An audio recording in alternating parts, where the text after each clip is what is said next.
Sergeant Leonardo, we're live. Sergeants, can we please start the recordings?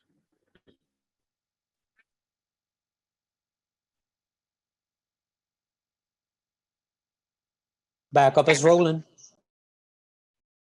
Cloud recordings Sergeant underway. Martinez. Good morning. Welcome to today's remote New York City Council hearing of the Committee on Small Business. At this time, would all panelists please turn on their video? To minimize disruption, please silence your electronic devices. And if you wish to submit testimony, you may do so via email at the following address: testimony@council.nyc.gov. Once again, that's testimony@council.nyc.gov. Thank you very much for your cooperation. We are ready to begin, Mr. Chair. Thank you, and thank you for joining our hearing today before the Council's Committee on Small Business. First, I'd like to acknowledge some of the colleagues that have joined us and are with us presently. Councilmember Levin, Councilmember Perkins, Councilmember Traeger, and Councilmember Yeager. Good morning. I am Councilmember Mark Jones. I chair of the Committee on Small Business. And I'd like to welcome you to our hearing today on 4 pieces of legislation that aim to make New York City a more equitable, green, and friendly environment for New Yorkers to open and operate a business in New York City. In response to the economic devastation caused by the pandemic, federal, state, and city programs were developed to disperse essential financial relief to struggling small businesses. The city developed the Employee Retention Grant Program and Small Business Continuity Loan Fund to provide immediate financial relief to small businesses during the COVID-19 crisis. As this committee has highlighted before, these programs inequitably dispersed financial relief. The 3 council districts that received the most money from the Employee Retention Grant Program are all in Manhattan, while the 3 council districts that received the least amount of grant money were in the Bronx. 7 council districts, 5 of which are from the Bronx, received 0 money through the Small Business Continuity Loan Fund. I am proud that we're hearing my bill today, Introduction 2000, which would ensure that before the SBS disperses certain emergency loans or grants, they must post on their website the number of businesses by borough that would be eligible for such financial relief. This would then require the city to disperse emergency loans or grants by borough in proportion to the estimate posted by SBS, or come within 5 percentage points of that number. This bill would ensure that the outer boroughs are at the forefront, not an afterthought of any new relief program. I look forward to a conversation with the administration today on this bill and how we can best partner to ensure equity plays an essential role in the coordination and disbursement of future relief. For too long, small businesses in our city have had to confront a comprehensive list of challenges, from government regulation to big box store competition, consumer behavior changes, e-commerce, and high rents. New York City can be a difficult place to open and operate a small business. But that said, I'm proud of the work that this committee is confronting some of these challenges. The committee took a comprehensive look at red tape, passed Introductions 2233 and 2244, which cut nearly 200 rules regulating small businesses. Recently, we enacted an amnesty program to cut the fines that were paid or due by small businesses during COVID by 75%, and all outstanding fines by 25%. This committee has held oversight hearings on cybersecurity and e-commerce to ensure the Department of Small Business Service is providing up-to-date training to small business owners so they can compete in the 21st century marketplace. Accordingly, if we want to push our small businesses to go green, we should do so through incentives and not through fines and fees. We're hearing introduction 568 today by Councilmember Traeger, which would require the Department of Sanitation and Consumer and Worker Protection to establish a food donation program where restaurants could have civil penalties for eligible violations waived if they agree to donate excess food. Food waste in our city is a problem because it could be used to feed the people in need. Instead, massive amounts of food are thrown away, which is harming the environment. Without creating more red tape, this bill will help alleviate some of these concerns. Lastly, we're hearing two bills today that relate to commercial rent. According to a December 2020 Hospitality Alliance survey, over 90% of restaurants were unable to afford their December rent. The report found that only 14% of survey respondents were able to negotiate leases with their landlords, and 24% are in good faith negotiations. Commercial rents in the city are high, and good faith negotiations between small businesses and landlords are necessary to ensure our small business corridors can survive and thrive. Small businesses and landlords have been devastated by this pandemic, and both are in dire financial condition. Nonetheless, as this committee is working to create a more small business friendly city, the issue of high commercial rents and commercial rent regulation needs to be discussed. I look forward to a conversation today between the administration, bill sponsors, advocates about how we can ensure a fair environment for small business owners to renegotiate their rents without putting undue burdens on smaller landlords. By definition, a business is an organized effort in the production, distribution, and sale of goods and services for a profit. This definition is true whether you're a restaurant, retail shop, or a property owner. Everyone wants a fair system, but we also have to be careful and not pit one small business against another by picking winners and losers. In my opinion, commercial rent control is not the same as residential rent control. I think we can all agree that everyone has a basic right to decent, affordable housing. The question here is, does business have a right to a guaranteed space to operate? Businesses, by their very definition, depend on the free market and capitalism to survive. Again, the same holds true if you're a bodega, clothing store, or a small property owner. Our last hearing on this topic lasted nearly 8 hours, and at certain moments, it became very heated.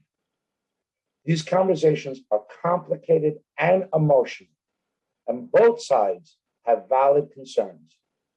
I ask all participants to please address this issue with the respect it deserves.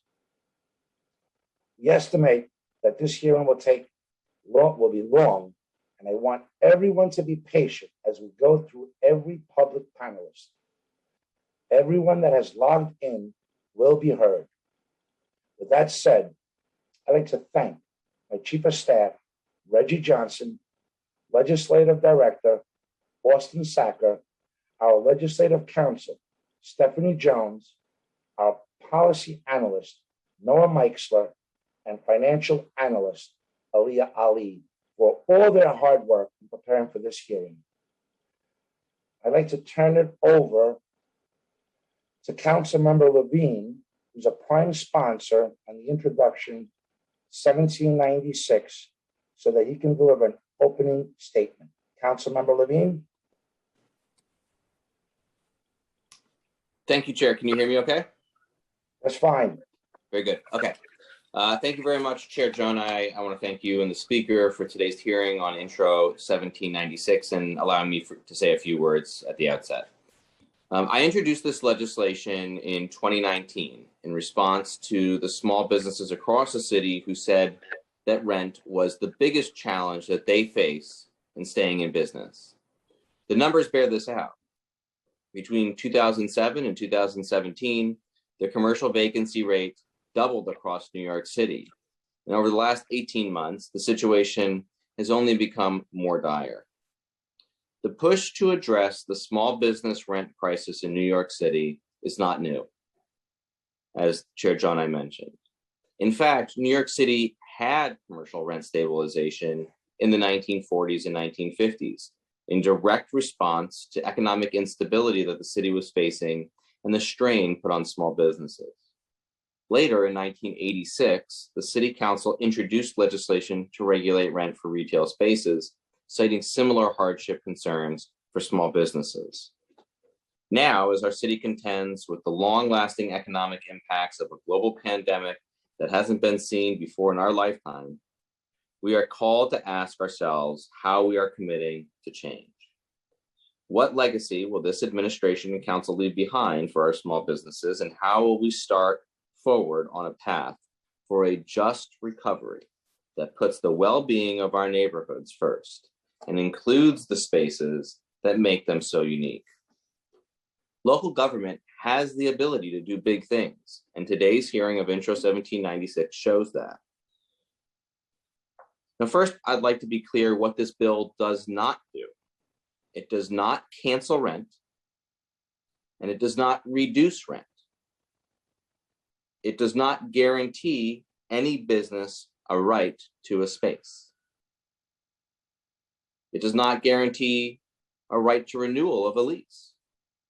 It does not interfere with existing leases or contracts. This is what the bill does. First, Intro 1796 would create a level playing field for businesses by establishing a commercial rent guidelines board, much like the residential rent guidelines board, that will annually set the maximum percentage that rents for smaller commercial spaces can be increased. There will not be a decrease. There will be a setting the maximum percentage that can be increased from the existing rent paid. The bill applies universally to all commercial spaces under a certain square footage, removing the negative incentive that landlords have to push out local businesses and wait for the highest bidder, sometimes causing years of vacant storefronts. The interest to displace a local business is taken away because the next tenant would follow the same rental amount. New York City knows how rent stabilization works. It has given millions of households the security and stability that they needed to start a family and to be able to stay in the city. Small businesses deserve that same stability. Rent stabilization gives small businesses a fairer shot. Chain businesses and corporations have had a leg up in our city for years because it is currently in the landlord's fiscal interest to rent to well-capitalized businesses, making it harder for new businesses to get started. This goes against the interest of vibrant, sustainable communities. Second, the Rent Guidelines Board will be able to choose each year whether it will set rent increase limits by setting one rate for the entire city or by identifying smaller affected areas.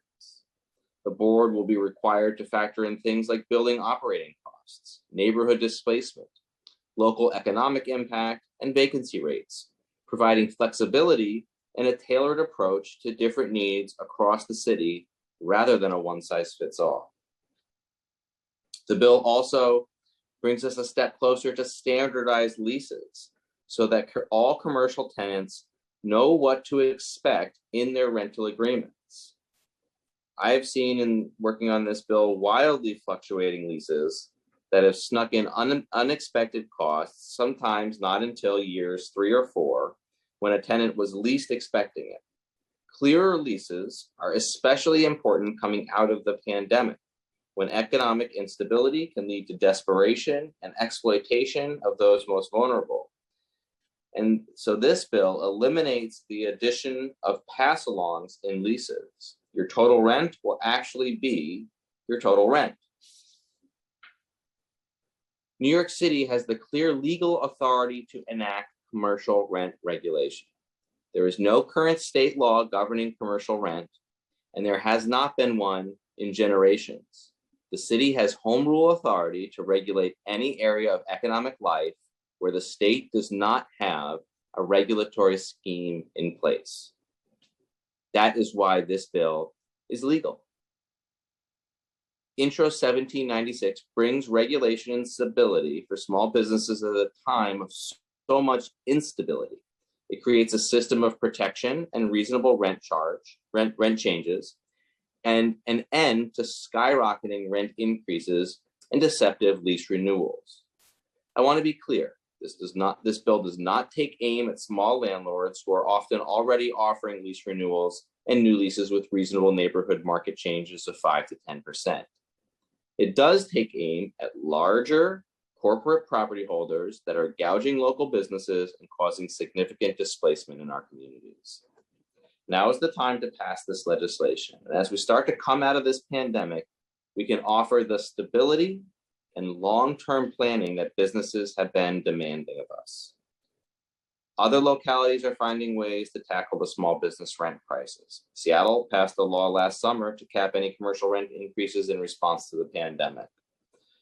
When we fight for our small businesses, we fight for all of us. We fight for jobs for local residents, for investment in our local economy, and the vibrancy and diversity of our neighborhoods. Our communities depend on local businesses, and I'm proud to be able to put them first in this legislation.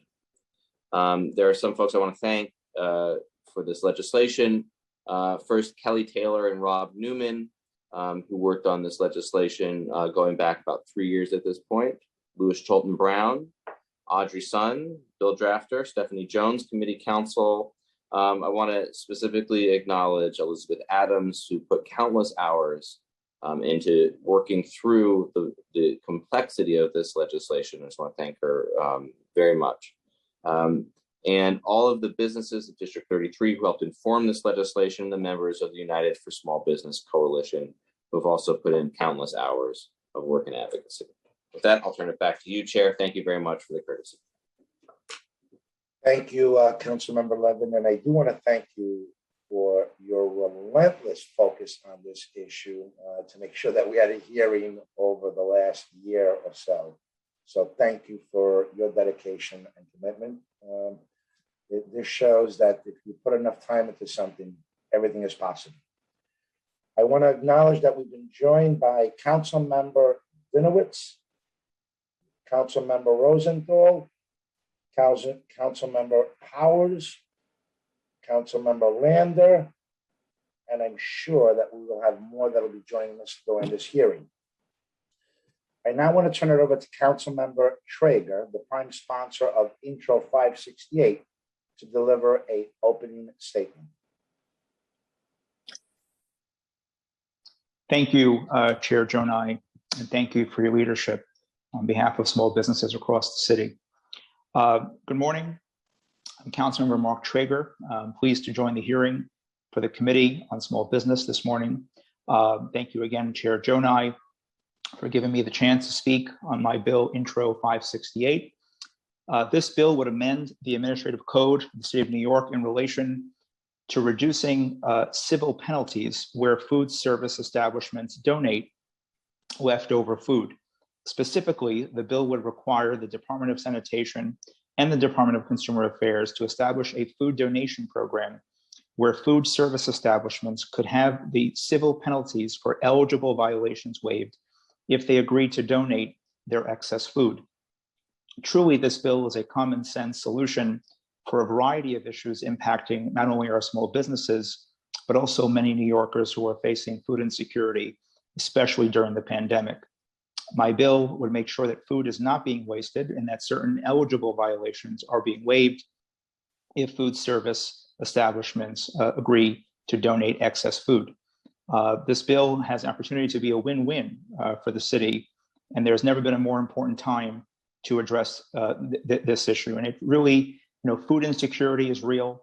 The burden that many of our small businesses are experiencing is real, and food waste in many cases is a real issue. No one in the city should ever go hungry, and our small businesses that have struggled so much during this pandemic shouldn't have to worry also about their financial security. By establishing a food donation program where food service establishments can have these civil penalties for eligible violations, with again, certain violations, which would be established by the administration. If they agree to donate their excess food, we're helping solve multiple issues in our city at once. Thank you again, Chair Jonai, and the entire committee for giving me this opportunity to speak this morning. Thank you. Thank you, Councilmember Traeger. Next, I want to turn it over to Councilmember Rosenthal, the prime sponsor of Introduction 2299, to deliver an opening statement. Councilmember. Thank you. Thank you very much. Appreciate you, Councilmember Jonai. Good morning. Sorry to be behind a screen. I'm at a school event. I want to thank Councilmember Jonai for holding this hearing, and I also want to thank the City Council Central staff for pulling this all together. My bill, Intro 2299, written in partnership with Manhattan Borough President Gail Brewer, establishes what we are calling a storefront business bill of rights. The pandemic and ensuing economic crisis have left storefronts vacant across the city. As small businesses seek to recover, our Bill of Rights will help level the playing field for commercial tenants. Our legislation has three main functions. First, we create a structure around the lease renewal process that provides a framework for communication during the lease negotiation period, and under certain circumstances gives a good tenant the right to extend the lease one time for up to a year. Second, we increase transparency around the history of a property. Landlords will be required, to the best of their ability, to provide a history of repairs, construction, and violations in a property, so a small business owner has a true sense of what they're getting into. Intro 2299 also requires a written contract for a rental agreement lasting more than a year, as well as an updated contact information so both parties can maintain communication. Finally, we are proud to have the city provide model commercial leases in all designated citywide languages. We believe this will go a long way to helping small business owners who don't speak English at all or as their primary language to understand their rights and responsibilities, protecting them from the vulnerability of quote unquote handshake agreements. As this committee is well aware, small businesses have suffered exceptional circumstances, with many closing their doors permanently in the last year. Intro 2299 will provide some important protections to the business tenants renting in New York City commercial spaces. There is always room to improve. So while we look forward to administrative and public testimony today, we also welcome you to continue sending feedback on Intro 2299 after this hearing by reaching out to my office. Thank you again, Chair Jonai, especially to the staff of the Committee on Small Business, my staff, as well as Dan and Chula in Manhattan Borough President Brewer's office, and, as well as ANHD. It's incumbent on us to figure something out to save our small businesses. Thank you. Thank you, Councilmember Rosenthal. Next, we have Councilmember Yeager, who would like to make a statement.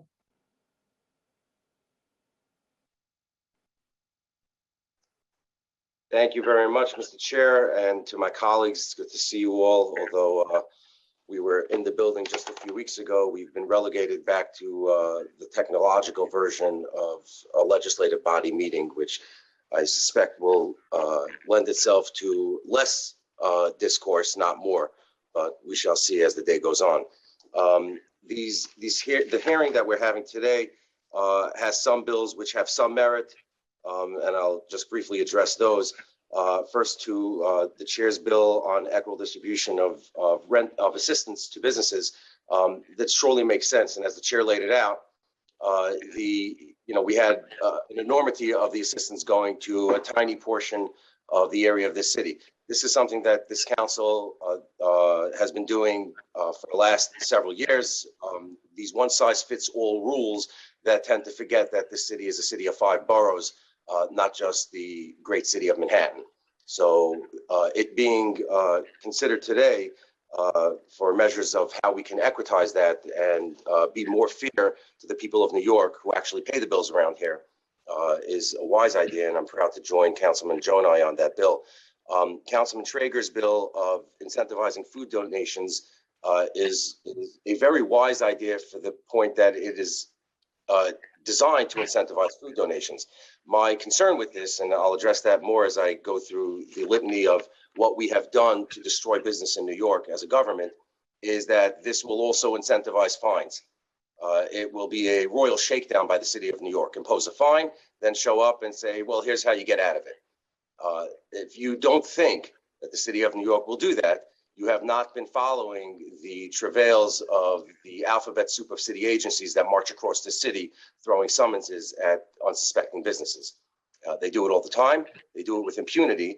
And good luck to you when you get that $400 summons once a week for 6 weeks in a row, because the guy says that you didn't have something showing there, or you did have something showing there, or this thing was sticking out of your front stoop a little more too much than it should have been. Good luck to you trying to challenge that summons. So this bill that deals simply with food and restaurants and eateries and the like has the ability to be, as I said, a royal shakedown by the city. And for that reason, I think that we should actually incentivize food donations a different way, with tax incentives. It's very simple. Do the right thing by the people of New York who need your help. The city of New York will respond by reducing your tax burden.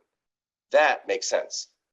Incentivizing a good deed by saying we're not going to come and smack you on the head if you do a good deed is not how government should function. With respect to the final two introductions that we're hearing today, Introduction 1796, Introduction 2299, I'll deal with 2299 first because it's simple. The City Council does not have the right under the United States Constitution, a book that we should all revere, a book that we took an oath to live by in order to serve in this government, to interfere with contractual obligations. Do not have that right. We do it all the time, and then we wait for the courts to throw us out. So this is a perfect example of how we're doing it. Now, we can mandate disclosure of relevant information between parties, and we should. And those portions of the bill make sense. But the idea that, for example, requiring that no lease be acknowledged if it's for more than 1 year unless it's in writing, that's already the law. It's called the statute of frauds. Can't have an agreement that lasts for more than a year unless it's in writing. So, we're doing this bill and we are pretending that it is going to benefit people, but the vast majority of the bill is unconstitutional. Now, finally, with respect to the reason that it seems, as I look around this room, we are all gathered here, Introduction 1796, Commercial Rent Regulation. City of New York has no legal authority whatsoever to pass this bill. We'll do it anyway, but we don't have the legal authority to do it. And I want to just go through very briefly some of the ways that we've put our foot on the small businesses of this city to destroy them in the last year and a half, particularly, but also through the history of this city. And here we are today saying that, oh, we want to help you so much. It's not true. The city council pretends that it wants to help small businesses and with this wise idea, but it's not true. How do I know it's not true? Look at what we've done. Just a couple of weeks ago, we gathered in the council to finally address the relentless fines that are being imposed on small businesses. We finally passed a regulatory effect that would allow businesses to abate these fines to the tune of approximately 75%, as the chair acknowledged earlier. Almost immediately, we returned to the floor of the council to pass a bill that would hike fines on small businesses across the city. Double, triple. That's the way we do things here. We take, we give, and then we take it back. And the idea that this bill is designed somehow to help the small businesses, how about helping the small businesses by not sending out people to write them a summons every time somebody drops a Kit Kat wrapper in front of their store? When the businesses in this city were shuttered for a year and a half, that did not stop the department. People were being told to stay home. Don't leave. You're going to die if you leave your house. The Department of Sanitation was still walking around issuing summonses to all these businesses that were shuttered. Every single one of them. When the city of New York and the state of New York shuttered businesses across this city, guess which business they didn't shutter?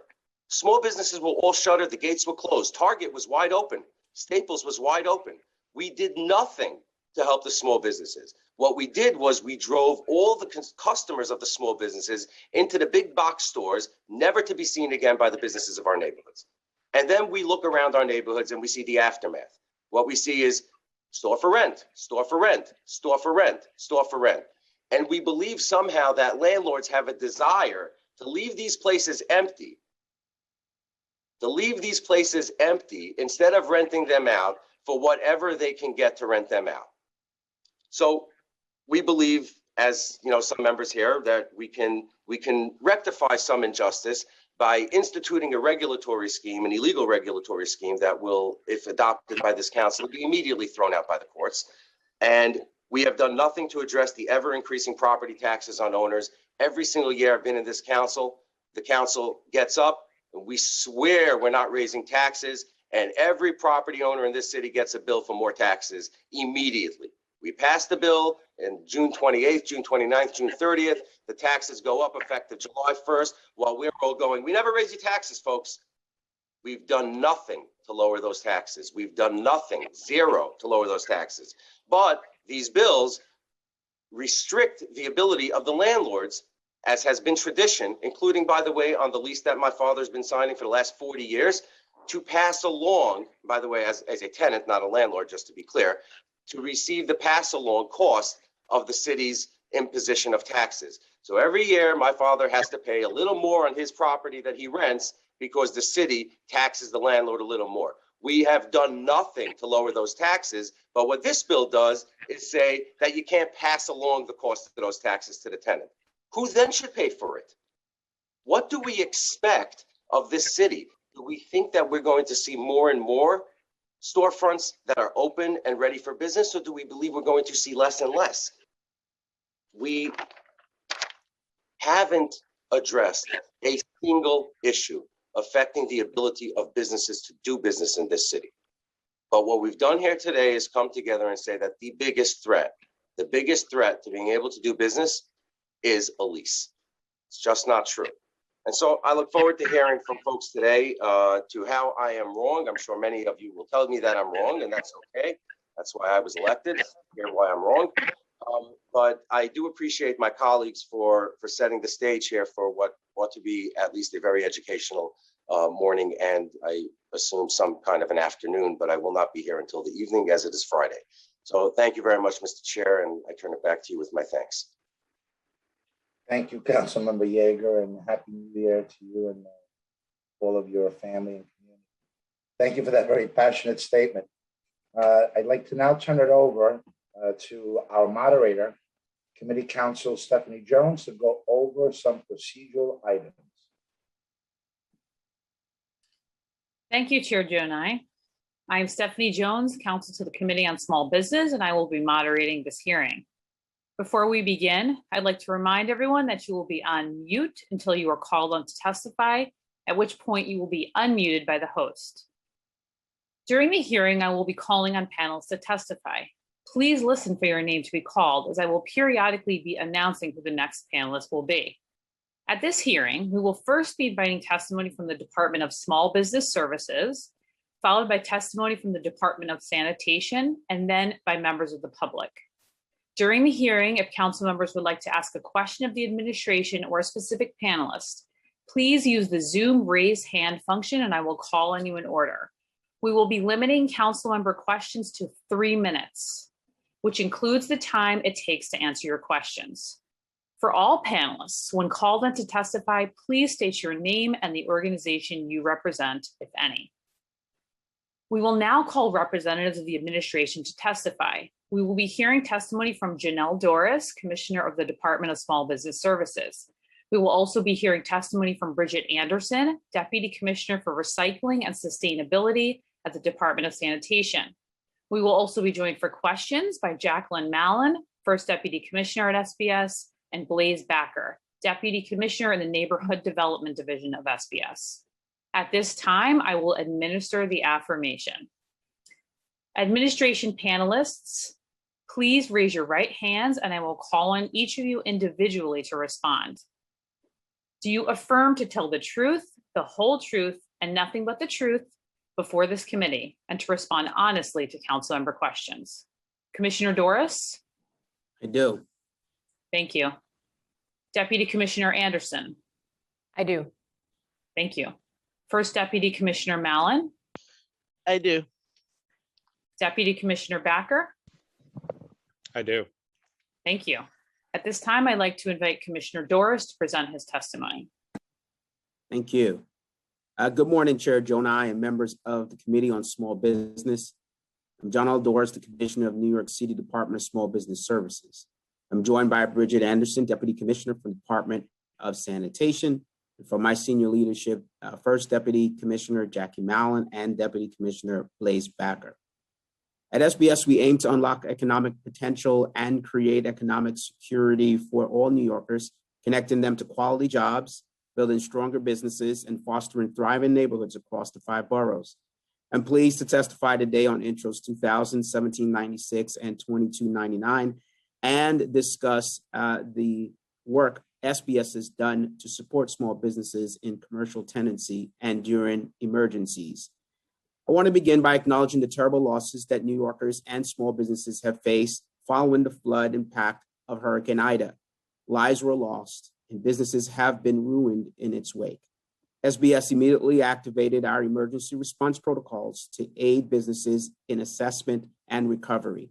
We have opened nearly 600 individual response cases and are working with businesses to connect them to legal support for commercial leases, guidance on accessing funding, expediters to cut red tape, and continue connecting them with other services. Let us know if you have businesses in your districts and still need our support and help due to Ida. Our number is 888-SBS-4NYC. At the onset of the pandemic, we quickly shifted our work to meet the challenges of the pandemic. SBS created a small business recovery plan designed to jumpstart the economy in the short term, while laying the groundwork for sustainable small business recovery in the long term. This small business recovery plan, developed in collaboration with business leaders, industry associations, and government partners, was based on 4 strategies to ensure an equitable citywide economic recovery. Support business innovation to increase revenue. Secondly, equip entrepreneurs to adapt and lower operating costs. Third, foster close collaboration with businesses to cut red tape. And 4, promote equitable economic growth and support diverse businesses of the future. As a result, we launched 37 additional recovery programs, initiatives, and campaigns, fielded over 70,000 calls through our hotline, and hosted over 780 webinars with over 53,000 attendees. We connected over 5,000 businesses to more than $156 million in state, local, and federal philanthropic funding. And from April 2020, SBS assisted over 4,000 businesses to apply approximately $305 million in PPP loans. We also visited over 100 commercial corridors, reaching thousands of small businesses. During this work, our focus has been on supporting the needs of our small businesses in the hardest hit communities, including minority and immigrant-owned businesses. Facing the pandemic and now Hurricane Ida, our city's small businesses have dealt with challenges that just a few years ago we would have never thought imaginable. My team at SBS has been working nonstop to support the economic engines of our neighborhoods. When our businesses were forced to shut down last year due to no fault of their own, SBS created the first grant and loan program in the nation to assist them. We built on these initial programs and developed a robust recovery aid strategy to better focus on high-need businesses. Our existing strategy has three main components. One, targeting, making sure our products are aimed at the businesses in the greatest need. Secondly, outreach, leveraging and funding our community and business partners to carry our message in a linguistically and culturally appropriate manner. Third, technical assistance, providing training, information, sessions, webinars, and one-on-one counseling services. Example of this approach are the LMI storefront loan and the interest rate reduction grant, which were designed for small businesses in low to moderate income neighborhoods, largely left out of the first round of federal aid. Using census data, we micro-targeted neighborhoods and staggered the rollout of the LMI loan to reach the lowest income neighborhoods first, allowing them more time to apply, followed by more moderate income neighborhoods. Our outreach strategy is partner-based, working with our network of chambers, 76 bids and merchants associations to reach businesses in their communities. In the neighborhoods that do not benefit from these networks, we developed the Strategic Impact COVID-19 Commercial District Support Grant. This grant focused on hard to reach communities and funded neighborhood community groups as trusted partners and messengers of our programs to businesses in their own languages.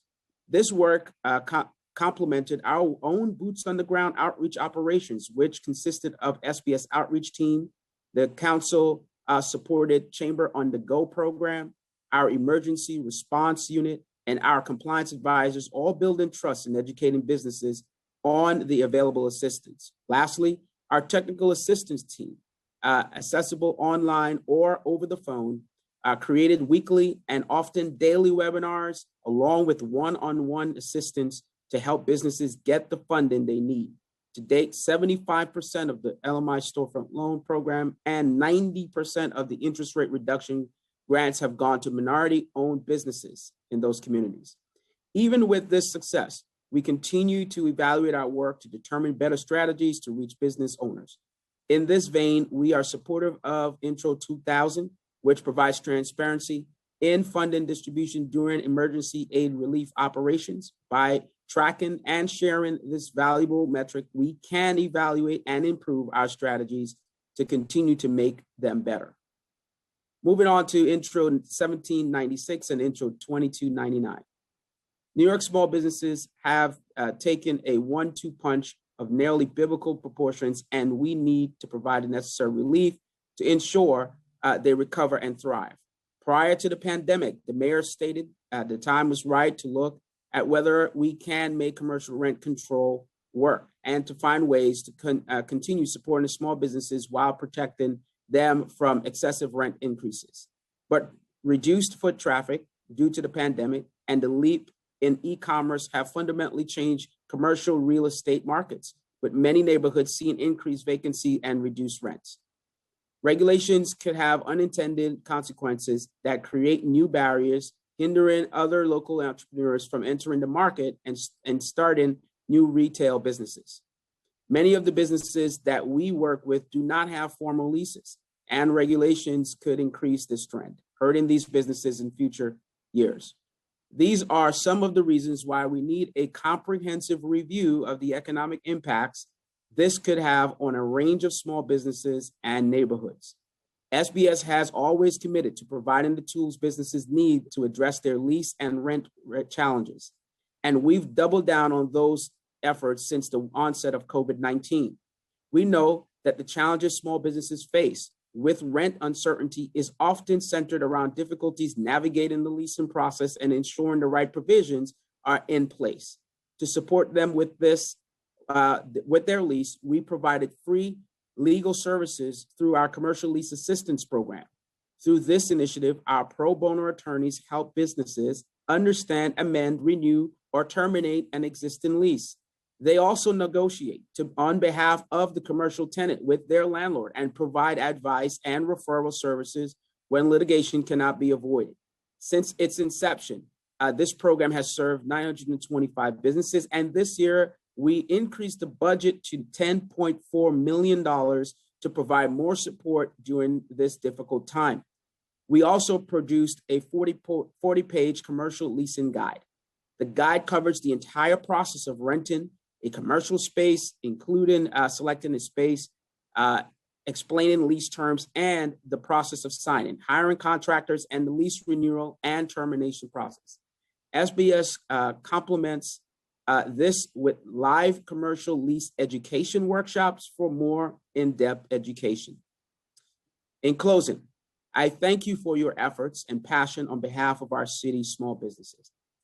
I know that together we can provide support to one of the city's most vital assets.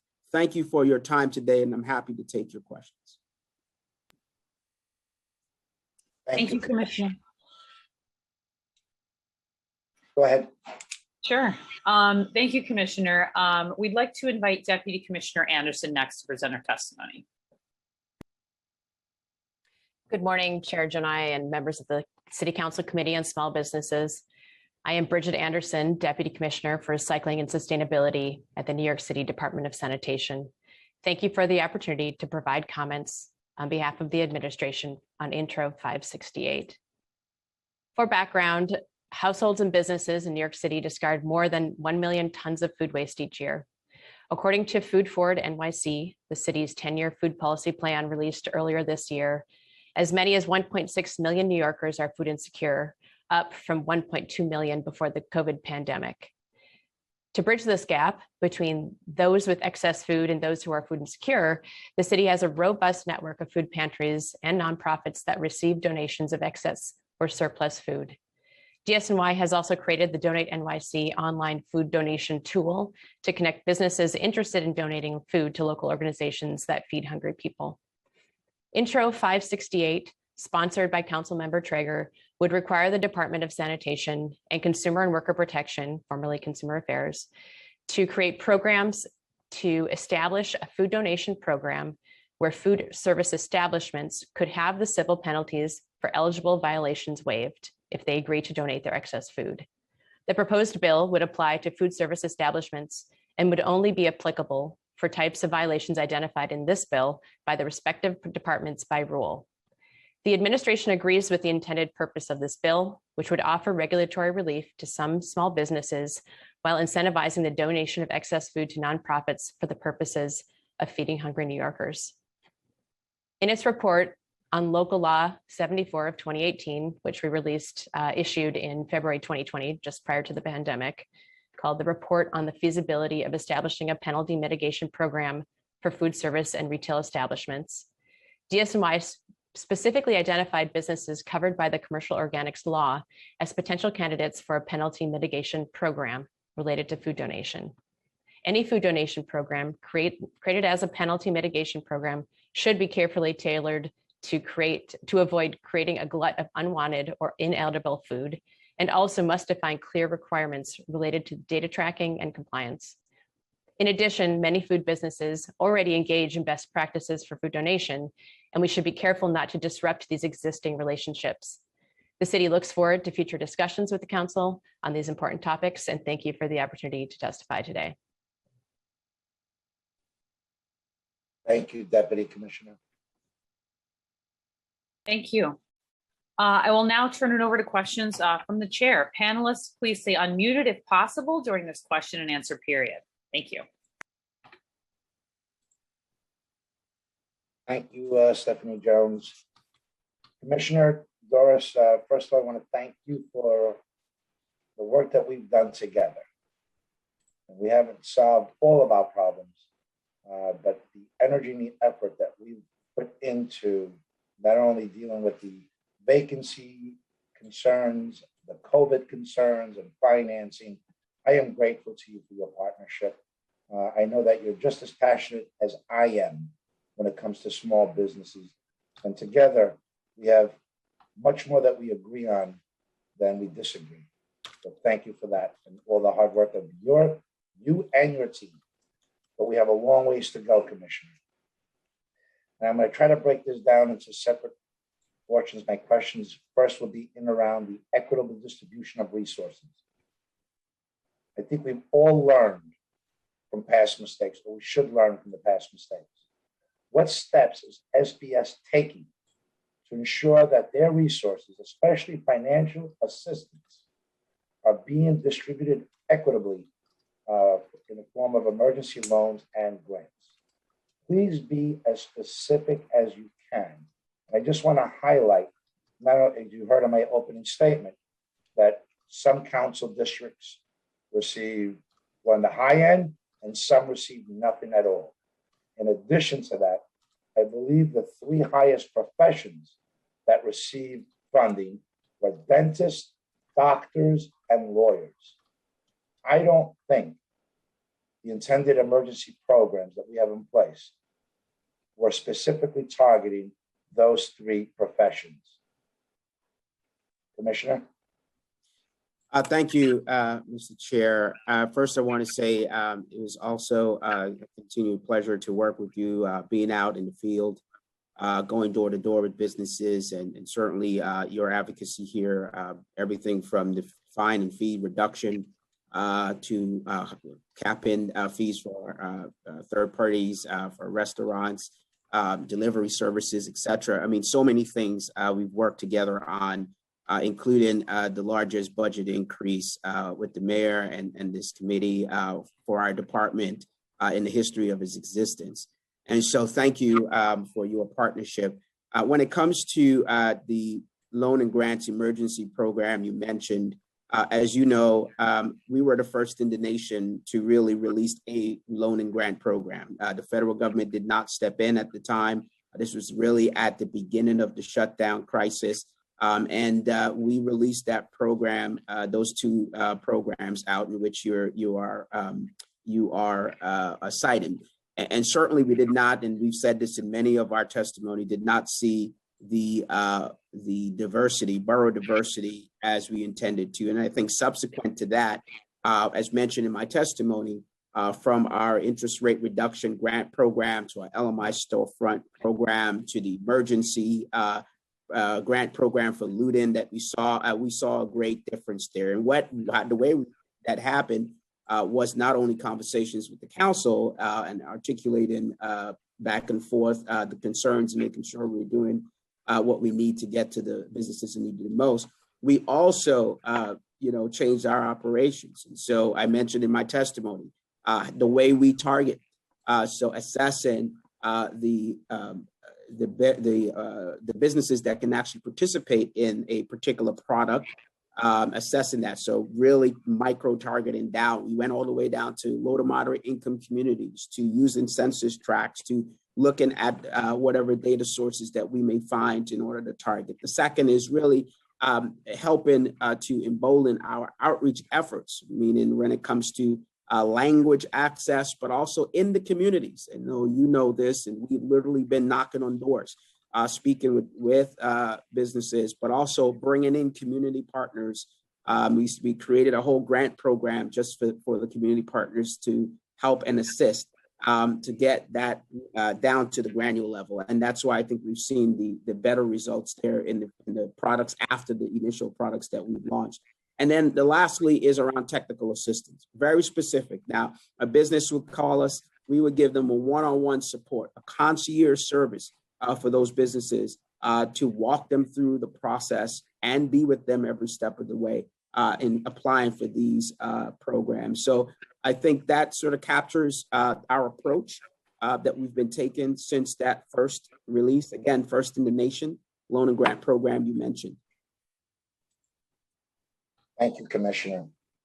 In addition to the corrections that we've made, I think we could all agree the number of businesses are 220,000 small businesses in New York City. Is that We- make sense? Remember? It's about 240,000 small businesses with employees, yes. And I believe it is 98% of them have less than 100 employees. Correct. And then less than 20 employees is 85%, I believe, of small businesses, I'll take your word, sir. thereabouts, and we'll leave room for correction. So when we talk about small business, we talk about grants and we talk about reliefs in the form of loans. We always talk about small business, and we always talk about micro business, mom and pop shops, less than 10 employees. Seldom are they the ones that benefit from our loans and grants. Not only don't they benefit, but if you're a small business, a micro mom and pop shop with less than 10 employees in the outer boroughs, you are less likely to be able or afforded the opportunity due not to lack of, but the inability for these small businesses, mom and pop shops, to actually get the information and claim or put in a claim for aid. These are minority-owned businesses, women-owned businesses, immigrant-owned businesses, struggling small businesses, which I believe has always been the intended audience for our protection. And when we think of aid, moving forward, in addition to the comments that you made, I'm asking you to be as specific as possible. Take into consideration profession and industries, number of employees, gross sales. And if we're going to really be there for those businesses that need it most, it's the smallest of businesses that have very little in the form of gross revenue and may not even speak the language, let alone know enough on how to apply for assistance. What more can be done? Yeah, thank you. Thank you so much for that question, Mr. Chair. Look, we agree. And that's why we've changed and increased and doubled down on our efforts. So when you talk specifically, I mean, I went through a very specific outline of what we've been doing. Another example of that is when we found that in the PPP program that New York City LMI communities, low to moderate income communities, about 40,000 or so businesses did not receive any PPP in the first go round. What we did was, created the Fair Share campaign. And we went about and helped over 4,000 businesses, 70% of them in the outer boroughs and 73% of them were minority businesses that you described, with helping them to get those resources, over 300 million. And so we certainly have taken this into consideration, Mr. Chair, with your advice and this committee's advice, and certainly at the behest of the mayor, to make sure that whatever we do, we're micro-targeting all the way down. Again, when we say LMI, that was not something that was there before, low to moderate income. We also know that overlays with minority communities as well when we assist those businesses. So we are micro-targeting that way. We get into those businesses. Our assistance with commercial, with language access for our commercial businesses. That is something that we provide. And, it's been very helpful. We've seen the increase in participation there, and the products, our current products and the products that we're working on are all aligned that way, in which we are getting to the smallest of small businesses, 65% of them less than 5 employees. That's our target. And even with advocating on the federal level, that was not a cap before. You had a small business that had 5 employees competing against a small business with 500 employees. The new administration came in, we met with them, we talked, they came in and they made the adjustment and gave opportunities with the restaurant revitalization program, shuttered venue program, et cetera. You saw opportunities for smaller venues to actually participate because of that advocacy. So we certainly take this seriously, and we'll continue to do so here. Thank you, Commissioner. I left out and the amount of money. If we put together all of the grant and loan programs that New York City offers, without state and federal aid, the dollar amount, you know that dollar amount for 240,000 businesses? You remember the continuity loan grant program, I believe, was 11 million. Is that the number I recall? You're talking about all of the loan programs all the programs that we've administered so far? During COVID. During COVID. So during COVID, I believe we have, I'm just checking here. The point I'm making is the dollar amount, aside from the headline, which was great, the dollar amount wasn't enough, nearly enough, No. to even scratch the surface. It was minuscule, to the point where I believe that we broke it down, it wasn't enough to pay for the average monthly electric bill, let alone help them through a pandemic of a closure of a year long. And that's part of the equation. So it's not only the target, but the amount of money that we put to it.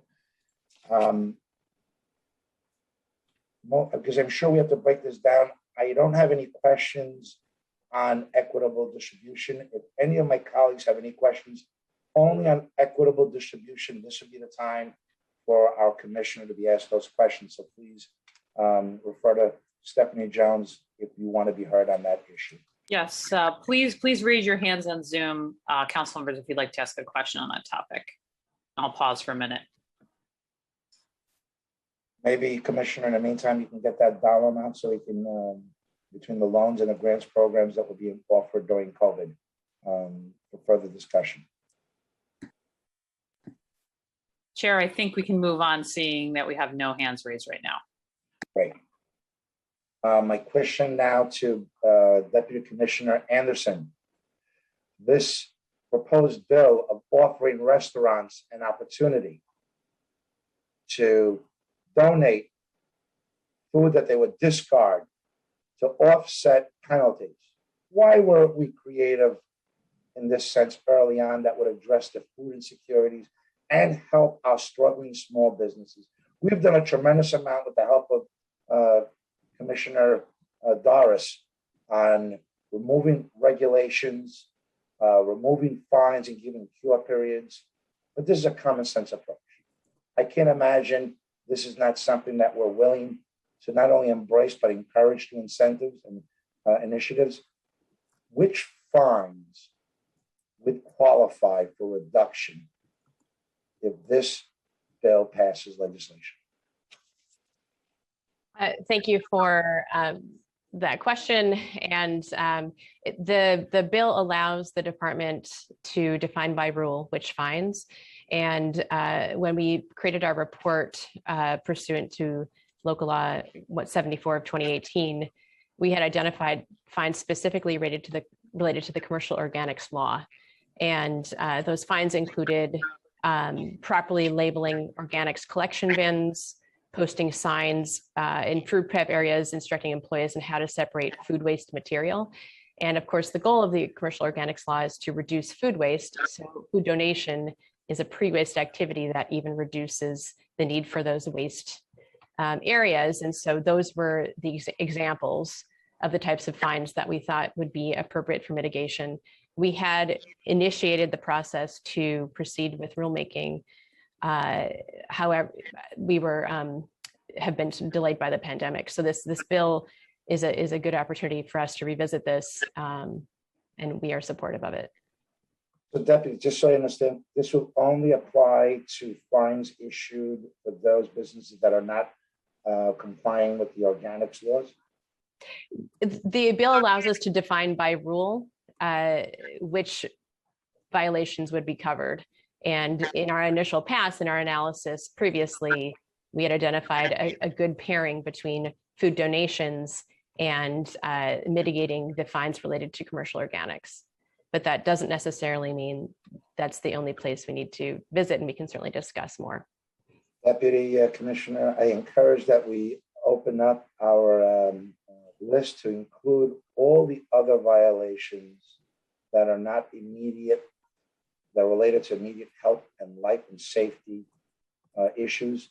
So if it's a sanitation ticket, if it is a light bulb issue, if it is a signage issue, should be part of this ability for these restaurants to donate and waive those fees. We want to give them a fighting chance. We want to first allow them and inform them of the laws, a compliance period.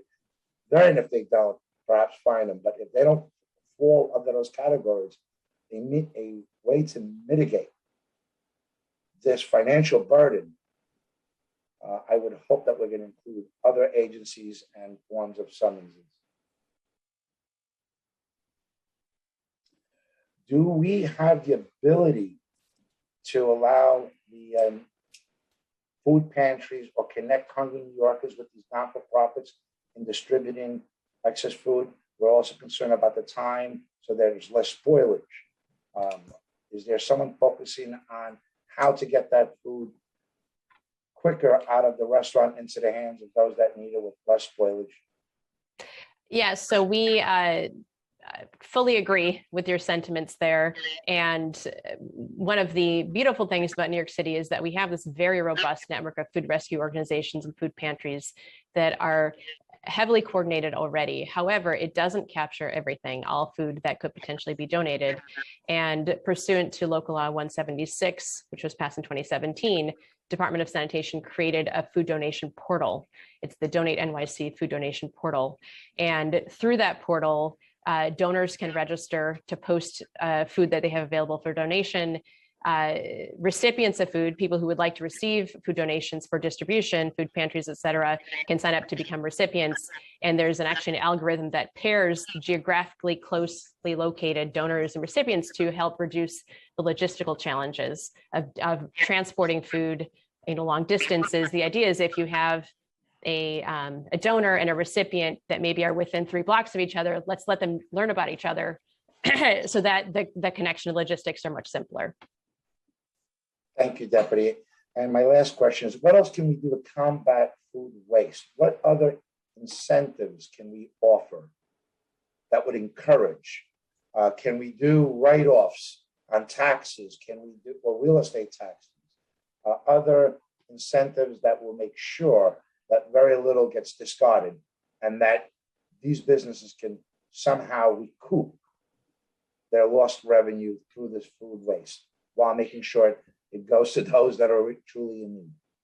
Well, food waste occurs along the entire supply chain. So one of the things we should absolutely be thinking about is supporting businesses on how to not overpurchase food, how to, there are many ways to train. There are many trainings out there and softwares, et cetera, that help with inventory management. However, this is an extremely important topic. It's very important that we reduce food waste and do it quickly and do it in the near term. And so we're very happy to continue those conversations about ways that we can both incentivize and support food waste reduction. Thank you, Deputy Commissioner. Committee counsel, do we have any council members that have questions on the food waste portion of this hearing? At this time, I don't see any hands raised, but I'll give a minute for those hands to be raised. Perhaps the bill introducer has questions, I'm sure. Chair, I don't see any hands raised, so I think we can move on. Then we'll move into the portion in or around commercial rent. And as you can only imagine, this hearing, we've already received notice of hundreds that have signed up that want to testify, be heard. Each one of you is important. The only thing that I'm going to ask is that we keep this at a minimal in the form of time. We're affording, I believe, 3 minutes to everyone. We're going to ask you to keep it under 3 minutes and certainly be hard stops at 3 minutes. If you have longer testimony, you can submit it in writing. Is that correct, Stephanie? Can we give that information one more time? So those that do not want to wait to be heard and have longer testimonies can do so in writing. Yes, you can email your testimony to the following email address. It's testimony@council.nyc.gov. Thank you, Stephanie. Commissioner, obviously, this is a very emotional and passionate discussion for both sides. As you heard in my opening statement, that the definition of a business actually qualifies both the tenant and the property owner or landlord in the same definition. It is a collective effort, an organized effort through a sale of a product or services for a profit. Government should never be picking a side. We're looking for fairness and balance. And the emotions, rightfully so, impact a person's bottom line. My concerns are, aside from rent, and we've had this discussion throughout the last 3.5 years, there are so many other issues that small businesses have complained about. Can you tell me the 3 top outreach concerns that that SBS has received during your tenure as commissioner? We're talking outside of rent, No, right? including rent, just the top 3. Oh, so look, rent, access to capital, and navigating government are the 3 things we continue to hear about. So there are room that we can focus on a wide array of issues that are that fall in the portfolio of government. Correct. Regulation and taxes that can Correct. help relieve the burden that we place on our small businesses. With that being said, what can we do in those areas to help these small businesses survive and thrive? Well, yeah, so thank you for that question, Mr. Chair. Well, as you know, I mentioned in my testimony concerning our assistance to small businesses when it comes to lease and understanding their lease, understanding how to negotiate, providing lawyers free of charge for them to do so, setting up a program that we just funded 10 times what it was funded the year before, in our commercial lease assistance program. And then also when we think about, providing the resources to train and allow businesses to be able to navigate their lease and commercial challenges as well. So we certainly have programs and services there. Access to capital, we talked about tremendously, big issue here for small businesses needing to get the capital that's affordable, that's flexible, and particularly during the pandemic, to give them that shot in the arm. And then we spent lots of time, as you know, on navigating government, how to deal with government, reducing the red tape. The mayor recently launched our Quick Start program, with $11 million investment across multiple agencies to make it easier, providing a concierge service for small businesses.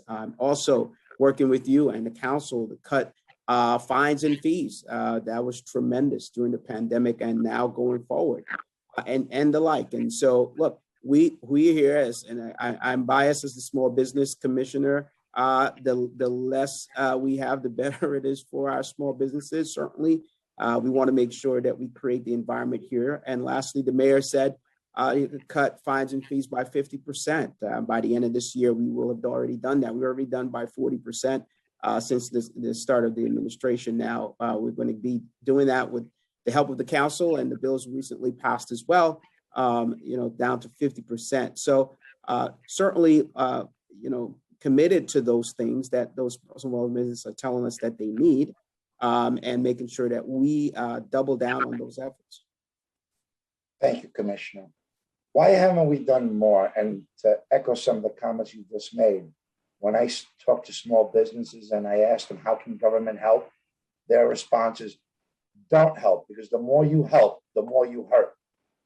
And they're fearful of government involvement. They're either afraid to speak up for retaliation, They're afraid that if they testify, that an inspector is going to show up at their place of business and issue fines and violations, that they become a target. They're also fearful of actually being honest about the issues. And when I speak to them openly, they also refer to the real estate taxes in water and sewer and the income tax structure that is not helping small businesses in New York City. Why haven't we done more to reduce real estate taxes, to make sure that real estate taxes are paid more equitably? Why is water and sewer now more expensive than fuel for these establishments? Why haven't we focused on government-controlled burdens that would benefit all small businesses?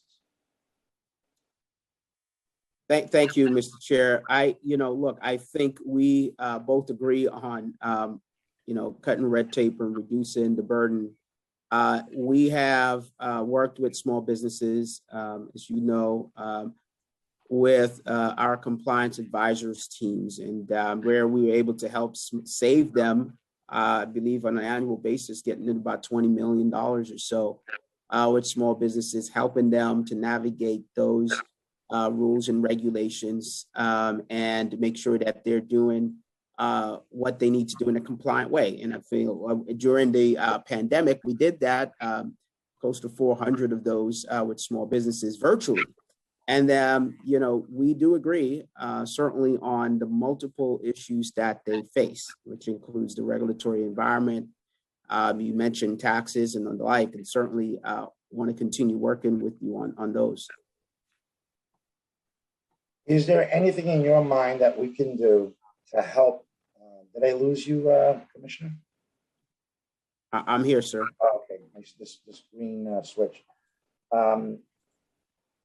Anything more that we can do to help create an incentive for small property owners to work with their small businesses, where we focus on micro businesses and making sure that they can survive and that the rent burden doesn't overwhelm them when it puts them out of business?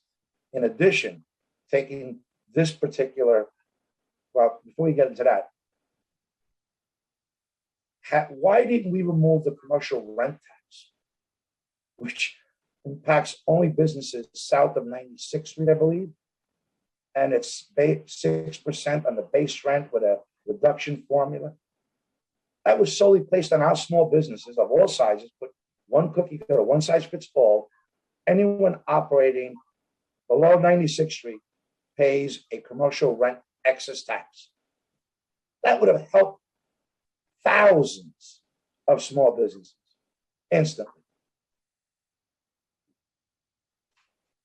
Yeah, no, certainly, that's certainly a challenge, as you know, there, and correctly said. I know, administration had support of some sort of a credit there against that tax for certain businesses, I believe, if my memory serves me correctly.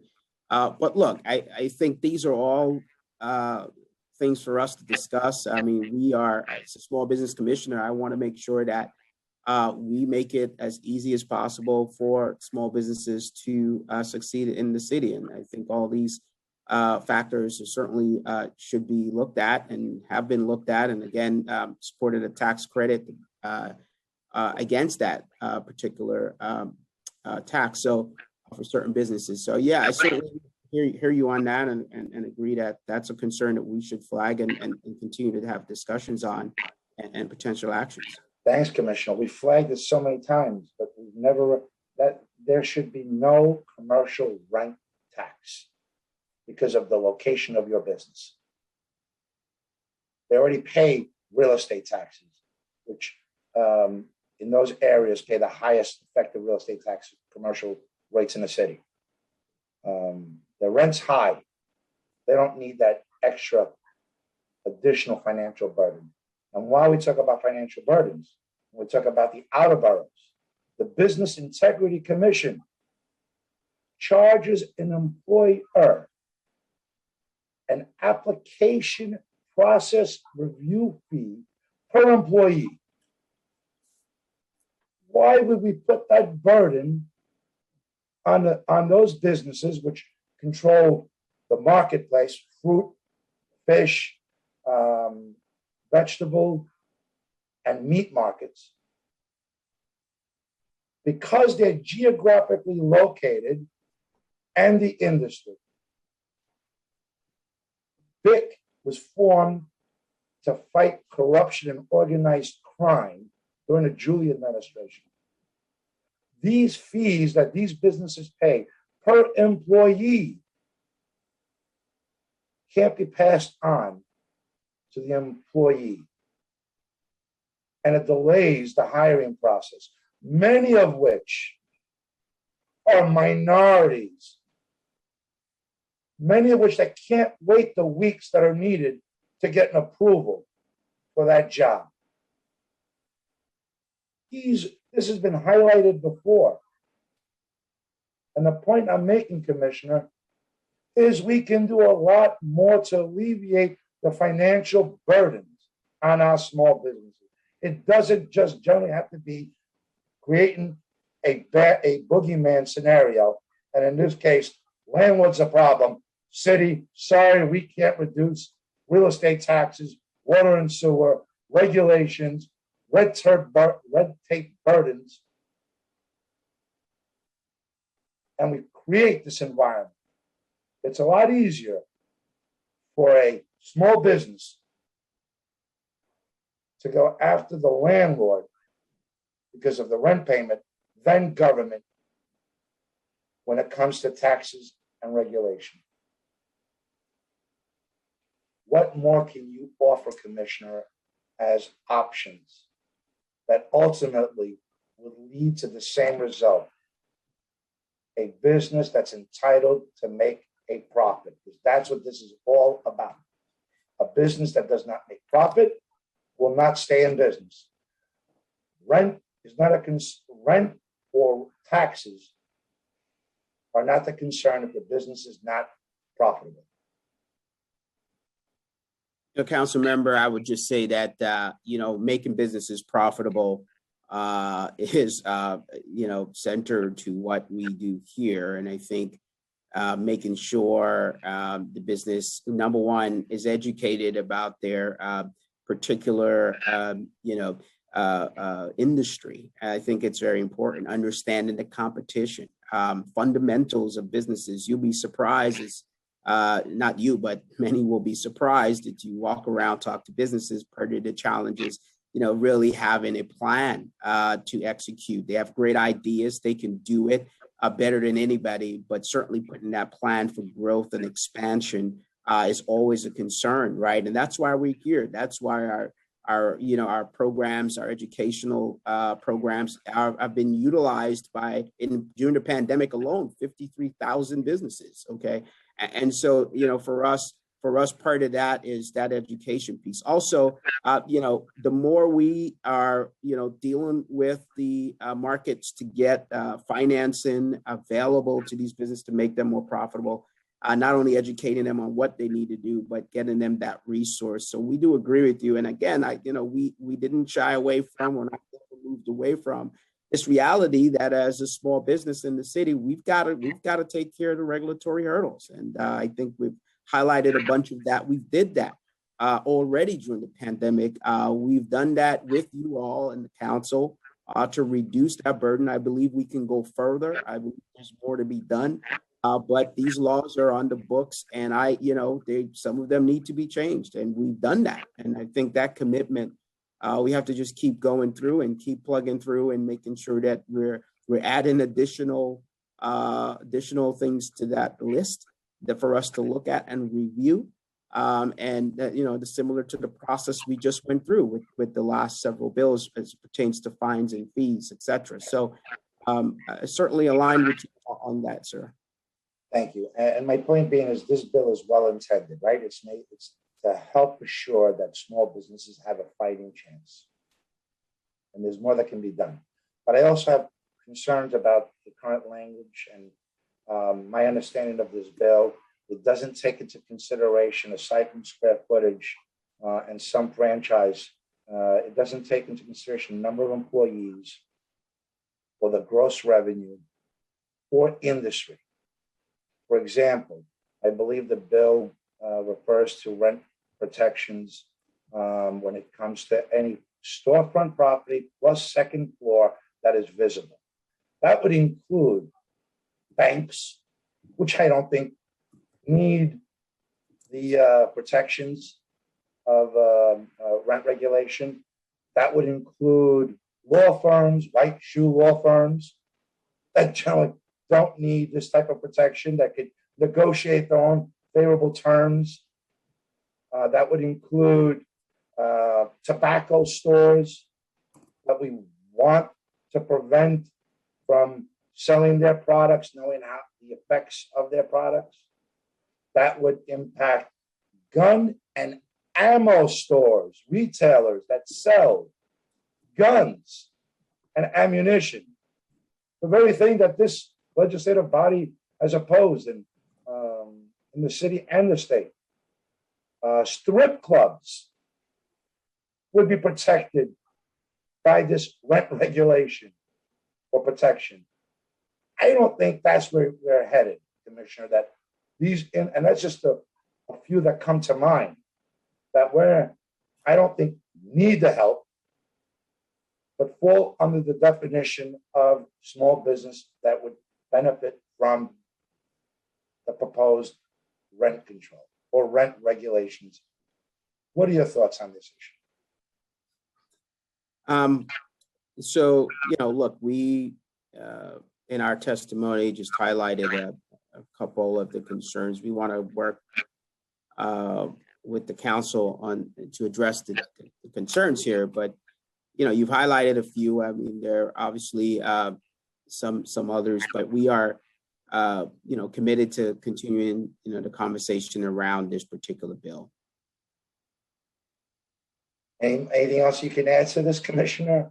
Because what I'm getting at is we know who we want to help, and that's small businesses, micro businesses. Yeah. That's the intent. And if that's the target group, there should be other initiatives that can achieve the same result without putting this on property owners. That government can achieve the same through incentives, through reduction in taxes, through a reduction in fees and fines and burdens, and give them the financial assistance that they need to survive. I don't want to peg one small business against another because of a bottom line. And government can't successfully manage real estate. We've seen the NYCHA debacle. So government control of all of all commercial properties out of the question. And unless we want to redefine our Constitution and the free markets that we believe in, we have to avoid going down this slippery slope. What else can we do? If we know who we want to help, and that's the most vulnerable, smallest businesses in New York City. How else can we get there, Commissioner? Yeah, sure. Look, I believe, we've discussed a few of those, and part of what we want to continue to do is, when you talk about targeting and making sure that services are getting to those who need it the most, I think we saw sort of how that played out during the pandemic, and even now. You talk about IDA relief and all that's happening there, and where the concentrations of damage and businesses hurting, where we're seeing, again, low to moderate income communities, those hardest hit by COVID, same. Those who are the challenges that of economic insecurity, and the like. And so part of our work here is to go into those neighborhoods. We have a whole division called the Neighborhood Development Division that actually works with communities directly around these issues. And so, we believe we have to double down on those efforts. We certainly have additional relief coming that was passed in the budget to small businesses. as we go through the process of getting those out. Look, we want to make sure that we are, doubling down on those efforts, as I said, in making sure that the regulatory hurdles, again, the mayor released a quick start program. You have a concierge walking you through the process. You want to cut times down, get folks through that process to open, which the longer it takes a small business to open, it is costly. So we're cutting that down. We have a significant investment and multi-agency effort to do that. And so we know what needs to be done, and I think we just need to continue to double down on it. Thank you. Commissioner, as Councilmember Levin mentioned, New York City did have a form of commercial rent control that expired sometime in the 60s. Why did we end that program? And I guess the question is, do you think commercial rent stabilization would help reduce storefront vacancies? Our current vacancy is above, I believe, above 9% in New York City. And if you have up-to-date information, please share that with me.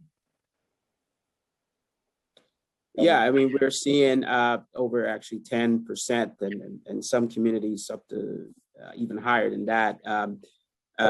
Citywide, it's closer to over 10% vacancy? From some surveys, correct. Yes, we have. That's what we're seeing.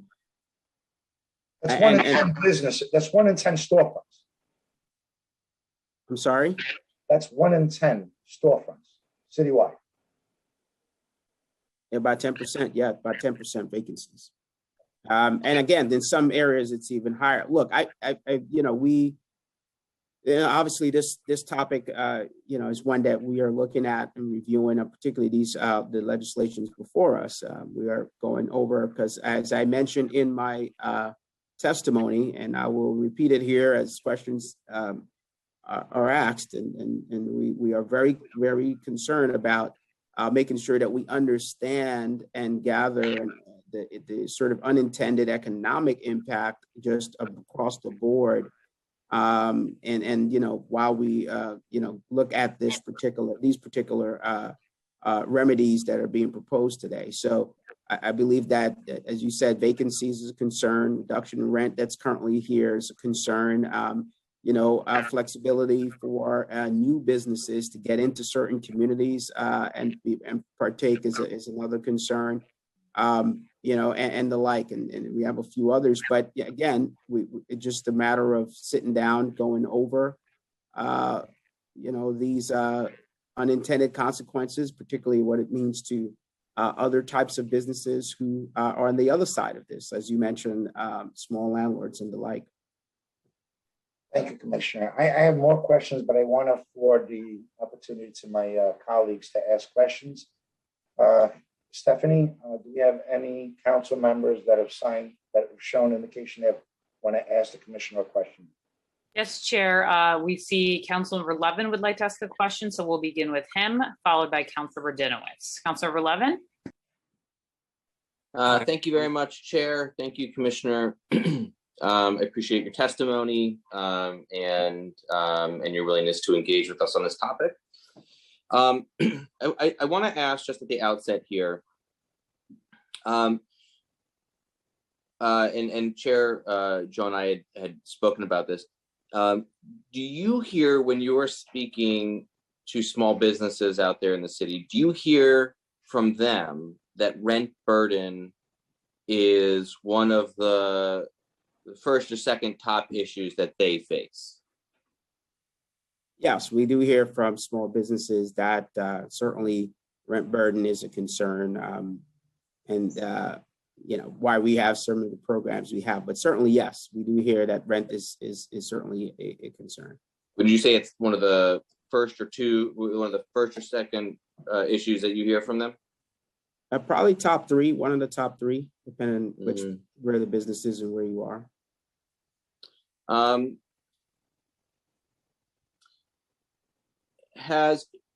When SBS looks at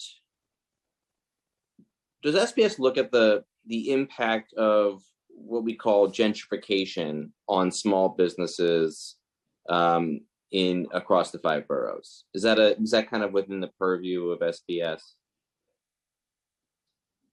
And how do you see gentrification play out when it comes to small businesses? Well, look, I think our neighborhood division, we do work within communities to assess and see what's going on based upon the trends that are in those particular communities. So, if we with our bids or our chambers, merchants associations, to get feedback from them on trends within their particular areas. Do you see rent burden for commercial properties as part of what we generally think of as the forces of gentrification? Not sure I would align just entirely that I think there's so many other issues that include in gentrification that we are hearing, small businesses are concerned about, not just that sort of isolated by itself. Sure, I know it's part of a kind of ecosystem of issues, but when I see a neighborhood gentrified, which include parts of my district, include parts of neighborhoods that I've worked in my career, neighborhoods like Bushwick, Bed-Stuy, parts of my district like Williamsburg and Greenpoint. When I see gentrification, what I'm seeing often are upward pressure on residential rents, especially those that are not regulated. So if a building is new and unregulated, or if it's greater than or less than 6 units, or if it's reached a vacancy decontrol and is no longer in the rent regulation system. So upward pressure on rents for residential, that creates a rent burden for residential tenants. And at the same time, you tend to see in neighborhoods like those that I just mentioned, that commercial businesses are facing a similar increase in rent, particularly when there are other businesses that are out there that have greater access to capital. You mentioned access to capital before as another big issue that small businesses face. So access to capital, do you see a direct relationship between access to capital and rent? In other words, if you are a small business that has access to capital, can you pay more rent? Yeah, I mean, I would assume that your ability to pay rent is better if you have, capital. I think more so access to opportunity and the business growth is the biggest plus here when it comes to dealing with your overhead expenses, including your rent.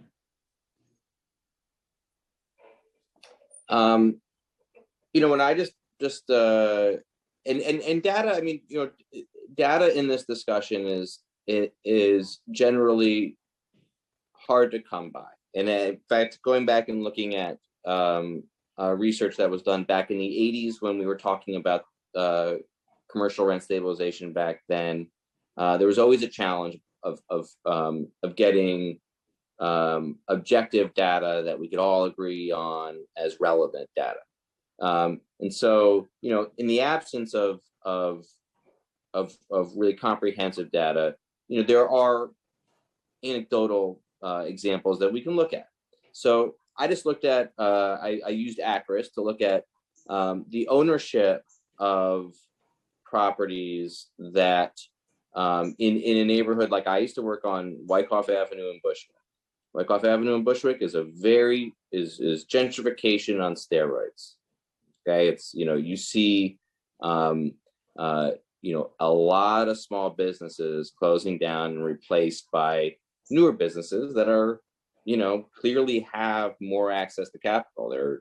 And And what I noticed in looking at, looking up the ownership of those properties is that very often they're not, long-term owners. They're not mom and pop shops. They're, mom and pop owners. They're not, what they are LLCs.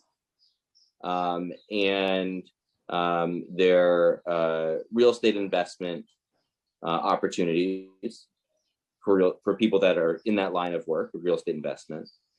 And so when we talk about gentrification as kind of an economic ecosystem,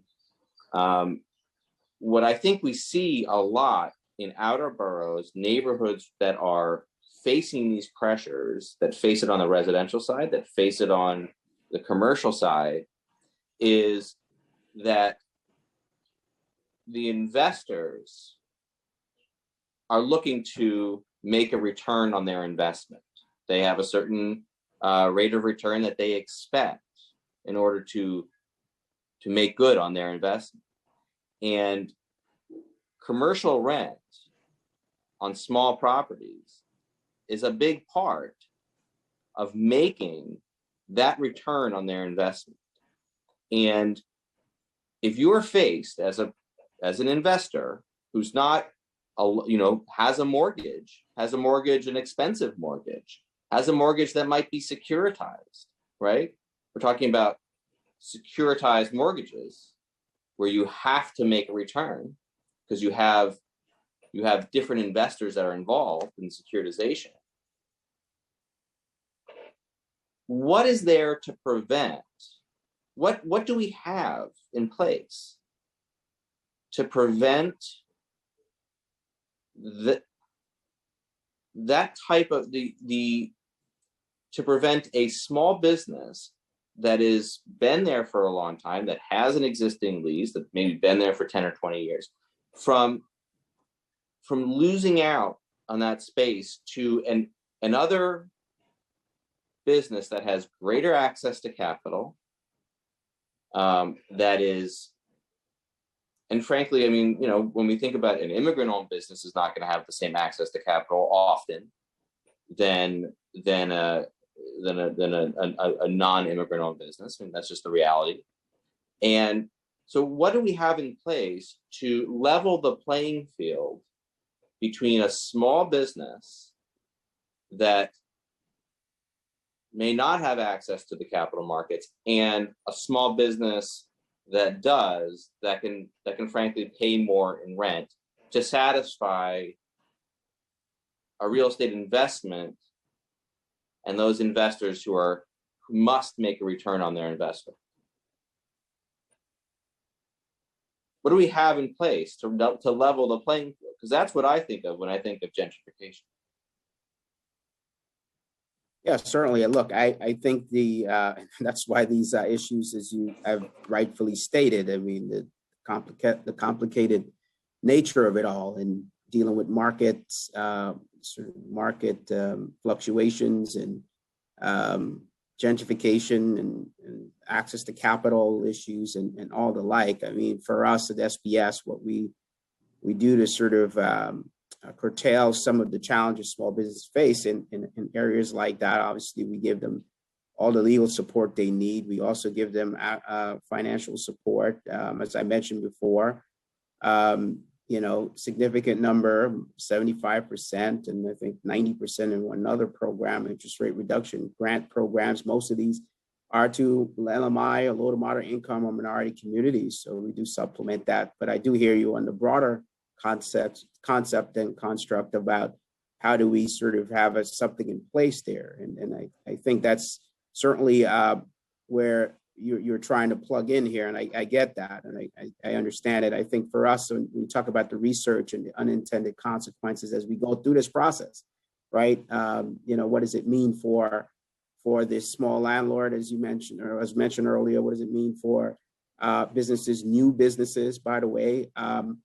We know for sure Black women businesses growing the fastest than any other business. So they're going to be, what's the impact on these businesses, newer businesses who are coming into some of these spaces? So it's I mean, I it's could a certainly conversation speak we to. just. I can say that, just in terms of like, my office is on Atlantic Avenue in Borum Hill. I could speak to the Black-owned woman business that was 3 doors down from me, Comet Kings, who was hairstylist, who had to go and they do appointment, they do it by appointment, and they're now doing their work, out of their homes, because they couldn't afford the rent anymore upon a lease renewal. So, I mean, it is, does SBS keep track of how many businesses are not able to renew their leases? Small businesses? We do not keep track of that number, and certainly those who are participating in our CLA program, we have a better sense of their challenges, but certainly not on a citywide basis. No, there's no repository for that. So we talked about data. You talked about data in your testimony, and the legislation as proposed, 1796, does require that a commercial rent stabilization board assess data every year in determining whether there would be a rent increase in that given year, either on a neighborhood by neighborhood basis or citywide. And so, these are the in the bill. So I just want to be clear, just so that the public understands what the bill is. It says the board shall establish initial guidelines for commercial rent adjustments by the 1st of July for the next succeeding appointment of the last member of the board, meaning once the board is appointed, then the next July 1st will start the initial guidelines. Thereafter, the board shall establish annual guidelines to be filed in accordance with subdivision G of this section. In determining whether to adjust rents for commercial spaces subject to the commercial rent stabilization provisions of this chapter in the bill, the board shall consider, among other things, and so this is what it's laying out, the economic conditions of the commercial real estate industry in the affected area, including such factors as commercial real estate taxes and sewer and water rates, gross operating and maintenance costs, including insurance rates, governmental fees, fuel, and labor costs, costs and availability of financing, including effective rates of interest, and overall supply of commercial spaces and overall vacancy rates. That's 1. And then 2, relevant data from the current and projected market values of commercial rentals in the affected area. And 3, any other relevant data available to the board. So my question to SBS is, are there any other points of data or any other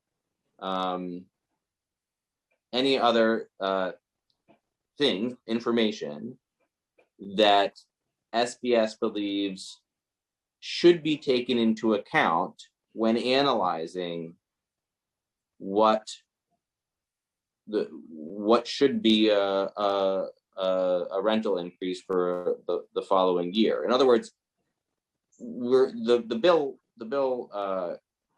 addresses the need for data by laying out what data should be sought out and acquired and considered.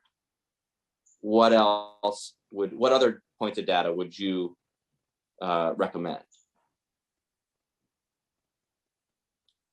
Yeah, I think there's a host of things to be considered,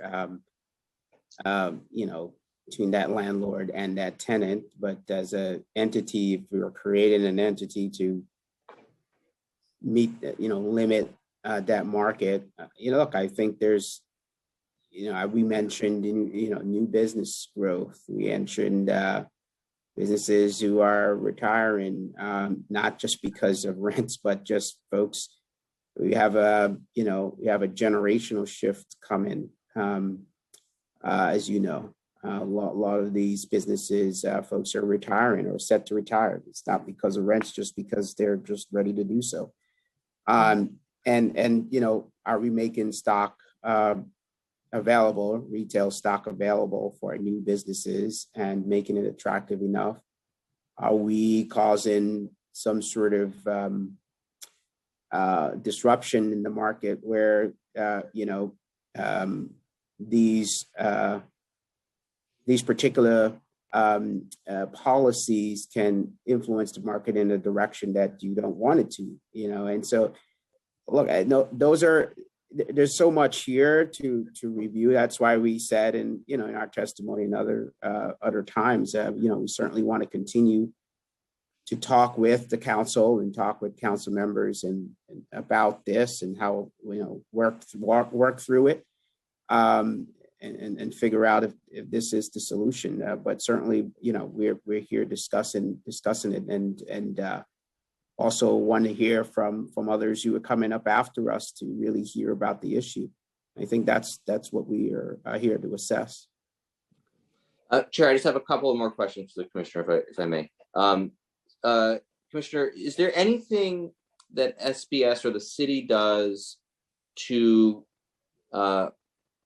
address pass-throughs to commercial tenants of real estate, water, and sewer taxes? Because that is something that I know for a fact the business around the corner from my office went out of business because the pass-throughs were so high that they were no longer able to afford them. Now, those real estate taxes increased fivefold over about 10 years. So went from about $20,000 to $100,000 in real estate taxes on a small building, because of the way that our real estate taxes are determined when it comes to commercial properties. And I was speaking to an economist yesterday about this, and what we see is he called it a redounding effect, that when they are submitting to the Department of Finance their profitability as a landlord, that then increases their commercial rent taxes, which then they pass along to the tenants, which then are increasing the rents or the revenue to the landlord, which then drive up the property taxes, which then drive up the pass-through. And it is the city reaps the benefit of that. The city reaps the benefit of the taxes paid. But what happens is that you have spiraling out of control, a redounding effect of ever increasing property taxes that then get passed through. And that is driven, I hear this from my district a lot, right where I work on Atlantic Avenue. I've heard this from multiple merchants, that the pass-throughs of real estate taxes get to the point where it puts them out of business. I know that there's a property tax commission that the council has impaneled. Is this something that SBS is talking about with that commission or with the Department of Finance? And are there any limitations that we have considered putting on pass-throughs? Because by having the pass-through in place, which is something of a release valve for the landlord, it has the unintended consequence of driving up the rents as they're pass-throughs.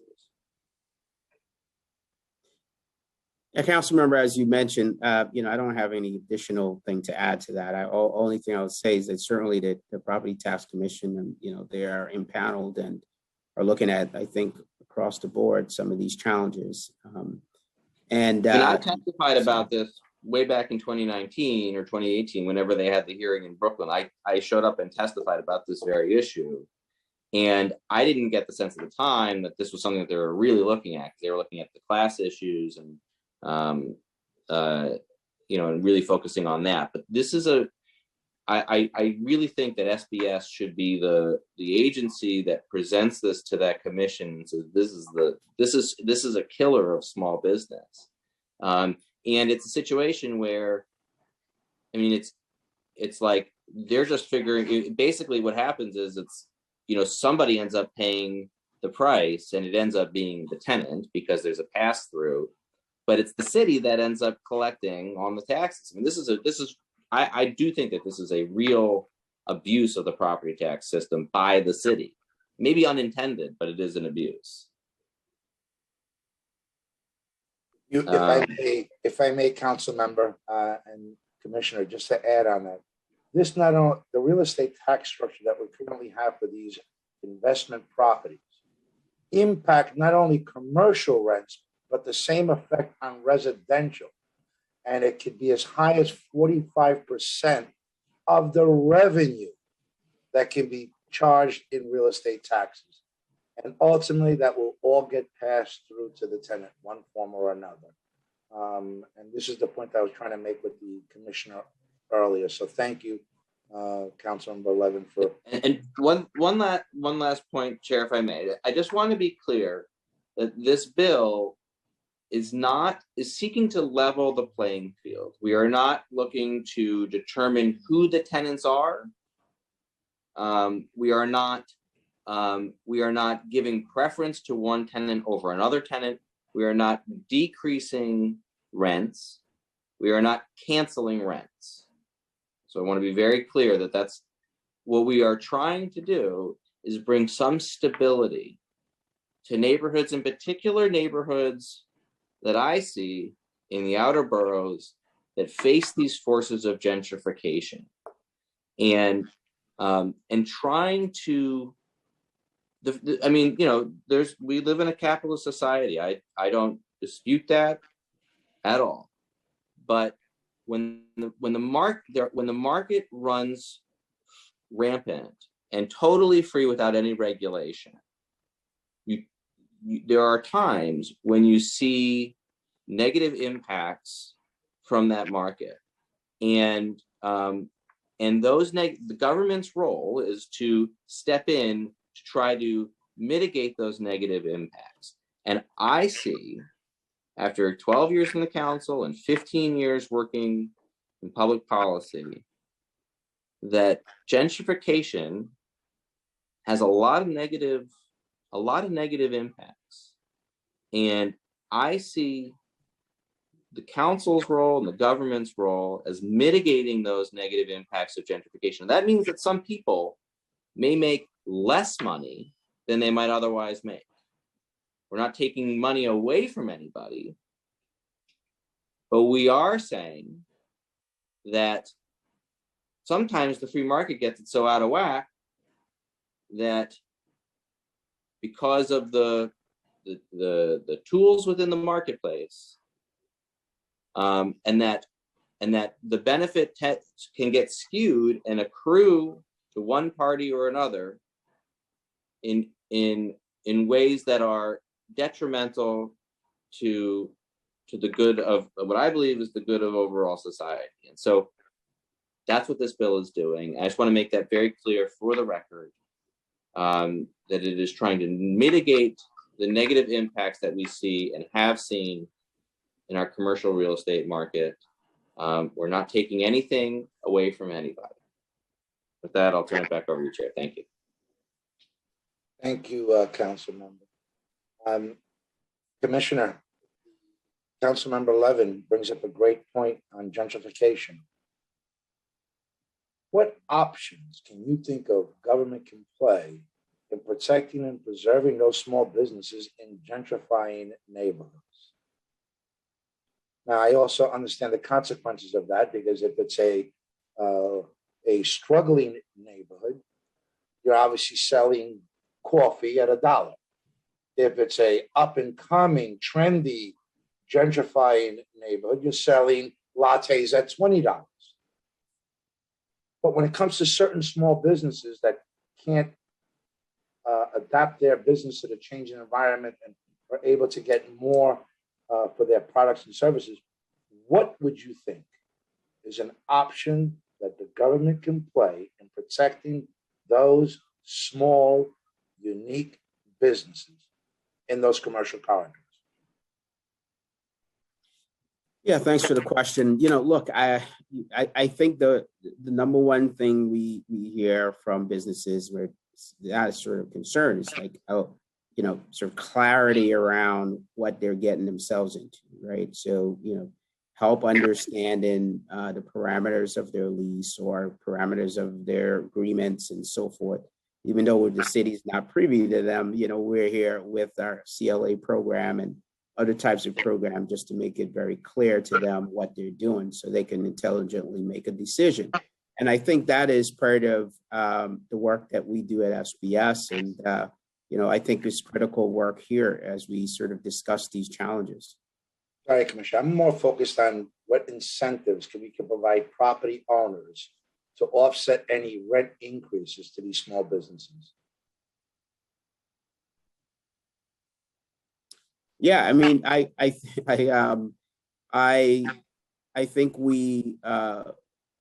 I think I mentioned a little while back that the increase, the some sort of tax abatements or some sort of tax proposals that can help with that. Any types of incentives along those lines. Look, look. There's a few things that can be done here, but want to make sure that we continue to have that discussion around what those things are, right? I mean, there's depending on what the business is, types of business, where the business is. If it's in a particular zone or area, they can get different types of incentives. We talked about manufacturing, certain types of incentives that's already existing. Another challenge that a lot of businesses are not taking full advantage of some of these existing, resources that are available and to them as well. And so part of that is just making sure that we get them that information so they can make those choices. I'm thinking of incentives, matching funds, dollar to dollar to a property owner, not to raise the rent, and we'll let you get an equal write-off on your real estate taxes, and coming up with protections for gentrified neighborhoods is what I'm thinking of. But we'll continue that conversation. These are just small of a larger problem, because fundamentally, I believe the greatest threat to our small businesses today, in this environment, is e-commerce. And I'm just looking at a report that is startling. And perhaps this should be part of our focus today as well, where e-commerce has, in 2020, amounts to $431.6 billion. The Statista Digital Market Outlook estimates that by 2025, it will grow to $563 billion. That same report also describes the in-store brick and mortar retail sales in the United States fell by 29.3% in the second quarter of 2020. These are disturbing trends when it comes to our commercial corridors. So unless you're selling a product that is not going to be delivered to you, such as a haircut or coffee or on-site dining, these are the trends that are going to impact our commercial corridors and reshape them for the future. And I'm afraid that 10% vacancy that we see now is going to be a growing trend. What more can we do to help these businesses reinvent their models, to compete on the global marketplace? And we're also a part of that problem, Commissioner, because our small businesses take advantage of buying on the internet as well. So we're not supporting local small businesses. We're supporting businesses outside of our city and out of our state, takes cash away from this city and puts it into the hands of big businesses that are Delaware that are paying very little income tax to the corporate structure. Thank you so much for that. Look, you hit it. I think really specifically hit it there for us. And when it comes to our Shop Local campaign, I can't tell you how important that has been during the pandemic. And driving, consumers to the local businesses. We've since going back all the way during the pandemic around Thanksgiving or so, that first year we launched this Shop Your City campaign, and we've seen great results from it. We've seen businesses participating, but that is what we all have to say. That's what we all have to do, which is make sure that we support our local businesses, our shop local, shop your city. Make sure that you're going downstairs, outside, wherever it may be, and shop there. So the second part of this is, a part of our sort of 3 core principles that we used during the pandemic and shift the way that we do work here at SBS is around innovation, and not just us innovating the way we provide services, but giving small businesses the tools to do so. We teamed up with Deloitte to do work there, MasterCard around Black businesses, and so much more around how do we pivot, how do we make these businesses be creative and innovative during this time, because it's important. And e-commerce for many of those businesses really, was something that helped them. Others, struggled with it. The employees needed some assistance. So we launched our, Train Your Employees as a program that we train them on, on the resources of e-commerce, but also, technical skills, et cetera. So, it's got to be it's not a one size fits all. Different businesses have different needs, but I definitely hear you on our brick and mortar. Many of them have also figured out a way to pivot, as you said, to sell their wares online. And those who are, unable to do so, such as the personal care services and so on, what we need to do is continue to drive down these COVID numbers, continue to do whatever we can so that, folks are comfortable coming out, folks are able to go and patronize those businesses who weren't able to provide a particular service online. But I must say, my barber and other folks that I've used, they started using apps now and now like scheduling us to come in different times and so forth and so on. So even them are getting a little technical and savvy in that regard in order to meet the sort of current climate that we're in. So while I do believe that the e-commerce piece is a huge challenge, I think our role is also to educate business on it, train them on it, and teach them how to innovate. And the second principle there about adaptability, how to adapt and be flexible. I think those are the businesses that we see reports all over that are going to come out, really ahead here. And that's what our sort of, we geared up our services to provide those resources to those particular businesses around e-commerce. Thank you, Commissioner. Stephanie? Yes, Chair, I see that Councilmember Dinowitz would like to ask some questions. Council member? Time starts now. Thank you very much. Thank you, Chair Jonai, for holding this hearing, Commissioner for coming, and especially to Councilmember Levin for really trying to address something that's been hurting our small business owners and the quality of life in our communities, particularly for older adults and people with disabilities. I want to talk a little about something that Councilmember Jonai mentioned, which is the disparity between the way the Bronx is treated and thought of and the rest of the cities. Do you know how many small businesses there are in New York City, and how many of those businesses would be affected by the rent control bill? Yeah, we have small businesses with employees. We count them as 240,000. I'm sorry, 200 what? 240,000. Okay. Of which about 18,000 or so are in the Bronx. Affected by this, I believe, I don't have the breakdown on the storefront by borough, but I believe it's, I want to believe it's around 140 or so thousand storefront businesses. I'm not, Blaze, do you want to check me on that? I want to make sure that I'm correct on that number. On the number that would be impacted by the commercial rent? Right. In other words, how many are 10,000 square feet or or Oh, less? okay, yes. Right. So we need to work with the Department of Finance on that. We do not have, given sort of the limit, there wasn't, I think, 100% response rate in sort of the recent storefront registry. We'll need to work with them to parse that data, so we don't have a exact number of impacted. Okay, yeah, it's particularly important to know how different communities and different districts, will be impacted. And just out of curiosity, how is the square footage determined? In other words, is a basement included? Restaurants that have expanded to outdoor seating, are those included in the 10,000 square feet?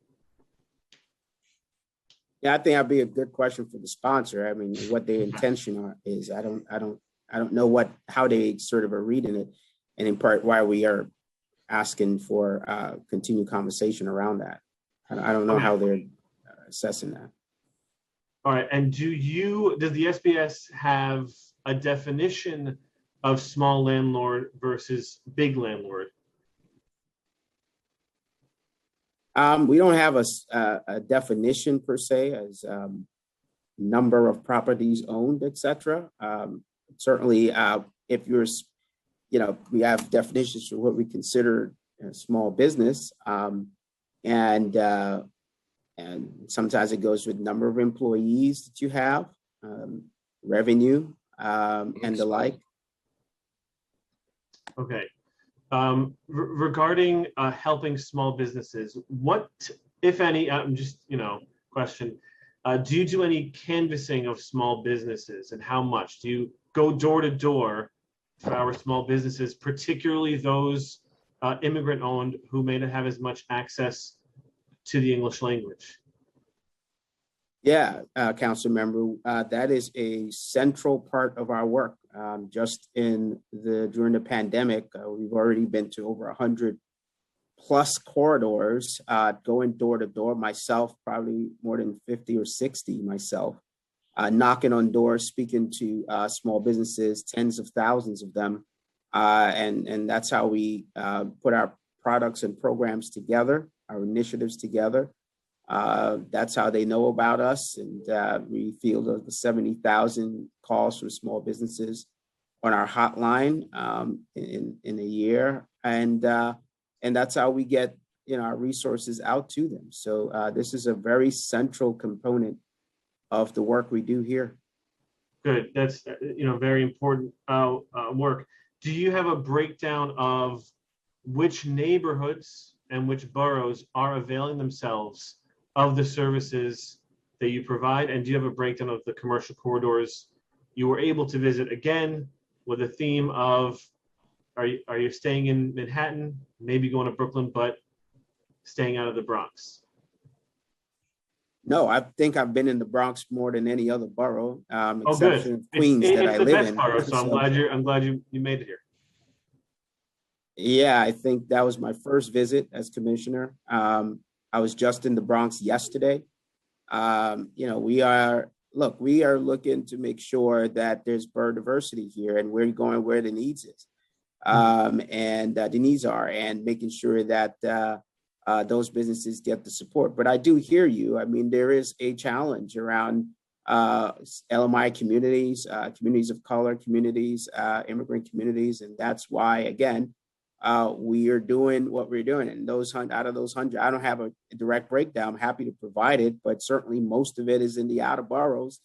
And in particular in Manhattan, we do have communities that are also in dire need, to immigrant communities and communities that we do help and work with, Inwood, Washington Heights, Chinatown, Harlem, those places, Lower East Side. I mean, all these communities are in Manhattan, but they're also are LMI communities or communities that we know that need help. But we are in the Bronx, heavily presence in the Bronx, and like I said, we're making sure that the resources get there, particularly now, understanding the challenges that COVID is presenting to those businesses.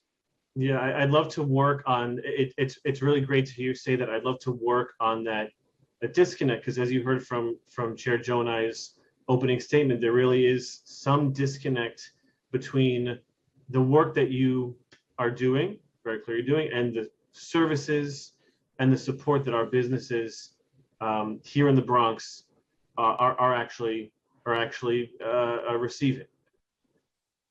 I'm happy to work with you, council member, and we worked with so many of your colleagues to make sure that we bring those services directly to those businesses. So you certainly, if you have businesses that need that support, that's what we hear, and we'll continue to do that. But certainly want to make sure that every business know that we're here for them, and we will work with you directly to target those businesses. And my assumption is you have multilingual staff. I mean, that's my assumption. In my community, we have a lot of, people speak, it's Bengali, it's Arabic, it's Spanish and English. So I assume that language access is part of what you do, right? Language access is front and center what we do. While we do have staff who speak other language, we also have resources with a company Language Line, which over 200 plus languages is spoken. Our materials are translated, are translatable. When you call our hotline, even on the landing of the hotline, you're given options. And so, yeah, we are very cognizant of this reality, and we'll make sure that that service is provided. Good. It's excellent to hear. I just want to go back to the rents. Big reason why we're here. You said a big part of your work is helping small businesses with rent, how much work do you do helping them negotiate leases with landlords? Yeah, so we have our commercial lease assistance program, which work with businesses that would like to renegotiate their lease. That's free lawyers that we work with to provide that. We have other services also that those businesses can take advantage of when it pertains to the free legal or pro bono aid that we provide. And sorry to interrupt, I want to be cognizant of many Sure. people who want to speak on this. But again, it's that question of one, how many businesses, if you can get me these numbers later, if you don't have them in front of you, but again, how many businesses in the Bronx and throughout the city are actually availing themselves of that service? But more importantly, how successful are you? Because there's obviously a deep need to address the rent crisis for our small businesses. That's why we're here. That's why Councilmember Levin proposed this bill. That's why we're talking about. So how successful would you say you are in keeping our small businesses in place? And how do you measure?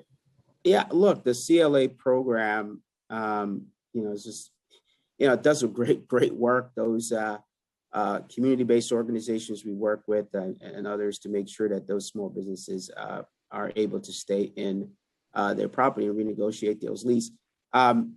So we will get numbers for you and make sure that we get that information to you, sir.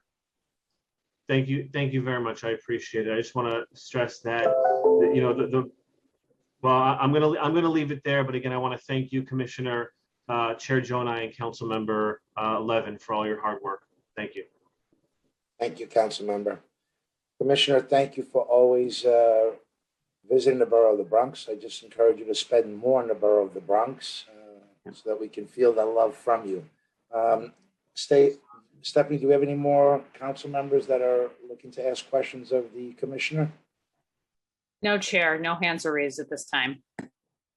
Commissioner, I'm sure that you're going to be on standby.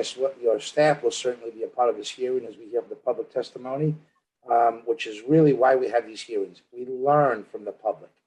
And hopefully that'll give us the information on what role government should play in any issue.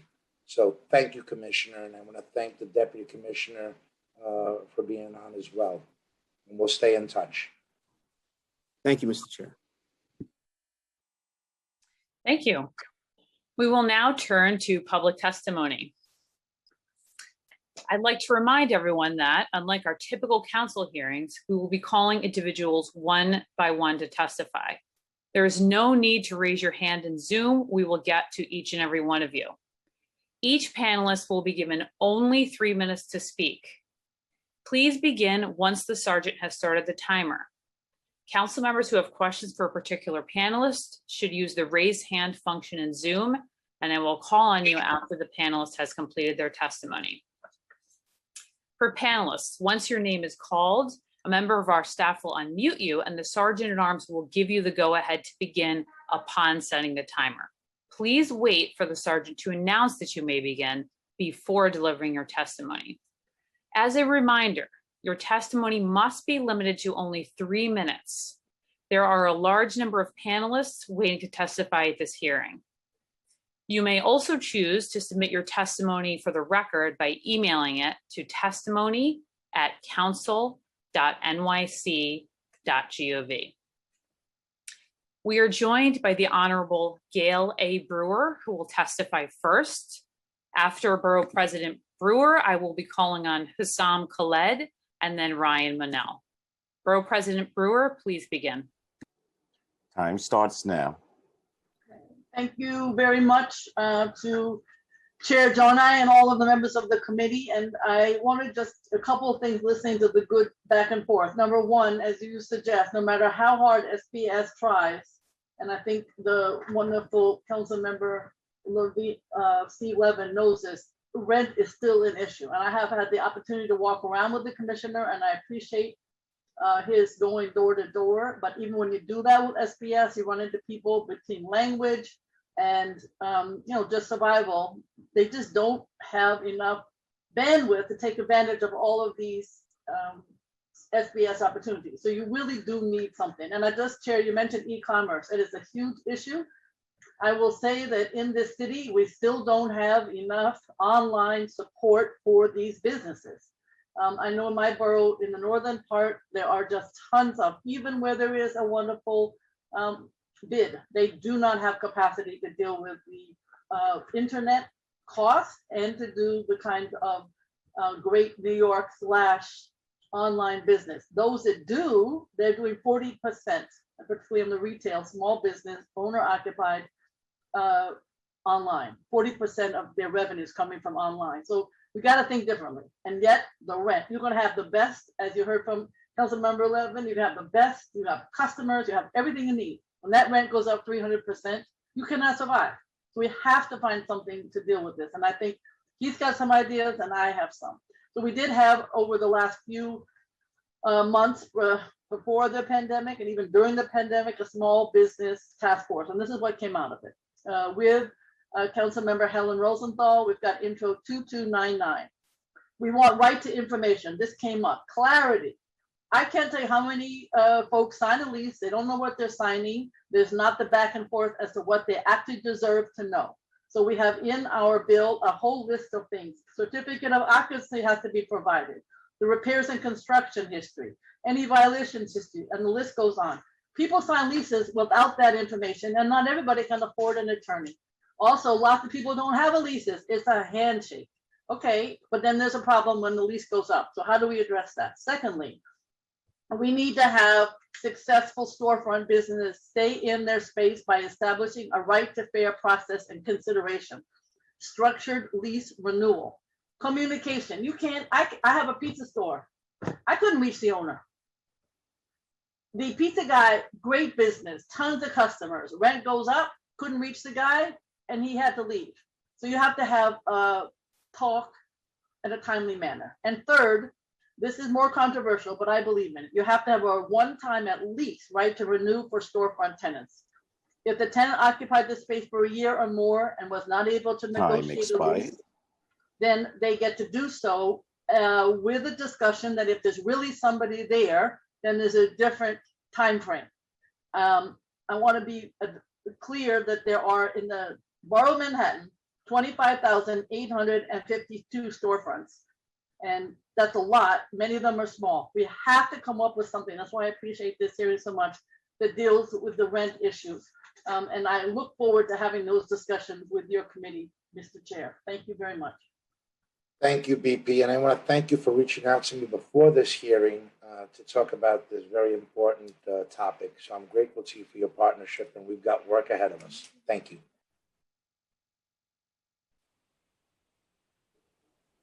Thank you, Borough President Brewer. Next, I will be calling on let's see, Hussam Khaled to testify, followed by Reggie Thomas, and then Ruth Lopez Martinez. Ruth will be using a Spanish interpreter. If there are any other individuals who need Spanish interpretation, please raise your hands on Zoom now. Please do not raise your hands unless you need Spanish interpretation. Thank you. Hussam? Time starts now.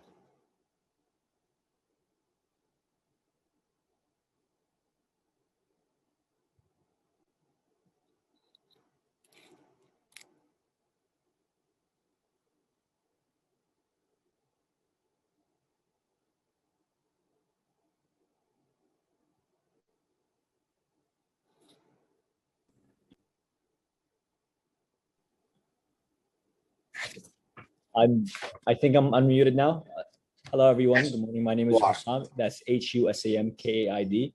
I'm representing the Yemeni American Merchants Association, a grassroots nonprofit social service organization founded in 2017, serving over 6,000 Yemeni American bodega owners and their families.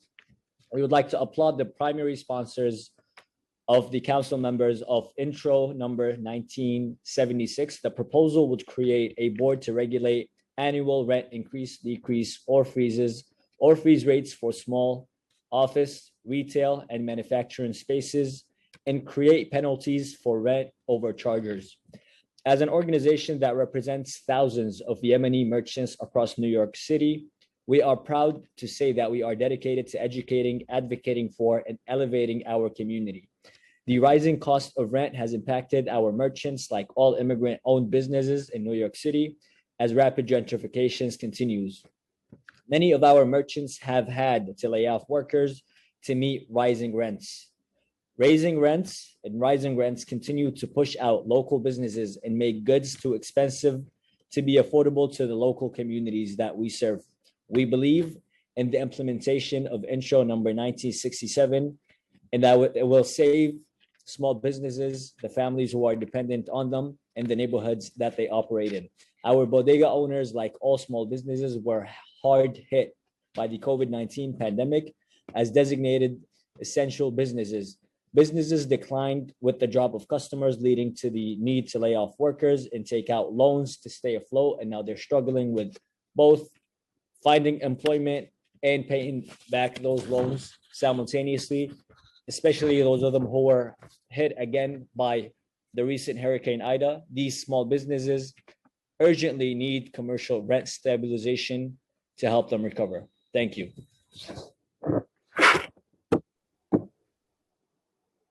Thank you for your testimony. Next, I will be calling on Reggie Thomas, followed by Ruth Lopez Martinez, and then Vanna Valdez. Reggie, please begin.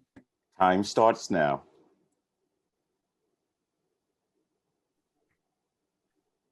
Good morning. My name is Reggie Thomas, and I serve as the Senior Vice President at the Real Estate Board of New York. Let me start off by noting REBNY's interests, because there's a bit of a misnomer that REBNY only represents property owners. As a trade organization, we're proud to represent many parts of the ecosystem that is the real estate industry, and that includes, yes, property owners, but also brokers who are commercial and residential, and managers that often help run co-op housing with ground floor retail to help keep their homes affordable. And the collective voices of each of these segments of the real estate industry are saying with one clear, loud voice that while these bills are well-intentioned, they're fundamentally flawed. And given the time, I do want to briefly comment on each of the two commercial rent control bills being considered today. First, Intro 2299, sponsored by Councilmember Rosenthal, is a well-intentioned bill, but it doesn't actually take into account the realities of commercial leasing and how this especially impacts new businesses. So when it looks like a property owner and a tenant are not going to come to terms on a new lease for a wide array of factors, the property owner starts immediately marketing the space, paying for attorneys to handle potential leasing, hiring a broker to actually help find a tenant. And when that tenant is able to be found, it's pretty exciting for that new tenant and that new business. You have to consider that small business that's about to enter a space. They came to an agreement with the property owner. They're doing their marketing plans, they're figuring out their pricing, they're maybe figuring out their hiring plan for a certain date of expected to move in. But then they get the rug pulled out underneath them when the existing tenant at the last minute under this bill says, you know what, I do want a bit of more of an extension in terms of my time. And now you have to consider what that new business is going to have to deal with. They either have to wait up to roughly a couple of months to actually get that space, or they're going to have to go find a new space only to have to repeat the same issue over again. This is something that's going to cause complete havoc, not just for the real estate industry, but for the small business community as well. Intro 1796, sponsored by Councilmember Levin, again, well-intentioned, will severely damage the city, the real estate industry, and yes, small businesses themselves. First, we know how a commercial rent guidelines board is going to work. Councilmember Levin, I think we appreciate how data-focused you were, and you asked great questions about the data, but a lot of the things like economic conditions, water, sewer rates, these are things that the Rent Guidelines Board is supposed to be doing, but we never have a data-driven conversation over there. Instead, elected officials in the community keep pushing for something as close to 0% as possible. Data is only as good as the conversations you have with it, and unfortunately, we have zero expectation that will happen. It's also important to note that even if the city had the authority to enact this bill, which it doesn't, there's going to be an acceleration of chains overtaking spaces. What I mean by that is property owners crave certainty. And if they know that government is going to be handling what the rent increases are going to be on a year-to-year basis, they're going to go with a certain business that has a proven track record for success. I know my time is about to expire, but I do want to touch on one thing that Councilmember Levin and Commissioner Doris talked about, which was capital. Time expired. One of the things that property owners do when a new business comes over, if a small business doesn't have capital because the banks are going to be charging excessive rates, is they'll lay out the money, $20,000, $30,000, $40,000 to help outfit the space. And in turn, they will increase the rents to help accommodate that. If this bill goes through, property owners will no longer offer that type of capital to businesses. Instead, you're only going to be funding and offering leases to those businesses that have the capital to begin with. We think that there are real actions that the City Council can take right now to help small businesses, and we'll be happy to discuss that as part of my testimony. Thank you.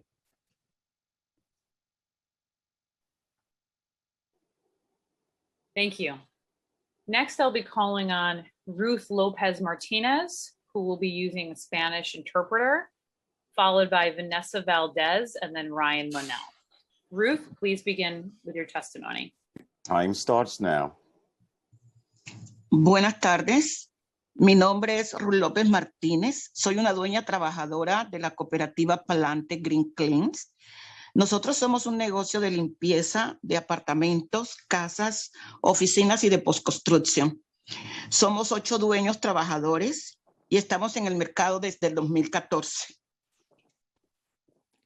Tuvimos un crecimiento económico considerable desde nuestros inicios hasta antes de la pandemia. Sin embargo, a pesar de este crecimiento, no era fácil para nosotros encontrar un espacio físico donde hacer nuestras actividades administrativas, la atención al cliente y nuestras reuniones. Después de trabajar mucho en la búsqueda de este espacio, en el 2018 encontramos un espacio muy confortable y central en Jackson Heights, Queens, y aunque era algo caro, valía la pena el esfuerzo por tomarlo para elevar nuestro negocio a una mejor posición.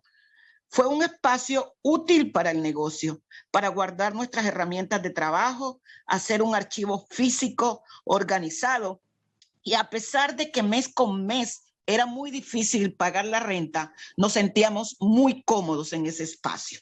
La pandemia, la pérdida de clientes y los precios tan altos de las rentas comerciales nos obligaron a entregar el espacio y no renovar el contrato. Al igual que ocurre con los pequeños negocios de Queens, Jackson Heights, Corona, Elmhurst, etc. El impacto para nosotros fue devastador. Todas nuestras cosas, incluyendo papelería, documentación importante, fueron repartidas a las diferentes casas de nosotros. Y en este trayecto, pues muchas cosas se perdieron, creando en nosotros incertidumbre, tristeza e inseguridad en el futuro de nuestra compañía.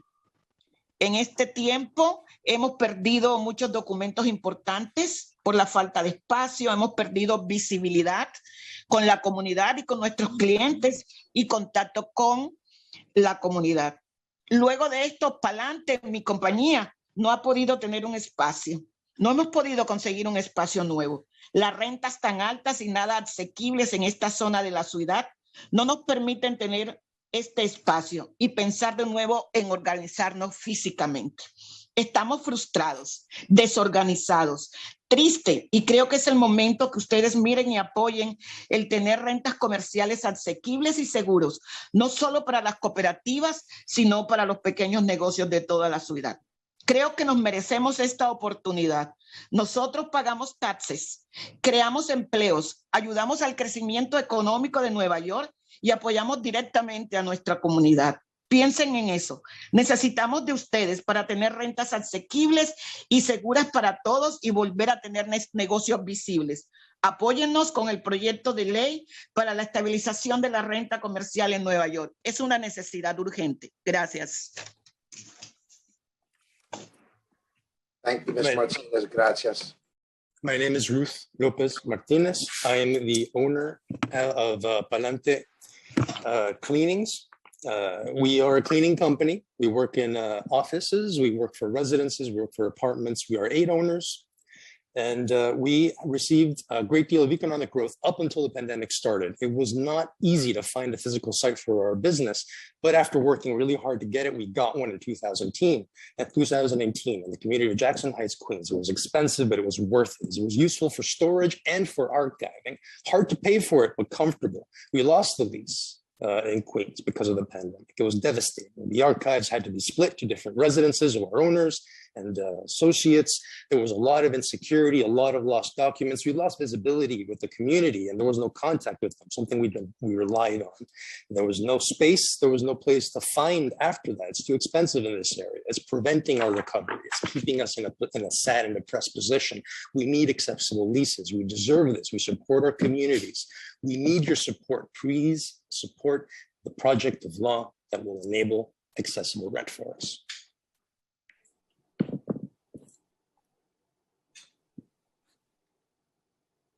Thank you.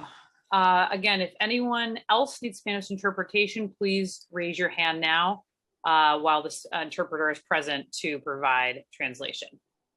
Next, I will be calling Vanna Valdez, followed by Ryan Monell, and then Kenneth Fishel. Vanna? Time starts now. Hi, I'm sorry. I don't know why I'm upside down, but I'm going to go ahead and read my testimony. Thank you. Good afternoon, and thank you for this opportunity to testify today. My name is Vanna Valdez, and I'm a resident of and a small business owner in the South Bronx. I'm here to testify in support of Intro 1796. I'm a part of a recently formed worker-owned cooperative called Bronx Clay. Our goal is to open a ceramic studio in the South Bronx to provide classes and programming to our community members, local schools, and local community agencies.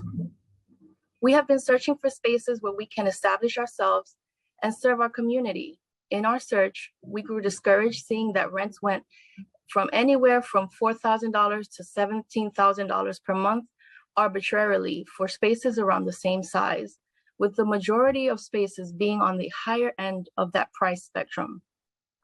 It was hard to understand how small businesses are even able to survive with such extreme prices, and clear to me why so many didn't survive during this pandemic. During my search, I also learned that there were very little protections for small business owners when signing leases. There's nothing to stop the landlords from doubling the rent on you after you spent thousands making improvements on the space. This is a specific concern for me because as a ceramic studio, we will have to make substantial and expensive improvements on the space we rent. Improvements that the landlord will continue to benefit from, whether we are there or not. What is there to protect me from being booted out by price hikes and being taken advantage of, especially as gentrification creeps further and further into the Bronx? Passing this law will ensure predictable rents for small businesses. It will mean that I won't have to fear my rent suddenly doubling or tripling at renewal after having spent thousands to improve the space. I won't have to worry about being forced out and priced out because shiny new developments are being built next door. It will mean that more small businesses will be able to form and thrive, in turn allowing our neighborhoods to thrive and our communities to come back from COVID-19 even stronger than before. Small businesses strengthen our communities and bring them to life. Let's protect them by passing Intro 1796 now. Thanks again. Thank you for your testimony. Next, we'll be calling Kenneth Fishel, followed by Andrew Castelli and Bill Abramson. Kenneth? Time starts now.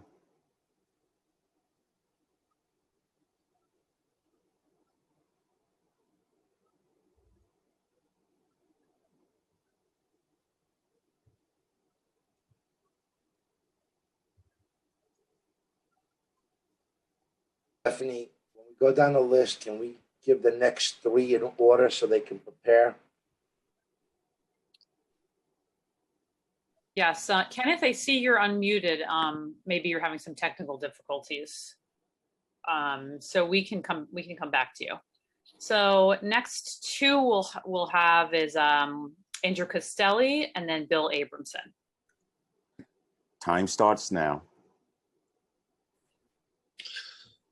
Hello, can everyone hear me? Oh, hope yes. So. Hi, I'm a small business owner in Harlem and Washington Heights. I have two hospitality venues. I just wanted to speak to the retail rent control issues. Quite honestly, it blows my mind that at a time when we have the strongest position we've had in decades with renters or with landlords, that we want to risk ruining it. We have a lot of product. There's lots of empty spaces and we have a limited demand. So we have landlords that are dealing with us and are giving us rates and working with existing people to keep us with, myself included, both with abatements and forgiveness straight off and lowered rents. I heard in the very beginning that it was 14%, but that was 14% of respondents. I think that number is way off from what we've seen. We've seen, or we, meaning me and the hospitality community that I know up here, which is quite a few, that everyone has been getting lots and lots of cooperation from their landlords. If we go through this, there's a big chance that you take away all incentive for landlords to even consider making a deal, because once they lock in at a price, or if they go to a lower price, it could be that way forever. I mean, it honestly blows my mind. It's like it's something straight out of a bad idea think tank. Like why now? You know, I could see 6 years ago in boom times when we were full, but right now with supply and demand, we have all the power. And if you incentivize landlords to just keep things empty until they get top dollar, what are they going to wait for? The only people that can pay it are going to be national brands, multinational corps, banks. They're not going to give anyone a shot. No hair salon, no restaurant or bar that doesn't have power is going to get a shot at this. I'm blown away that this is even up for discussion. It feels like you want to keep neighborhoods exactly as they are. You want to keep places food deserts. We want to keep poor neighborhoods poor. This isn't, it seems so unlikely to work that it's obvious. You can't take away the incentive for landlords to actually deal with us and do everything they've been doing with us over the last, Time expired. 24 months. Thanks for your time. Andrew. Thank you for your testimony. Next, we'll be inviting Bill Abramson to testify, followed by Imran Hussein and then Nicola Hurriet. Bill? Time starts now. Yes, thank you very much. As the committee council said, my name is William Abramson. I am Director of Sales and Leasing at Buck Binder and Warren. We're a woman-owned small business, second generation. It's been around for 60 years. I want to start off by saying Mr. Costello, the preceding speaker, made some fantastic points. We manage several retail properties in Manhattan, mostly south of 96th Street. And frankly, most of them are small, 800 to 1,200 square feet, which lend ourselves to small businesses and mom and pops, which are predominantly who our tenants are. During COVID, we diligently worked, as Mr. Costello said, with the tenants to keep them in place. Early on, and this was part of Councilman Levin's flawed thinking in this bill, is early on, when taxes continued to increase, we worked with tenants to either decrease their rents or not even pay or even accept no rent for many, many months just to keep the tenants. I learned early on from my one of my mentors, Mr. Warren, Gene Warren, that a landlord never makes up any lost rent. And when you don't have rent for months, or if you keep a store vacant, there's no incentive, as Councilman Levin presented his opening remarks, to keep a store vacant for a year, year and a half. I think he even said 2 years. That's money that's never made up. There are still expenses. While the landlord's revenues plummeted during COVID, the expenses continued to go up. Taxes went up, water bills went up, insurance rates went up dramatically, as well as many other expenses. I think I should have started off by thanking the committee and Chairman Jonai for taking this on and dealing with the small businesses, because we're all in the same boat. We all want to help our small businesses, as we have, and we put our money behind our mouth by reducing the rents or having no rents for many months. Mr. Chairman Jonai presented an excellent point. Retail was transitioning even before COVID due to e-commerce and online commerce, which was transforming and disrupting the retail sector. Anyway, according to Cushman and Wakefield, 25% of retail stores in the island of Manhattan were available in 2019 pre-COVID. May not be vacant, but that's a huge number, and that's due to primarily from e-commerce transforming and disrupting the retail sector. Frankly, if the City Council really wants to make a difference, and I think Chair Jonai referred to this, the issues I hear from our small tenants are not so much the rent, because landlords are willing to work with the tenants, but it's really working on enforcement of street vending, which cannibalizes their retail, reducing taxes, which has come up, quality of life issues, dealing with DOB. Thank you. If Bill, please submit your testimony in writing. This goes for all of those that are testifying. 3 minutes is going to be the cap. If you submit it in writing, we'll always be able to go back and look at it all. Thank you. Yes, thank you, Bill. Next, we'll be calling Imran Hussein, then Nicola Hurriet, and then followed by Eric Obenzinger. Imran? Time starts now. Can you guys hear me? Yes. Good afternoon. My name is Imran Hussein, and I'm a staff attorney with the Microenterprise Project with the Volunteers of Legal Service, also known as VOLS. And we assist marginalized small business owners in New York City with transactional legal services. This city's small businesses, about half of which are immigrant-owned, provide us with a variety of experiences, and I think we all can agree they're our city's pride and joy. However, they're facing an existential threat in the form of unsustainable commercial rent increases. And without any legislative intervention, they'll be forced to leave the city in droves. Over the past year, I've worked extensively with the New York City small business community, where I've seen the insidious ways in which unrestricted commercial rent prices are threatening the integrity of our neighborhoods. It starts when a small business cannot afford to pay a disproportionate rent increase, mostly due to unforeseen circumstances, has been made painfully obvious by the COVID-19 pandemic, in which many of these businesses were not able to operate for over a year. A landlord will then commence an eviction proceeding, and what is left at the end of this long and arduous process? A tenant without a home for its business. Oftentimes, a community will lose an institution that once provided it affordable goods and services. And lastly, a vacant storefront. There's been a 22% rent increase in some neighborhoods, and this reflects the 20% vacancy rate in many of these communities. You know this better than anyone, Council, because when you pass through your district, you see the boarded up storefronts. These harrowing numbers underscore the need for commercial rent stabilization, a legislative tool that has been used historically during times of emergency and has helped residential tenants for decades. Given this grim reality for small businesses, I urge you to enact this sensible legislation. Thank you. Hussein, I'm sorry, but we have an eviction moratorium. During COVID and to date, we have an eviction moratorium. So small businesses should not be facing evictions at this moment. Can I reply to that? Please.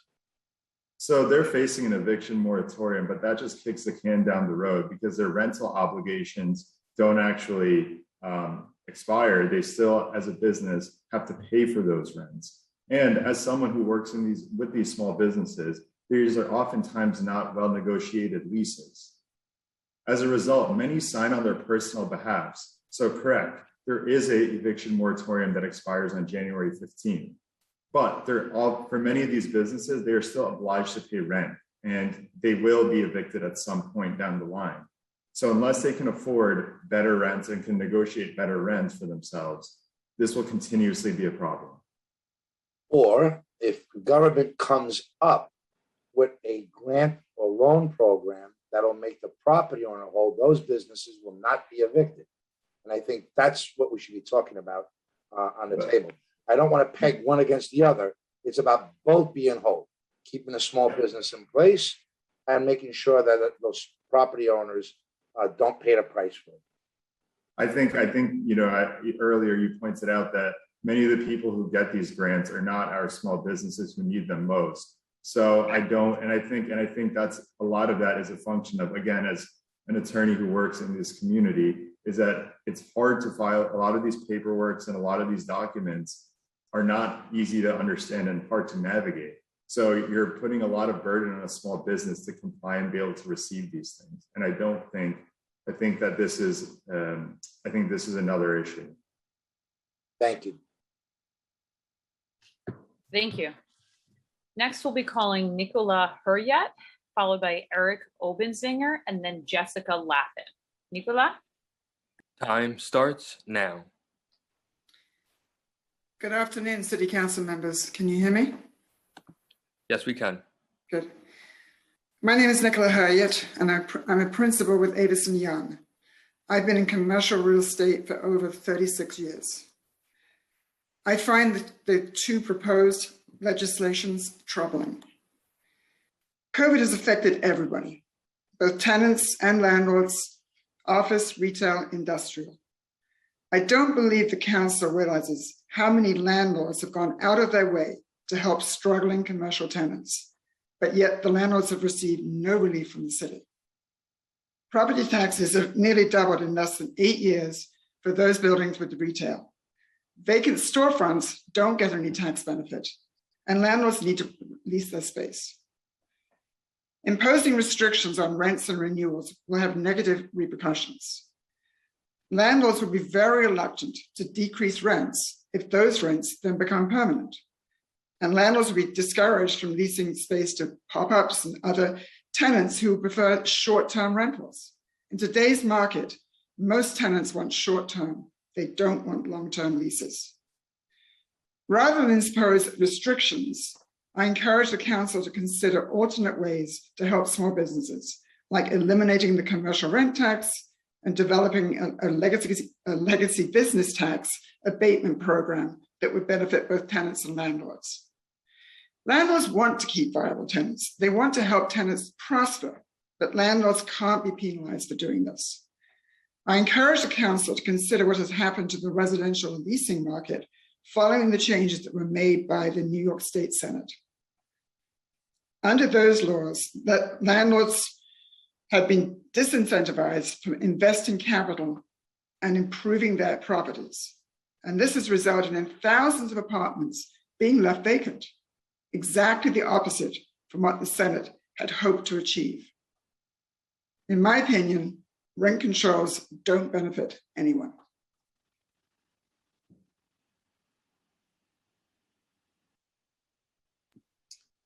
Thank you for your testimony. Next, I'll be calling Eric Obenzinger, followed by Jessica Lappin, and then Lee Solomon. Eric? Time starts now. Hi there. Thank you for your time. My name is Eric Obenzinger. I've spent most of my life in Upper West Side co-ops where my family has lived, worked, and voted continuously for over a century. I don't have enough time to go into every issue about Intro 1796, such as why it only covers small existing commercial spaces, as if it's designed to avoid upsetting larger players in commercial real estates, or why residential rent control is justified with a lack of available housing, but commercial rent control is being justified by too much availability. Like 1970s gas price controls, history suggests that 1796 is a bad idea with unintended consequences. I am going to talk briefly about my Upper West Side co-op, which has 5 small storefronts. We love our tenants. We know them by name, we shop with them. Their rent helps us lower housing costs and pay for city mandates such as energy efficiency upgrades, which I think are good, maintaining our facade, adding backflow preventers, and literally hundreds of thousands of dollars each year for important and frankly boring infrastructure that doesn't get headlines. That rent from our tenants helps us pay for the 15 years of above inflation real estate taxes that have been imposed by this city, by proxy this council. During the pandemic, we renegotiated our leases. We asked for less because this pandemic and e-commerce have been brutal for retail. We also spent tens of thousands of dollars upgrading the spaces for our tenants. For one store, there was no rent offer low enough, and unfortunately they folded. We were fortunate enough to find another tenant, a wonderful man from an immigrant family who wants to own a deli. But his opening is months delayed because he's overwhelmed by the bonkers red tape, landmarks rules, codes, and costs required to open a business in this city. You'd think he was getting a medical license. Meanwhile, we have a vacant storefront, and despite the urban legend, no, there is no magic tax break for vacant storefronts. It's bad for everybody. If you want to help small business, revamp the regulations that limit opportunities across the city, which there's been a productive discussion about that today. You control those regulations. Don't interfere in the good faith negotiations between small retail owners and small retail tenants. If you do, tax appraisals will go down. Landlords will become less flexible. Capital investments will go down. Our co-op's housing costs will go up. And you'll give us an incentive to just take the storefronts off the market and convert to things like resident-only amenity space. As a reminder, co-ops provide wholesale housing. We're not making profits. Don't make a political enemy out of everyone who owns a small commercial space in the city, and don't get in the way between the good faith negotiations between small landlords and small tenants. Thank you so much. Thank you for your testimony. We will next be inviting Lee Solomon to testify, followed by Rachel Nicolazzo, and then Steve Kirkpatrick. Lee, you may begin. Time starts now.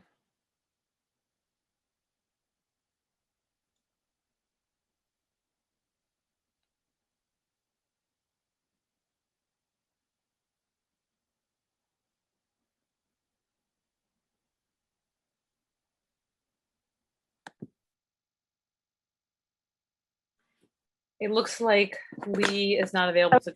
Oh, I'm here. Hi, Okay. Can you hear me? Yes, please proceed. Hi, okay, sorry. Good morning. Thank you for the opportunity to speak about Intro 1796 and Intro 2299. I am a small mom and pop Brooklyn-based landlord. Councilmember Levine's proposed bill attacks mom and pop landlords like me and derails the possibility of future entrepreneurs from ever starting businesses in New York City.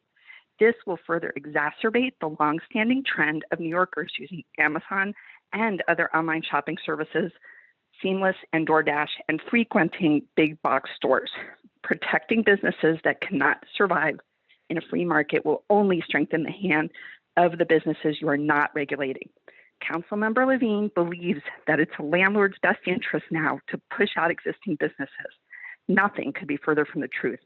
Every month without rent is an extreme hardship. Why isn't he going after the larger landlords? We are easy prey. This is not equitable. He also says we are looking only for big businesses as tenants. That isn't what is happening. We almost all take on risky new entrepreneurs as tenants. We know the odds are that a new small business will fail, and yet we take this risk again and again. We invest in them by giving them free rent for build out and many customized solutions to their new businesses' needs. We are the unrecognized and completely unsupported engine of new business development in New York City. Councilmember Levine's idea that we are offering skyrocketing rent increases is pure fantasy. He knows that small businesses and office spaces are not attracted to large, the small spaces are not attractive to large chains and the box stores. Also, leases are usually a decade long. For 10 years, rents stay the same, while taxes, water and sewage fees, utility fees, maintenance and capital improvement costs expand exponentially. And no, not all landlords pass on any of these costs to their tenants. It's rare in the small markets that he should know in his district. Landlords are aware of current rents. If we are not adhering to customary norms in rents, we only harm ourselves. Currently, you're seeing a lot of small businesses in these outer borough neighborhoods moving to other locations because they get more favorable rents at this point in the economic cycle. Should tenants also be forced to extend expired leases at the same rent if free market rents go down? Of course not. These laws will entice landlords who are generally holding properties secured by tremendous personal debt, like we are, debt secured by our personal homes, to sell to large conglomerates and financial holding companies and hedge funds. This will further harm the makeup of New York City. Personally, I've worked out past rents due in the pandemic where we all need to share in the hardship together. I'm 100% in agreement with all in New York City on that. I worked it out by using the use of free mediation for landlords and tenants. I strongly encourage the council to get behind a proposal that supports the promotion of mediation. Thank you, Lee, for your time. Next, we will be calling Rachel Nicolazzo to testify, followed by Kenneth Fischel and then Steve Kirkpatrick. Rachel? Time starts now. Hi, I'm an artist landlord, and I appreciate Chair Janaj and Mr. Levin's bill. We agree with the concept of commercial rent stabilization. The greed of many commercial landlords ruined Soho's art community entirely. I am an expert on storefronts. I moved to New York City in 1998, lived in a basement and first floor in the East Village. I then moved to a storefront in Soho in 1992. I bought two buildings in Williamsburg in 2004 and 2008. The reason I bought buildings was for self-defense against the music business and rent increase. I benefited from a rent stabilized apartment. I believe in rent stabilization. But we now find our neighborhoods in danger of completely losing their identity. Coffee shops, galleries, music venues gone. In 2019 and 2021, as a small landlord, I gave 3 tenants, the commercial in particular, half rent for 18 months. Now they have a minus 10% lease. I lost $56,000. I'm a musician, I'm unemployed. We're totally on the edge, just like my tenants. Rent forgiveness, totally. I'm not recouping their rent. They have a lease renewal at market rate, and currently they have 5% increases. Making a common sense deal with these stores will keep them in business, and we must. The basic thing here is I don't think 1 to 4 family buildings should be included in rent stabilization, but perhaps we could be included in a grant program. Speaking of grants, none of my tenants have received $1 single from the grant program.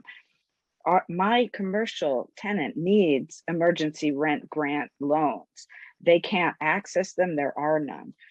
I want to deal with the solutions right now, real actions to help small businesses. I suggest that we deal with financing owner-occupied storefront buildings in Manhattan, allow the small businesses to own the building so they control the space. Live work artists rental spaces have been highly effective in these hard times. You could get people in, they pay a little less, they live and work there. It's a very, very strong solution for keeping neighborhoods looking good and staying strong. We need structured lease renewals. I believe in that. We need a one-time built-in lease renewal. We need help for the owners of the buildings. Landlords were just like dying, trying to help people. And we're not, some of us mom and pop landlords, I'm a musician, very much in danger like everyone else. Thanks for letting me share here. Thank you for your testimony. Next, we'll be calling on Kenneth Fischel, followed by Steve Kirkpatrick and Rachel Nelson. Kenneth? Time starts now.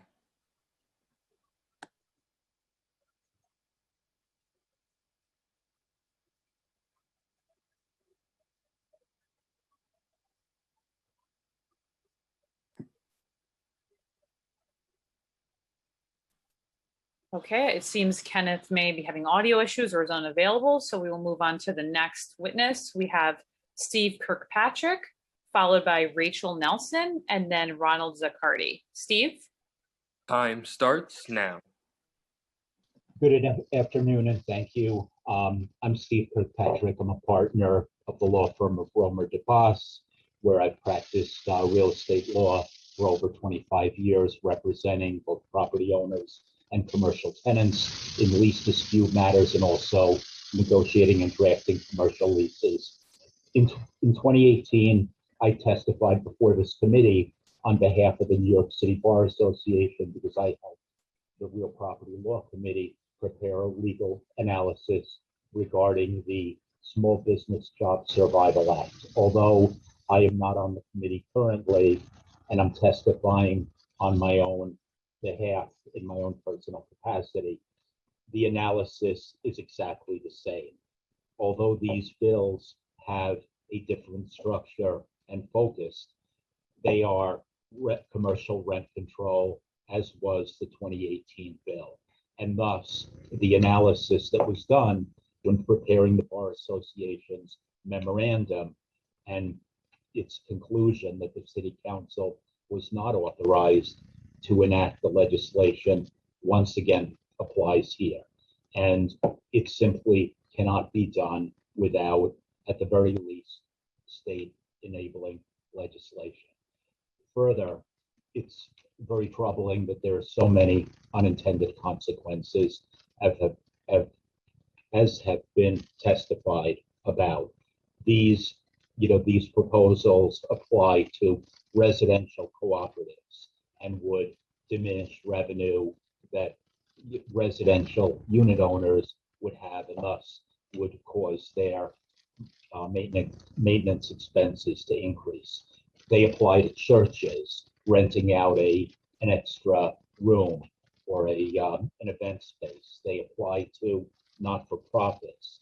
They apply to mom and pop owners, including mom and pop owners that are renting to national tenants. There are just so many unintended consequences. They apply regardless of the tenant's company size, financial worth, sophistication.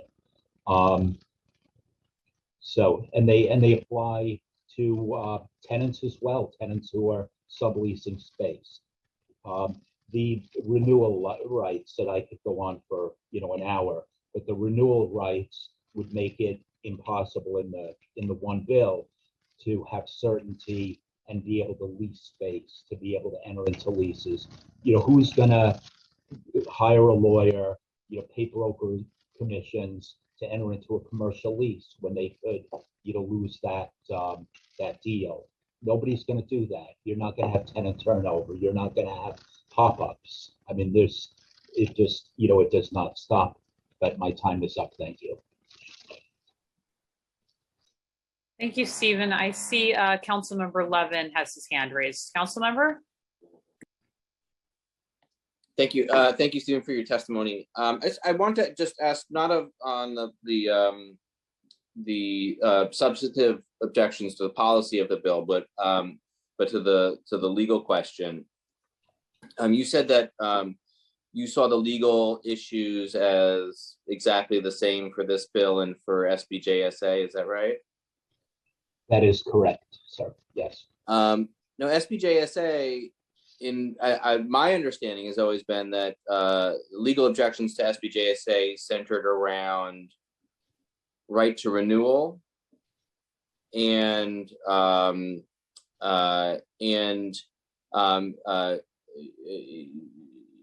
the interference into an existing contract.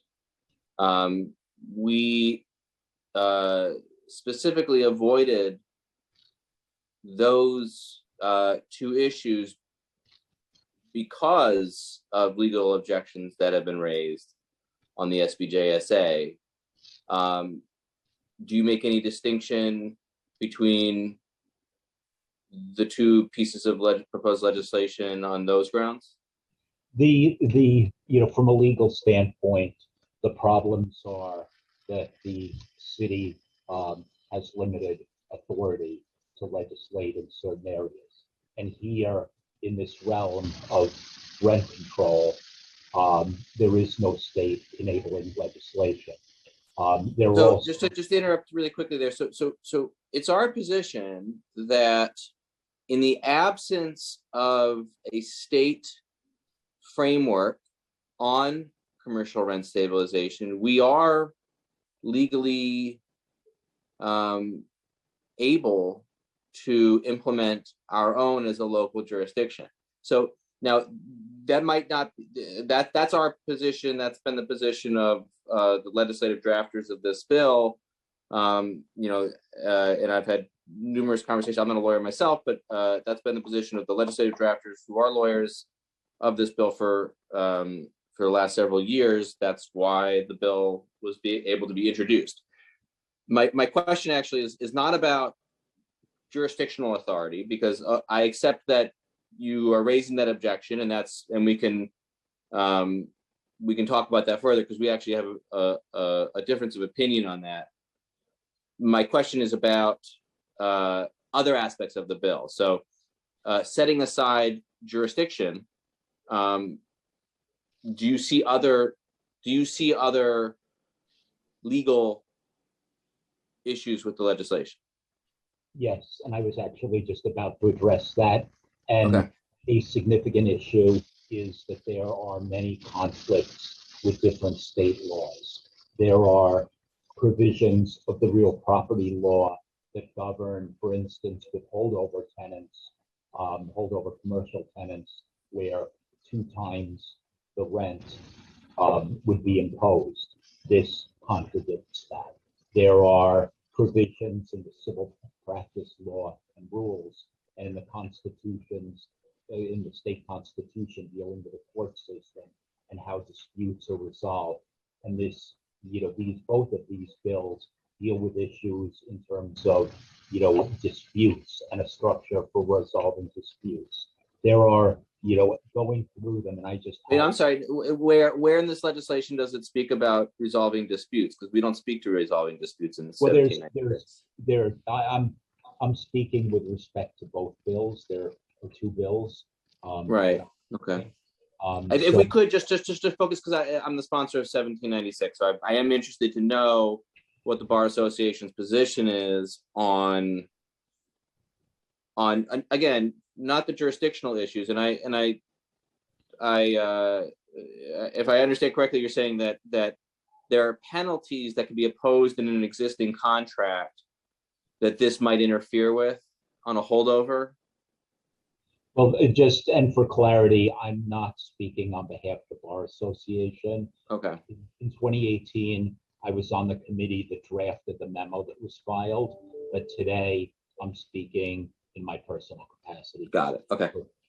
But there are,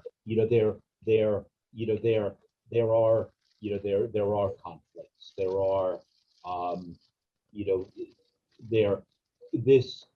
this rent control bill does, impact the right of owners to, terminate tenancies. There are impacts. There are provisions, for instance, where, it just goes into effect. There's a look back period that goes back 6 years and basically would revert potentially the rents to those rents in effect 6 years before. There are record keeping issues, and there are laws governing record keeping, where now to have a rent history that again can go back under your bill, sir, that can go back forever. There's no limit on analyzing the time frame of rental history. So now we have a situation where landlords in good faith, commercial landlords, threw away their records and now don't have these records. And this has happened I deal with this day in, day out on the residential side, where landlords relied on the 4-year rule, now the 6-year rule, and then there are all these exemptions, and they don't have records, and they are punished severely because they acted in good faith. They acted on prior law. They threw away their records. They don't have the records, and now they can't prove what their rents are, and they're screwed. And now you have some agency that comes in and sets the rents, and we know how that happens. We know on the residential side, DHCR uses. Our look back goes, but it's to 6 years, and frankly, if a landlord isn't keeping the records for 6 years, that's pretty shoddy business practices. But okay, I'm just in the interest of moving the hearing along. I do, I want to offer, that I'm open to discussing further any legal conflicts with state law that you may see with our council attorneys to see if we see those as pitfalls of the bill. But I just want to be clear, because I want us to be able to suss out that there are objections to SBJSA. Those objections have been there for a long time. Those objections are not applying to this legislation because it having to do with interference in the existing contract and right to renewal. Those are different legal issues than the framework that is proposed in this legislation. This legislation does not interfere with existing contracts. It doesn't create a right to renew, and so I just want to make sure, because you did say in your testimony that they are the same, and I just want to make sure that we're really clear what the issues that you're citing are and what are issues that you're not citing. That's fair. Good, and thank you for the opportunity to engage in a further discussion. Thank you, Mr. Kirkpatrick. Thank you. Thank you. We'll continue with public testimony. Next, I'll be calling Rachel Nelson, followed by Ronald Zaccardi, and then Shabad Simon Alexander. Rachel? Time starts now. Hi, my name is Rachel Nelson. I'm speaking on behalf of myself as a small business owner, an artist, and a parent in New York City. I've been in Williamsburg since 1999. In that time, I've moved my business 4 times and my rent has increased 600%. That's 600%. So I appreciate all the landlords here and the people who are talking about good faith negotiation, but something has to be done. As an artist, I've not been able to stay here. And as a parent, I'm basically at the whims of 10-year lease renewals. So, if for those of you who are parents trying to plan the future of your children, you get to do 10 years at a time. So hopefully in 10 years, my landlord will be kind enough to renew my lease at a price I can afford. If not, I have to try to find a new location in which I can build a new foundation for my family and my business. So I think the issue here is rent stabilization is a thing that helps stabilize communities. It's worked for rent. It keeps people in place when there's gentrification that's happening. That's like the South Side is still gentrified in Williamsburg, or is less gentrified because of rent stabilization for apartments. The idea here is to create some stabilization for small business owners. It shouldn't be at the expense of the owners of the property, but there has to be some space in which when you put in your savings and your investment into a neighborhood, just to be kicked out after 10 years because it's more popular, like you're the person who helped that process. And instead of rewarding people for that, the laws in this city are actually penalizing us and we have to leave. And then we go and find another neighborhood and we try to make that neighborhood better and we put our savings into that neighborhood. I own 3 businesses, 2 bars and 1 gallery. One of the businesses was closed because of COVID, because the landlord didn't want to negotiate the rent. One of them, I have a lovely landlord and helped me. But you're just at the whims of luck. You're at the idea of maybe you get a good landlord, maybe you don't get a good landlord. And that's not a really way to govern or for people to plan futures. So I think that this legislation, though imperfect, will help to create some stability for people who are investing a lot. They're investing their time, their money, and their life and their time. of their families to try to make this city a special place. And I think that there needs to be some recognition of the things small business owners are doing that also accounts for, of course, landlords that are acting in good faith. And I think that there's a way in which this legislation could be built to help both of those people. Thank you. Thank you, Rachel. Next, we'll be calling Ronald Zaccardi, followed by Shabad Simon Alexander, and then Hani Salama. Ronald? Time starts now. Thank you. I want to thank the council for allowing me to speak today. My name is Ron Zaccardi. I am testifying for Laura Pomanoff and her family. Laura's family owns a 100,000 square foot building in Midtown Manhattan. The building was built by her great-grandmother, her great-aunt in 1921. Laura is now the fourth generation managing this building for the family. This is the only property they own, and they take great pride in their small family business. The fact that 4 generations that they have a woman at the helm.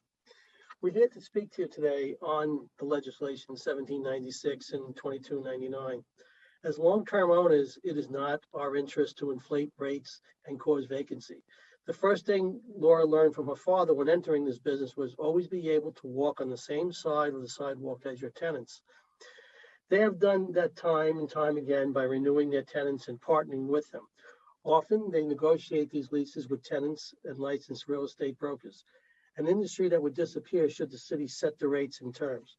For small landlords like Laura, their only source of income comes from rent.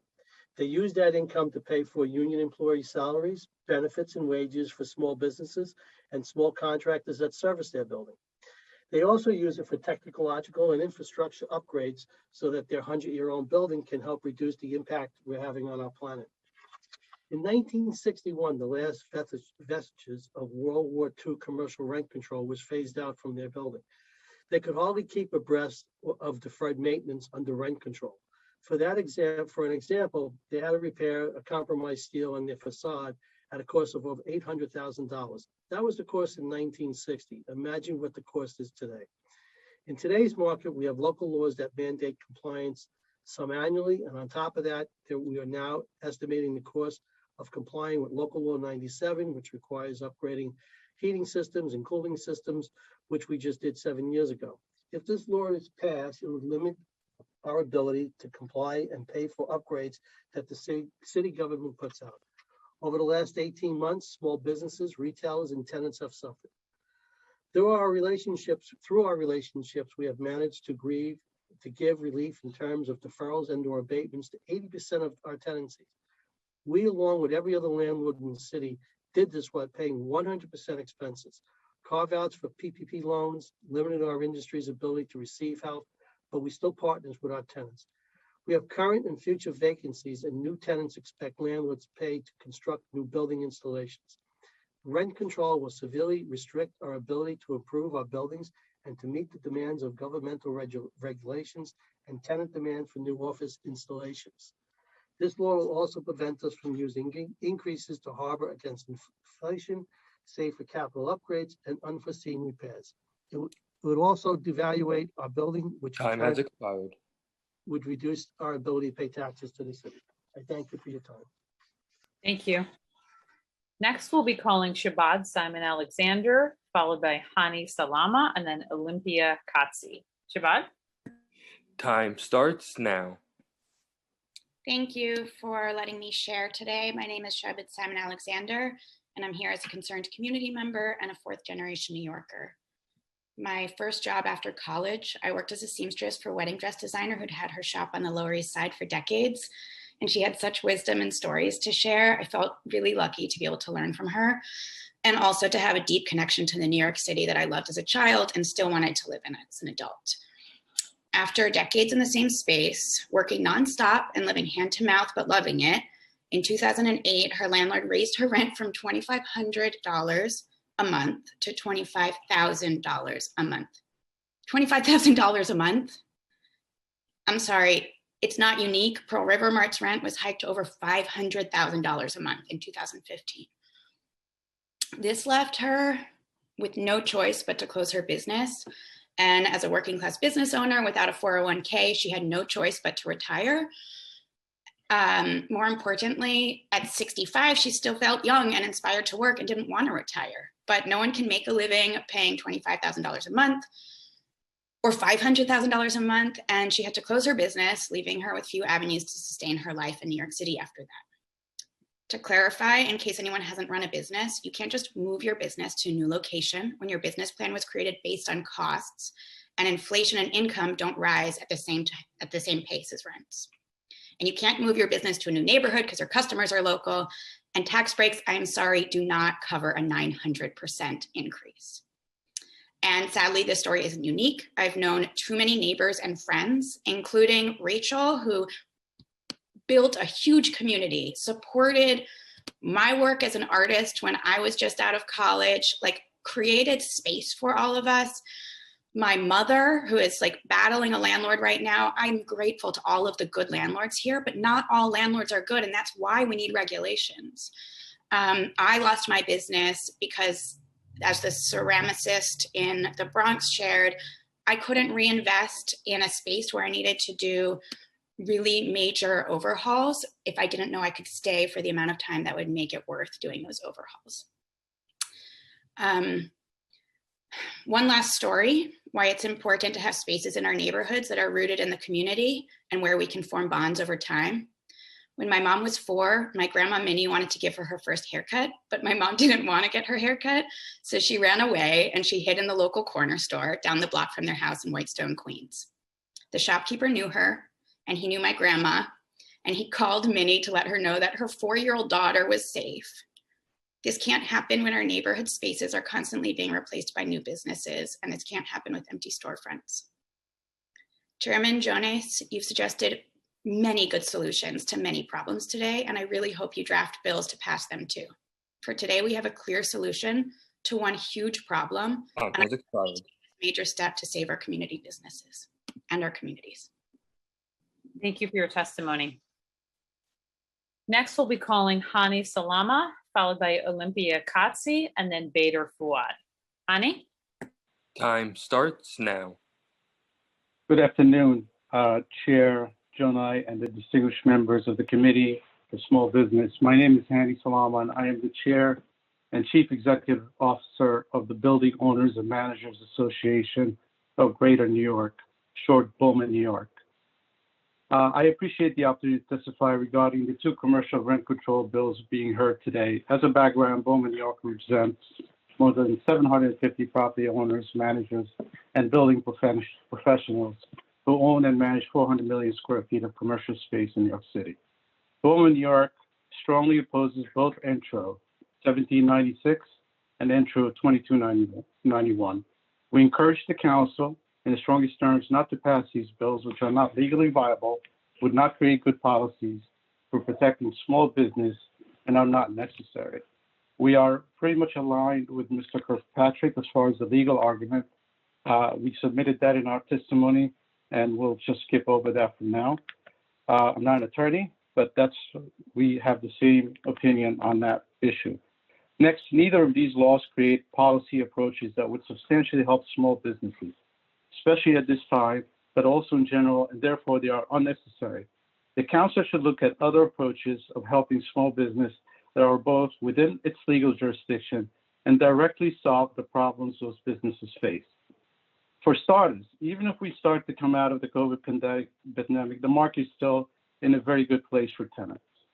Even in places like Midtown, there's a significant amount of available space for small business, even in neighborhoods such as Times Square.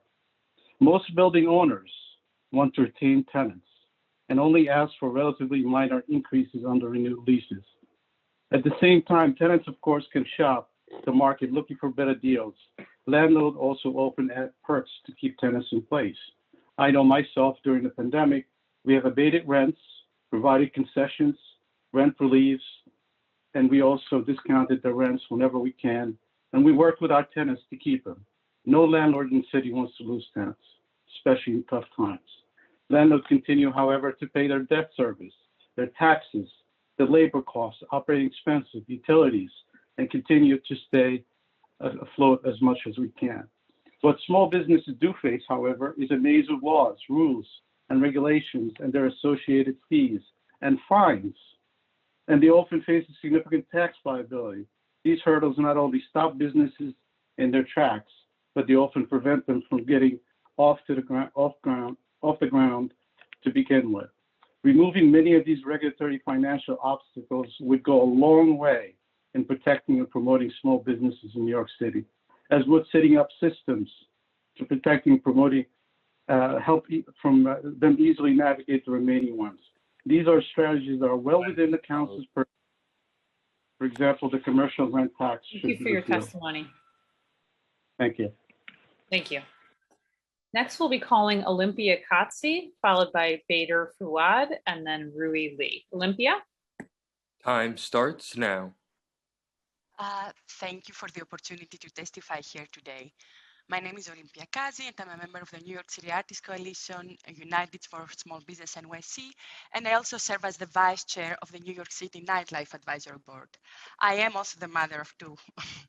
So I want to make sure that we're all on the same page, especially with you, Chair Jonai, that I'm so happy we're finally hearing this bill after 2 years from the introduction. What we're talking about today isn't dollars and cents. It's something bigger. It's something more complex than a bottom line. It's a matter of life and death. It's the life and death of our communities. It's the life and death of our neighborhoods, and it's the life and death of our culture. Ultimately, it may end up being the life and death of this great American city that we all love. Commercial rent is a huge concern for so many small businesses, and the affordability crisis already before the pandemic had shattered so many beloved, long-standing community spaces, nonprofits, small businesses. The inequities of our city were laid bare during the pandemic.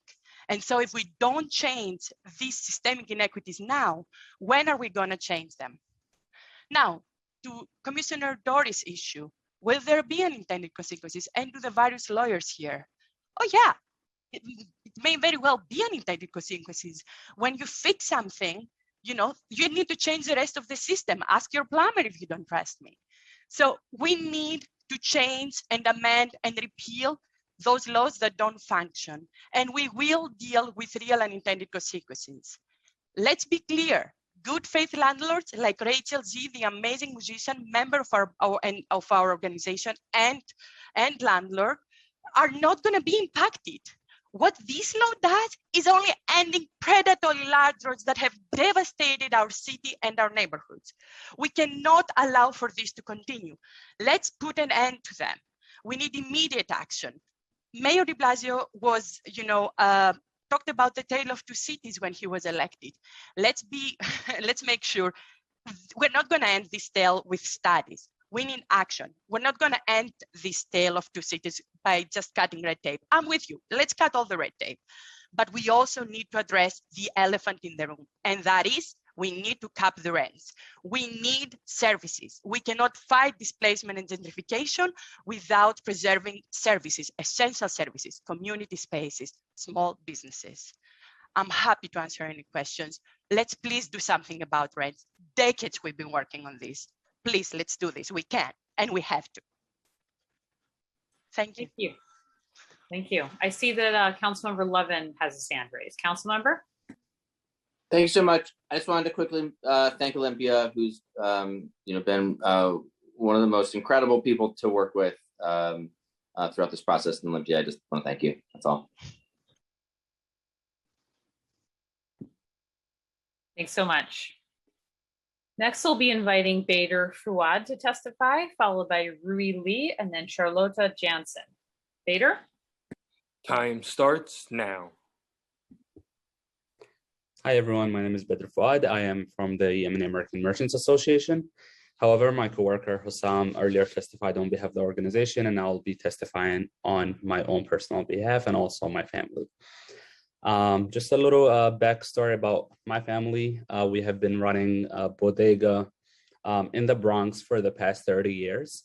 My family knows the community, and everybody in the community also know my family and understands the service that we provide to the community, how important it is. Our bodega have been serving as a shelter in a way for the community. It provides some sense of convenience, provides some sense of support, whether it's financial, whether it's mental, because everybody's welcome in our bodega, and everybody trusts the fact that they can always rely on the bodega and its owner. However, currently our business have been going through a lot as we have just gone through the pandemic, and we're facing financial hardships, paying back the loans and making sure our revenues are back up. In the meantime, our lease was also up, and the new lease that we got, we were surprised that our rent was increased in an amount that was totally unbelievable.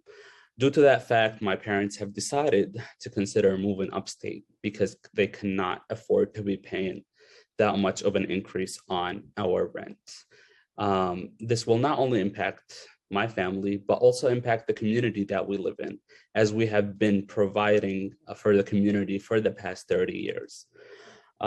If we don't place some sort of rent stabilization regulations, this will not only affect us, but will affect the entire city, as we will keep pushing immigrants out. Gentrification has been changing our city tremendously, and this will only play into the process of easy gentrification throughout the city. So please consider doing something about this. Please consider saving our community and the diversity of New York City, because rent stabilizations is important, and it will ensure that the diversity of our communities, and also ensure that communities of color remain financially supported. Thank you for the opportunity to speak today. Thank you. I see Councilmember Levin has his hand raised. Councilmember? Thank you, Bader, and I want to thank you and your family, as well as Yama, for your testimony today, and for presenting such a clear moral picture of why we need to support small businesses like the Yemeni American businesses and bodegas and independent businesses around the city. And it's I just greatly appreciate your testimony and your being here, and the contribution of the Yemeni American community. Thank you. Thank you, and we appreciate you as well. Thank you. Next, we'll be calling Rui Lee to testify, followed by Charlotta Jansen, and then Gianna Chiagoda. Rui? Time starts now. Good afternoon, Chair Jonai and fellow council members. Thank you so much for the opportunity to testify today. My name is Rui Lee, and I'm an organizer at Street Vendor Project, part of the Urban Justice Center. We are a member of the United for Small Business Coalition, or USBNYC, which is a coalition of community organizations across New York City fighting to protect the city's small businesses and non-residential tenants from the threat of displacement, with a particular focus on owner-operated, low-income, and people of color-run businesses that serve low-income communities and communities of color. Today, I am testifying on behalf of the coalition. So under the threat of landlord harassment, displacement, and lack of city resources, USBNYC aims to create strong, lasting protections for commercial tenants. We believe these protections are vital to protecting our city's vibrant and integral small businesses and preventing widespread speculation. New York City needs commercial rent stabilization. Right now, there's no rent protection for commercial tenants outside their lease. No law prevents a landlord from raising rent by 400%. New York Times reported on this in Coney Island in January 2020, and by 900%, like Ms. Simone Alexander mentioned earlier.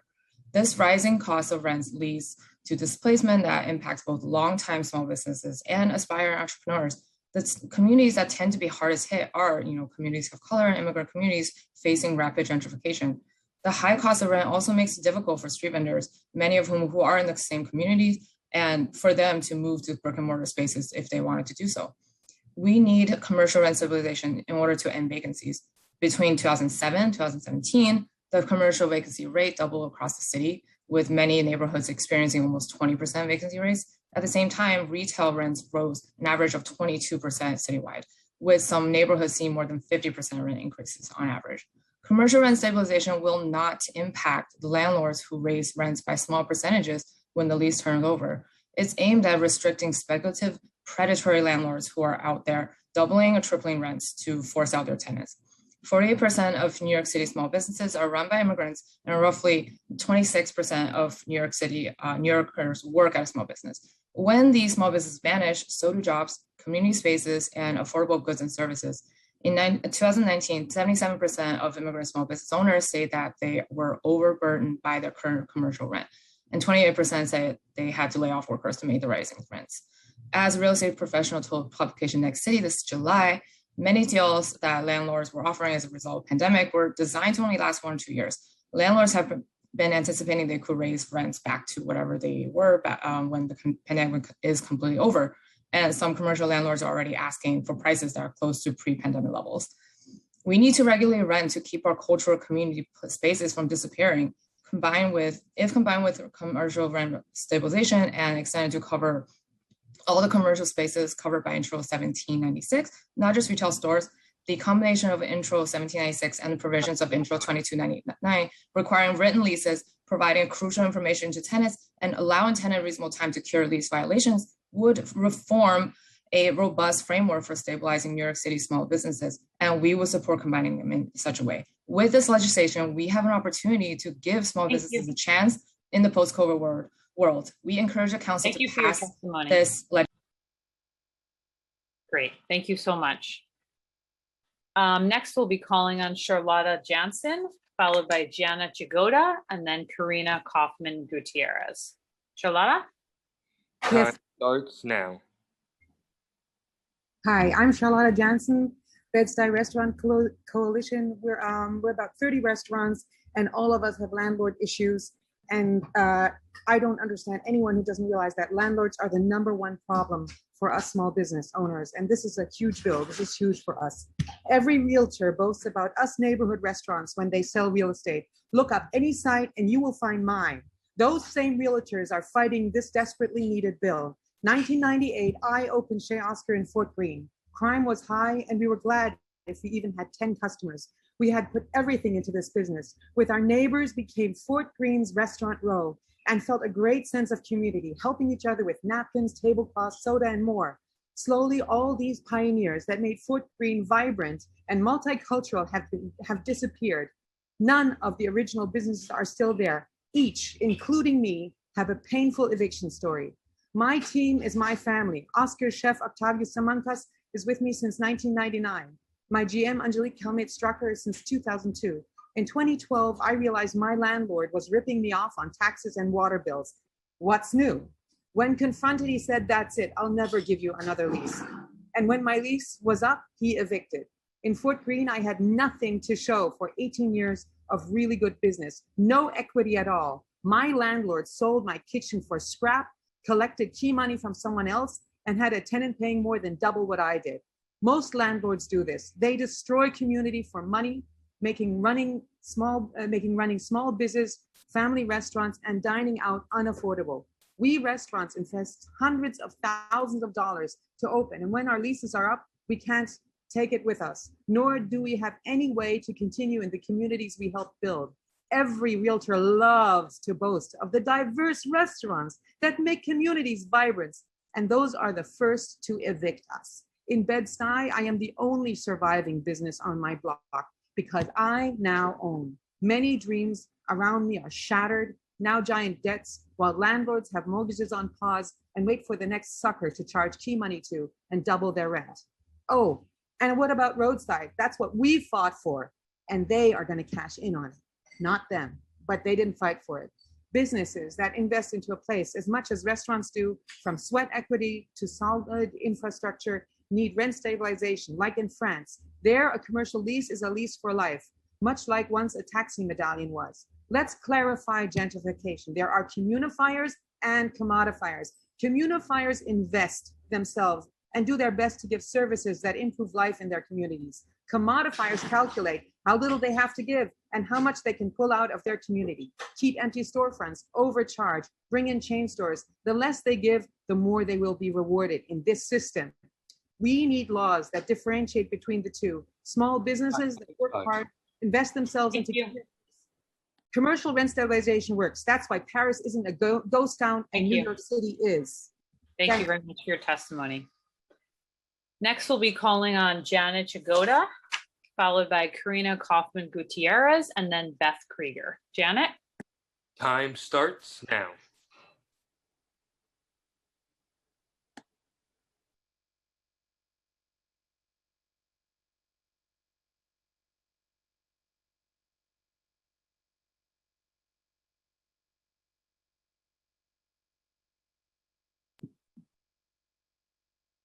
It appears Janet may be having some audio issues. We could check back with you in a little bit to see if you're able to testify. Next, we'll be calling on Karina Kaufman Gutierrez, followed by Beth Krieger, and then Abigail Ellman. Karina?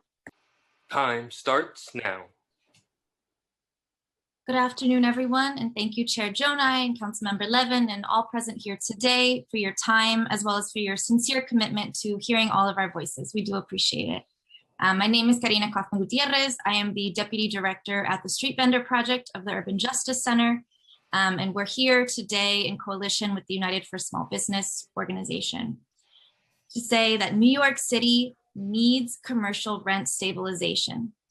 The rising cost of rent impacts commercial tenants across New York City. The communities that tend to be the hardest hit are communities of color and communities facing gentrification. And this high cost of rent not only makes it difficult for hopeful entrepreneurs, many of whom are from the same communities, to open a brick and mortar space, but it too often is forcing brick and mortar store owners to close their shops. I'm going to share a story today of one vendor who is a member of the Street Vendor Project, Ismael Suarez. He's a former storefront owner who ran a shop in the Bronx for years. When COVID-19 hit, he had to close his store because he could not afford to pay the rent. And then when he tried to renew his lease, his landlord tried to raise his rent far beyond what he could pay, knowing that this would kick him out.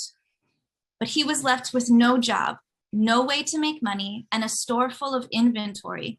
And he had to become a street vendor to provide for his family and learn a new profession during the course of a global pandemic. Now he's trying to sell off the remaining inventory of luggage that he had in his store, falling further into debt as he acquires fines because he's unable to get a license to vend.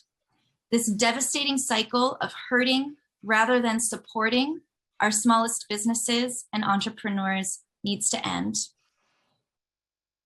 New York City has the chance to do right by Ismael, who is exactly the type of person, exactly the type of New Yorker that our city tends to say they want to support, right? Immigrant New Yorkers who have started their own businesses, migrated to the US, choosing our beloved city to set roots down in and achieve the American dream, but are being forced to close by out of control rents.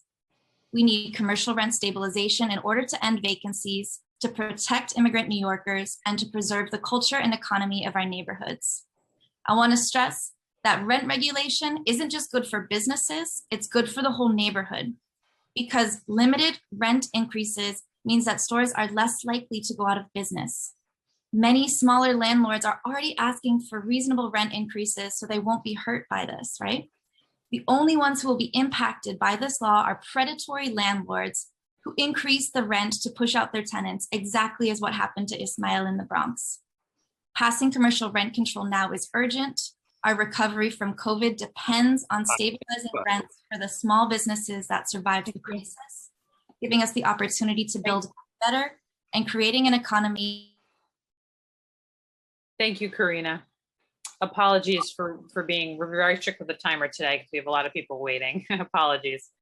So we'll move on to the next person to testify. We have Beth Krieger, followed by Abigail Ellman, and then Alexander Lykoyanis. Beth? Time starts now. Thank you for letting us speak. My name is Beth Krieger, speaking for local law 2299, the Small Business Bill of Rights, on behalf of Upper West Side Save Our Stores, a nonprofit community advocacy group of residents that came together in January 2019 because of the growing epidemic of vacant storefronts in our neighborhood. Yes, even an old established neighborhood like the Upper West Side has suffered. In a 2018 study, the Upper West Side was in fact listed among the top 10 New York City neighborhoods in retail vacancies, between 2007 and 2017. As a result of the pandemic, the situation has only gotten worse. Today, the Upper West Side's Broadway corridor, encompassing zip codes 10023 and 24, was listed in the top 3 commercial areas suffering from vacant storefronts. We can only imagine what other neighborhoods are experiencing due to the thousands of small businesses that couldn't survive the pandemic. In some locations, whole blocks are home to shuttered stores, many further hampered by unsightly scaffolding. Store vacancies contribute to darker streets, poor sanitation, and safety issues that only exacerbate the loss of commercial business and the vibrancy of street life in our neighborhoods. Thankfully, the historically high commercial rents on the Upper West Side started to drop a bit in the last few months, particularly on Columbus and Amsterdam Avenues, where there are smaller spaces. Our fear is that property owners deny renewals to the newcomers who come to these spaces, many of them with short-term leases, or will hit them with astronomical rent increases, dooming them to failure and our neighborhood to more shuttered businesses. This has already happened in the residential retail market, where a Bloomberg Wealth article noted that landlords were jacking up rents by 50, 60, or 70%. We can't let that happen to our newer store owners. If we're going to come back as a recovered, prosperous, and healthy home to business and residents alike, New York must be more business friendly by encouraging and supporting these small business owners, the young startup entrepreneurs, the immigrants, the artists. The legislation before us is attempting to untangle and make more transparent the most basic process involved in starting or building a business, the negotiation and renegotiation of a commercial lease. New York City government websites are unwieldy and mired in legalese. Legislation aimed at codifying practices and giving lessees the information they need, rather than making them search for it, should have already been in place. This is a low bar, but it's better late than never to ensure full disclosure of all the costs involved for the lessee, a statement of the potential for added costs related to construction, violations, repairs, and scaffolding, clear information regarding time to cure violations, provision of the property owner's contact information, fair process for renegotiating leases with extension options, and templates for contracts provided in multiple languages. Thank you, Beth. Next, we'll be calling Abigail Elman, followed by Alexander Lykoyanis, and then Anna Chiang. Abigail? Stephanie, can we remind all of those testifying to keep it at 3 minutes? There's a clock up, but they can submit their testimony in writing. It will become part of the record. Yes, Chair. Yes, just a reminder, please keep your testimony to 3 minutes. We will be very observant of the 3-minute timer, and we will, as you can see, we will move on to the next witness. You can submit testimony in writing at the email address testimony@council.nyc.gov. And yes, so next we'll be calling Abigail Elman, please, to testify, then Alexander Lykoyanis, and then Anna Chiang. Abigail, you may proceed. Time starts now. Our restaurant was like the community's living room. An immigrant entrepreneur on the Lower East Side told me this recently, and from the emotion welling up in her face, you would think that the loss occurred last week.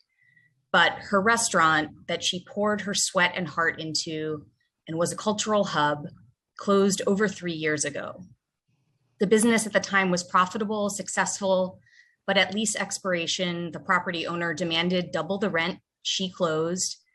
And the most painful part is that today the space is still vacant. I'm Abigail Elman. I'm the Director of Planning and Development at the Cooper Square Committee, a community development organization in the Lower East Side. We've been a leader on anti-displacement organizing for over 60 years. And with our coalition partners in United for Small Business NYC, we urge you to support Intro 1796. The story of this restaurant, echoed in the stories of the countless stories we're hearing today, illustrates a widespread problem. And I don't think I need to reiterate that the exorbitant cost of rent is the #1 pain point we hear from both long-term and newer small businesses, as well as aspiring entrepreneurs in our neighborhood. So instead of dwelling in the sad news and the heartbreaking stories, I want to offer a hopeful vision. An independent bookstore owner who describes her landlords as, quote, my angels.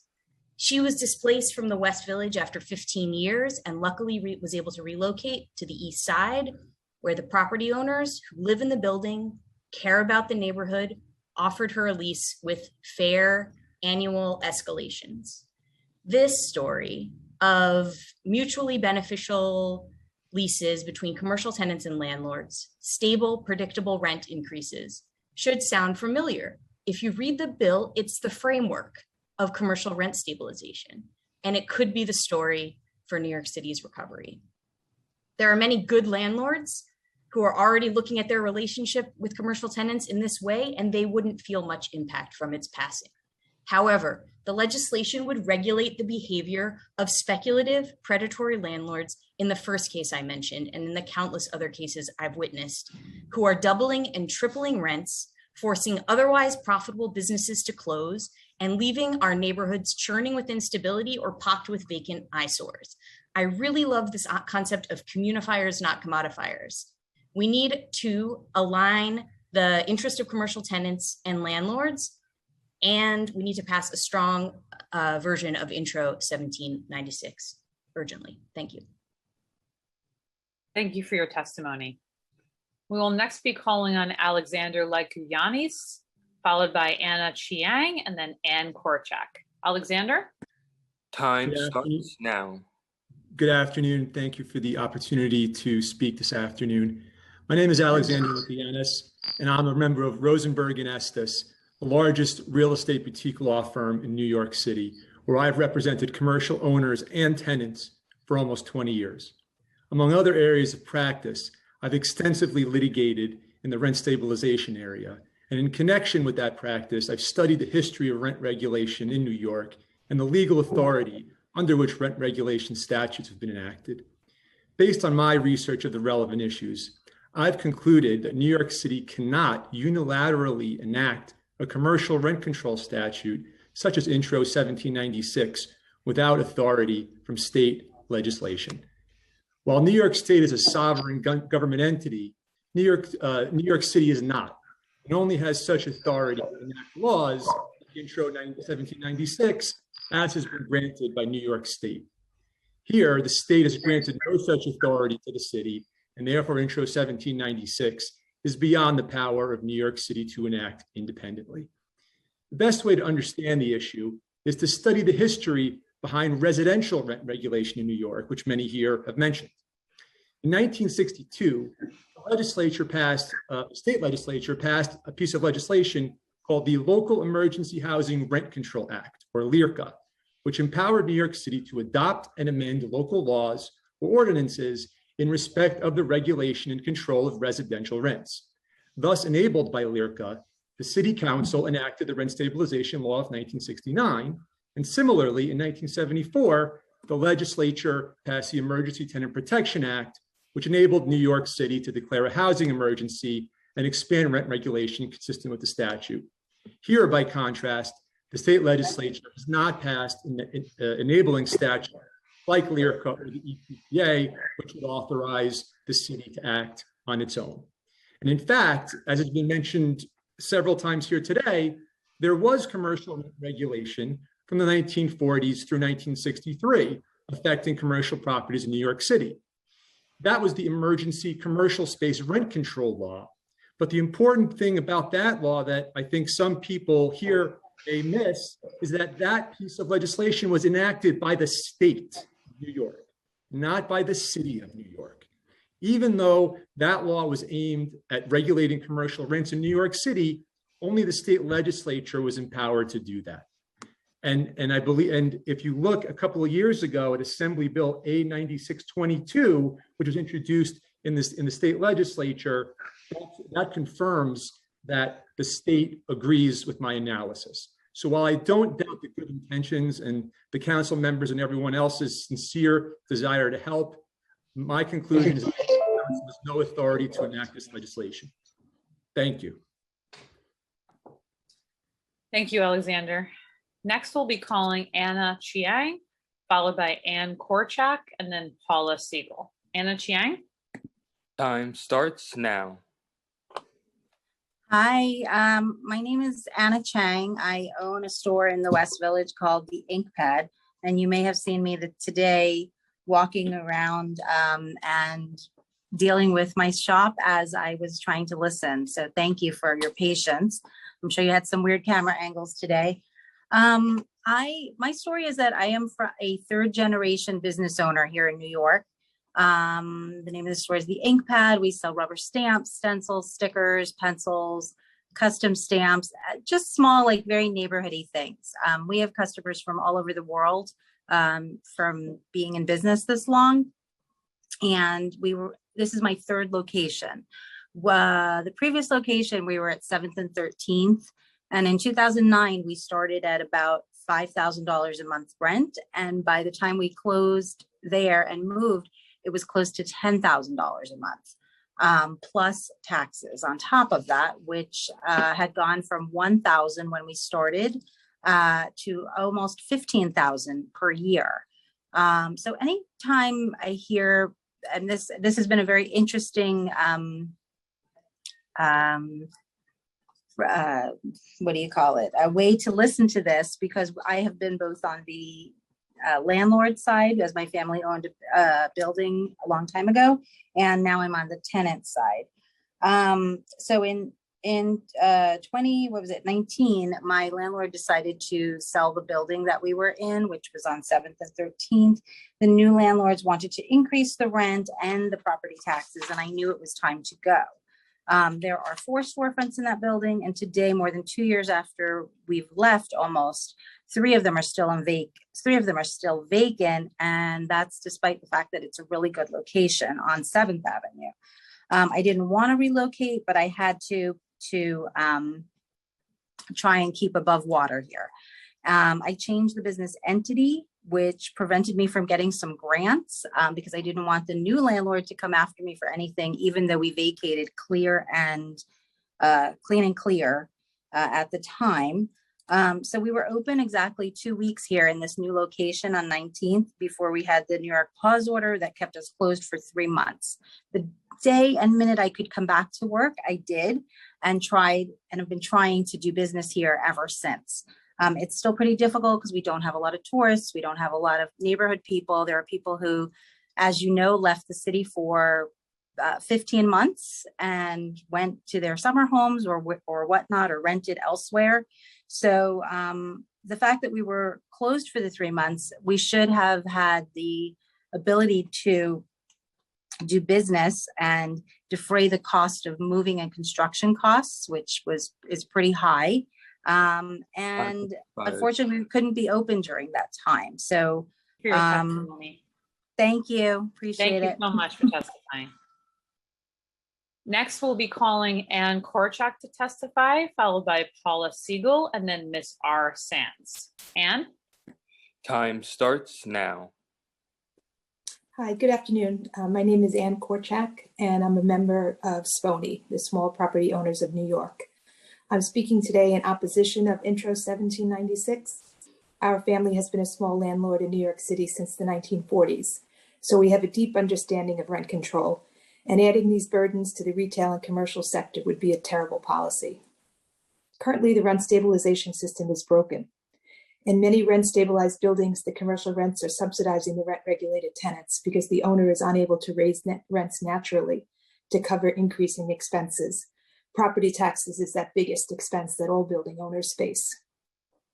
The creation of a commercial rent guidelines board will lead to the same dysfunction we now see in the existing RGB.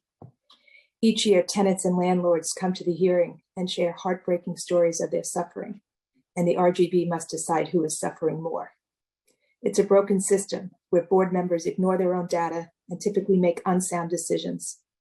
The current RGB is dealing with one very specific type of housing. So how will the same size body be able to accurately and fully analyze a much larger and broader sector of real estate? The commercial and real estate spaces are located in a wide variety of buildings that are not easily comparable. Evaluating a multifamily building on the Upper West Side with retail space to a building in downtown Manhattan or a new tower in Midtown is just doesn't seem feasible. Allowing the free market to dictate rents following the law of supply and demand is the best way for rents to be determined. We already see that happening. Supply has increased as COVID greatly impacted our local economy and rents decreased. Supporters of residential rent control say it's necessary to regulate rents because vacancy is so low. Yet here we are suggesting commercial rent control and vacancy is very high. I asked City Council to reject the policy of commercial rent control and instead work on other policies that will help make New York a city where businesses want to open and operate and where residents want to work and live. Thank you. Thank you for your testimony. Next, we'll be calling Paula Siegel, followed by Ms. R. Sands, and then Taylor James. Paula? Time starts now. Thank you so much. I am senior staff attorney in Take Root Justice's Equitable Neighborhoods practice. Thank you so much for the opportunity to testify today. We are one of the pro bono attorney providers that Commissioner Doris spoke about earlier as part of Small Business Services Commercial Lease Assistance Program. Our Equitable Neighborhoods and capacity building practices provide direct representation to small and minority-owned businesses on commercial lease matters, including new leases, renewals, amendments, and disputes over past due rents. I'm here to tell you today that having lawyers to interpret a law that fails to provide protections to our clients and then advise them that there is no law to protect them from unregulated rent increases is simply not enough. Unregulated commercial rents regularly result in rent increases of over 100% for my clients. I'm going to tell you a few stories. A current client of mine who's in the middle of negotiating a renewal lease right now, a small family-owned restaurant that has weathered the pandemic, is being offered a lease that locks in a reasonable rent of $3,000 for the first year, but then more than doubles it to $6,500 in year 2, and then adds subsequent escalations in years 3 through 10. My client knows that his business will never be able to sustain a rent jump like that, though he wants to stay and continue to be a part of the community that the restaurant has helped him nurture for decades. There's no law that requires his landlord to limit the amount of money she can demand in exchange for letting the business stay. And there is nothing I, an attorney provided by Small Business Services, can do to force the landlord to make a different demand within the current legal framework. Another client, an African hair braider renting space for her salon in Harlem, agreed to a rent increase from $1,100 to $2,800 just 4 months after the pandemic emergency was declared, so that she would be able to stay in the neighborhood where she developed her business. She agreed to this while she was forced to be closed. She had developed a stable clientele during the term of her initial 5-year lease, which expired during the pandemic. And she had negotiated that initial lease with the family that owned the building when she decided to set up her business there. She was hopeful during renegotiations that her customers would come back as New York City reopened in the coming months, and positive that if she moved, she would have to start building her business anew. By the time we were renegotiating the renewal last July, her old landlord had sold the building to a hedge fund-backed portfolio. When she agreed to the new rent, she knew she would be cutting wages, raising prices, and cutting into her own proceeds from the business on which her family relies for its survival. Again, there's no limit to how much the new landlord was able to demand that my client pay. Time has expired. There's nothing I could do as her lawyer. Thank you, Paula. Appreciate your testimony. I see that Councilmember Levin has his hand raised. Thank you so much. Paula, I just want to thank you. I know I've been working with you for a long time on this legislation.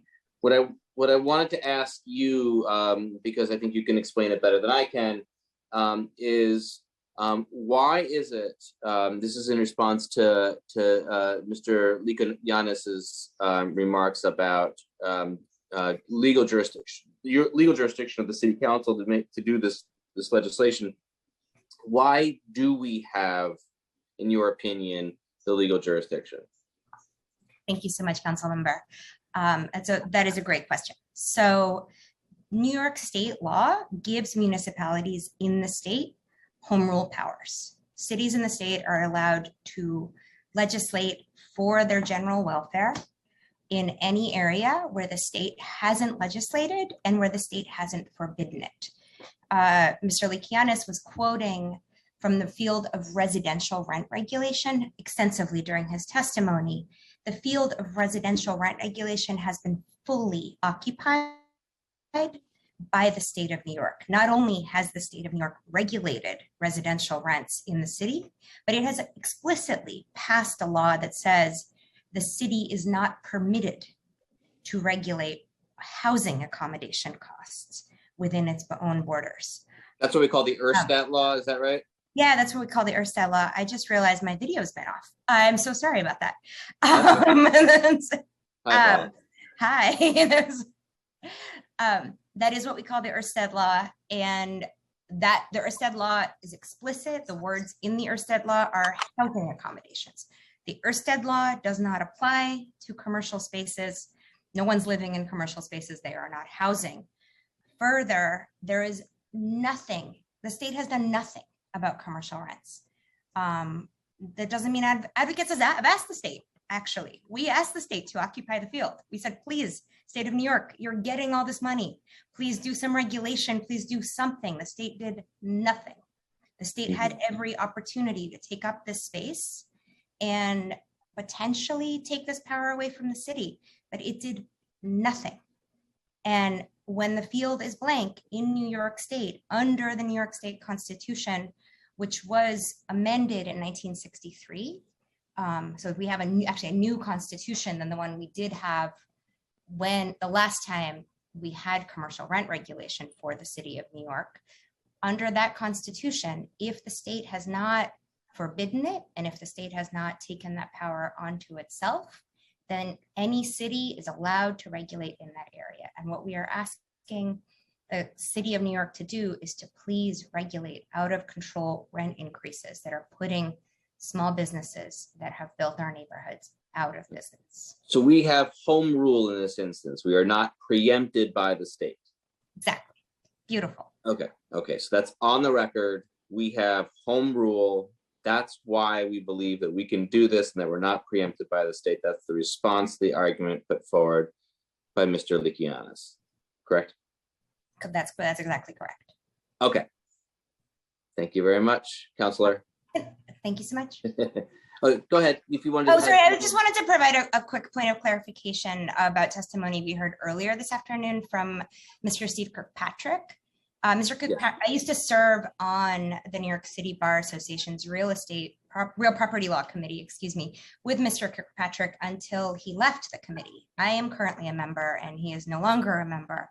And I just want to make it crystal clear that neither Mr. Kirkpatrick nor I were speaking on behalf of the city bar or the committee. The committee and the city bar have not put forward any kind of opinion about the legislation being considered today. Okay, thank you so much. Thank you, Paul. Councilmember, I see Mr. Likianis has his hand up. And since we're addressing his testimony, I thought we could give him an opportunity to speak. Yes, please, Stephanie. Hi, thank you very much. I appreciate the opportunity to respond. And hello, Paula, good to see you again. Just to make, so the record's clear, I am also on the New York City Bar's Real Property Law Committee currently, but as Paula stated, my opinions are not those of the committee, and I'm speaking in my individual capacity. I actually submitted some written testimony a couple of days ago, which I think more fully addresses Ms. Siegel's arguments. With regard to the authority of the state and occupying the field, as I indicated in my testimony earlier, under the commercial rent control statute that was in effect from 1945 to 1963, that was passed by New York State. And New York City, as with other localities, does have home rule powers. Absolutely. It has the power to regulate its property affairs and government, and it has the authority to legislate in the area of the health and welfare of its citizens.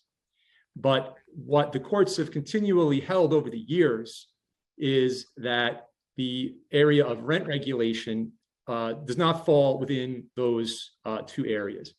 And moreover, those local home rule powers can only be exercised in areas that are not matters of state concern. And here, the state from the 40s through the 60s enacted commercial rent control in New York City, and it continually, I believe it was on a yearly basis, continued to renew that law for a number of years. I believe 18 years altogether. But as of December 31st, 1963, the state legislature allowed that law to expire. And that purposeful expiration, that purposeful decision not to expand rent or not to extend rent regulation was just as much of a policy choice as enacting it in the first instance. And since December 31st, 1963, the New York State Legislature has elected not to have commercial rent regulation in New York State. And as I alluded to further, a couple of years ago, in the 2019-2020 legislative session of the state legislature, there was a bill introduced in the Assembly, Bill A9622, and the purpose, reading from the bill, from the text of on the website, is that it relates to allowing municipalities the right to enact commercial rent control measures. So the state legislature looked at the issue. Alexander, I'm sorry to interrupt. I knew this is really informative, but I want everyone to know that we have more than 50 more that have signed up. I want to hear this conversation. I think we should do it off record, and we certainly need to know more and hear more. So I want to thank you, Alexander. I didn't want to cut you off, and Paula, thank you for this active dialogue. We have a lot to say on this. Thank you for the opportunity, Chair. I encourage both of you to add to your written testimony. We cannot take up all this time. We've got another 3+ hours of testimony to hear, and it's not fair. We're adhering to the 3-minute rule. Thank you all. Thank you, Stephanie. If you can continue. Sure. Thank you. I see, Chair, that Councilmember Yeager has had his hands raised. Councilmember Yeager.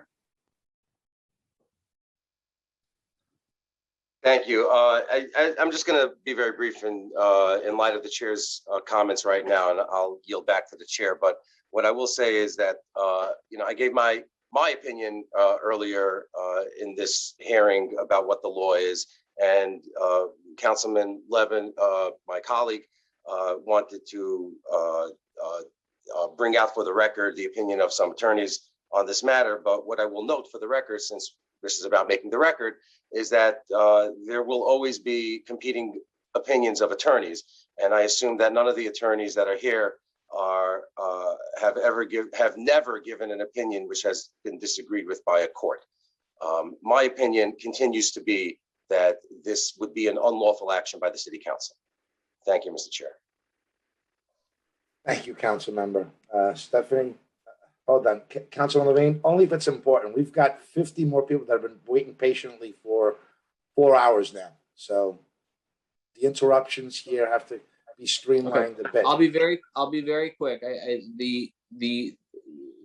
What the gentleman, Mr. Likianis, said before, that since 1963, that was almost 60 years ago, the state has not acted on commercial rents in New York City. There is a new constitution in 1963 that expanded home rule powers. We are talking about the governance of the Constitution from the last 63 years, not the last almost 60 years, 58 years, not the prior Constitution. We can't, I don't think that it's a reasonable position of this council that we are forever banned from asserting home rule, because at some point in the prior mid-century of the last century, the state acted up to a certain point that expired almost 60 years ago. I don't think that is an argument that passes muster. I just want to put that back on the record, and I will put myself back on mute. Thank you. Thank you, Councilmember Levin. Stephanie? Yes, thank you. Next, we'll be calling Ms. R. Sands, followed by Taylor James, and then Ryan Monell. Please provide your testimony. Time starts now. My name is Rocio Sands. I am a minority, small property, and a small business owner, member of SPONY, CHIP, and RSA. I am opposed to commercial rent control in any form. Property owners face many challenges in keeping our properties. Our taxes, insurance, water and sewer charges, labor costs, general maintenance costs are high. Property owners and small business owners have many obstacles because the city has failed us and has done a poor job in supporting us. Regulations for commercial spaces in the city is not what the city needs now. The city needs to have sensible policies which support property owners and small businesses by one, stop overtaxing us, lower fines for minor infractions, and an option to avoid the fines by taking education courses for business owners regarding the laws, rules, and regulations which apply to their businesses. Number two, cutting down the red tape to apply for permits, which takes many months to receive. A liquor license can take 10 months to obtain. Number three, not over-regulating restaurants and bars with liquor license stipulations from the community boards, which limit the hours of operation, forcing licensees to close 4 or 5 hours prior to the allowed New York State Liquor Authority hours of operation. Number four, enforcement of illegal operation of street vendors who compete with brick and mortar storefronts. Number five, eliminating the 3.9% commercial rent tax on gross rent paid by commercial tenants, which essentially gets added to our rent anyway. Number six, bringing the crime rate down in the city so people don't feel threatened to walk in the streets, ride to subways and buses, and bring foot traffic back to all parts of the city. Number seven, bringing more tourism to our city. Tourists will not visit unless the city is safe. There are always unintended consequences in the laws you pass. Many property owners may not consider renting to small businesses due to the risks taken if commercial rent control is passed. From my perspective as a small property owner, knowing that I would be locked into some sort of regulated pricing index moving forward, I would have to pass as high a rent as possible for an initial lease. My commercial spaces are generally ground floor storefronts with residential units above, and my buildings are rent stabilized. So I speak from an experience knowing that a city guidelines board will barely provide enough of a rent increase to cover my increases in property taxes. We, small property owners, need to take our own decisions regarding our properties and let the market determine the rents. Time expired. Thank you very much. Thank you for your testimony. Next, we'll be calling Taylor James, followed by Ryan Monell, and then Melissa Gomez. Taylor? Time starts now. Thank you for this opportunity to comment on the issue of commercial rent stabilization. My name is Taylor James, and I'm a staff attorney with the Legal Aid Society's Community Development Project, a unit that addresses some of the most urgent issues facing New York City small businesses. Black and Brown-owned businesses in gentrifying areas are at risk of displacement due to high increases in rent. When they cannot afford to renew, these neighborhoods transform physically and culturally.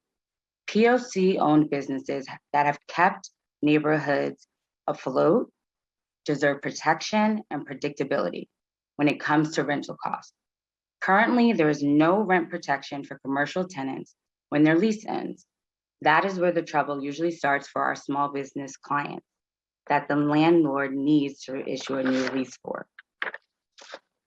Our client, a Washington Heights restaurant owner of 40 years, was given an eviction notice along with 7 other Latinx-owned businesses. The businesses' owners were each given the option of paying higher rent. For the restaurant, that essentially doubled the initial $5,000 per month rent. Our client could not afford that option. Since there's no law preventing a landlord from doubling the rent, a long-term tenant has no protections to ensure stability. In the process, much is lost. An eviction meant our client was not only losing the restaurant, but their life savings that was invested into their businesses. There's also a loss for the community because POC and immigrant-owned small businesses offer everyday goods, services, and amenities that have been denied to Black and Latinx neighborhoods during decades of commercial redlining. In this case, an entire block of Latinx, including long-term business owners, were displaced. Unfortunately, our client's rental burden was not unique. In 2019, a report identified rent burden as the top concern for immigrant small business owners throughout New York City, even before coronavirus forced them to shut down. Intro 1796 will protect commercial tenants from displacement due to enormous and arbitrary rent hikes by creating a board to set annual rent increases. The rent protection set by the board ensures the landlord have no incentive to seek out big chain businesses over small businesses, since rent adjustments would be the same for either tenant. The legislation will provide predictable rents for small businesses, allowing them to maintain their livelihoods. The Legal Aid Society encourages the council to pass commercial rent stabilization to ensure the survival of small businesses and in turn, ensure the vitality and vibrancy of New York City's small neighborhood businesses and Time expired. Thank you. Thank you for your testimony. If anyone requires Spanish translation, please raise your hand on Zoom now. We have the interpreter until 3 o'clock, and we want to give people who need the interpreter an opportunity to use him at this time. Please raise your hand if you need interpretation.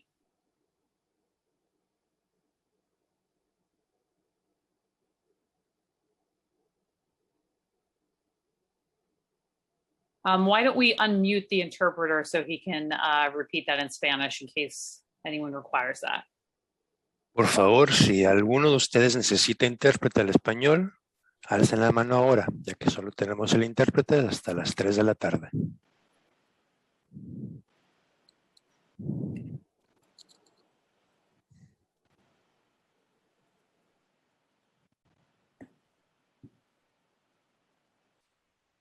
Okay. Seeing no hands raised, we will continue with our registered witnesses. Next, we have Ryan Monell, who will be testifying, and then Melissa Gomez, followed by Jamie Chien. Ryan? Time starts now. Well, thank you, and thanks, Chair Jonai. My name is Ryan Monell. I'm VP of Government Affairs for the Real Estate Board of New York. Look, my colleague, Reggie Thomas, very eloquently went through why we are opposed to both Intro 1796 and Intro 2299. But I do want to say, in addition to his comments, that look, we understand wholeheartedly and empathize with the small business owners and business tenants, as well as the artists and others who deserve and need our support as a city and as a real estate industry.